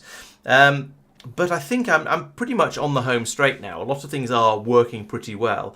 Maybe expanding Gleba further is a thing that I don't know. It's a thing that I probably should do, but I'm not sure whether I want to do it. But yeah, there's a few things left, but I feel like I'm kind of starting to approach the end of it now. I think, looking at what NoGuard just said, I think the captured spawner and biter egg thing. Yeah, it's annoying because it's a bit sort of iffy. I'm okay with the concept of it, but the implementation seems to have some. It seems to be a cause for concern, shall we say? It's just occurred to me to wonder if I could have had this belt go through under to here and then go under at this point. I could have it go under here and come up here. Yes, I probably didn't need to move all the machines across. Oh well, never mind. Done that now. Yeah, so I shall be. I shall have a little bit of an experiment with this ship over the next few days and see if it is capable of reaching the Shattered Planet with limited engines on the back of it, because it's had a bit of a boost, and basically find out where the next bottleneck is, rather than have everyone watching the ship fly for 2 or 3 hours, which won't be particularly exciting. So we'll let that run out, see how it goes, see if it gets there, and if it looks like it's getting close, then I'll save and pause and stuff, so that it actually happens on stream rather than between streams. But so that'll be a thing that'll happen on next Monday, 7:30 PM UK time as usual. In the meantime, what else is going on the channel? Yes, there will be a stream. There'll be a video coming out on Friday. This will be Friday will be a catch-up video talking about, I think, Quillo for non-supporters, or for supporters. There's going to be the updated video talking about how blueprints and so on work, which is a tutorial that I made a year or two ago, but I've updated it for 2.0 now, and apparently need to update it again because some people have told me about a new feature I was not aware of. So thank you for that, much appreciated. I'll get that set up, fitted in, and hopefully out on Friday. So then yeah, say back streaming Monday and Wednesday next week. So thank you very much for watching. I hope you've enjoyed the stream and making the Prometheum sciences over here, of course. And I'll see you next time when we'll have some more, no doubt, egg-related shenanigans and see how the spaceship gets on. Thanks for watching. See you on Monday.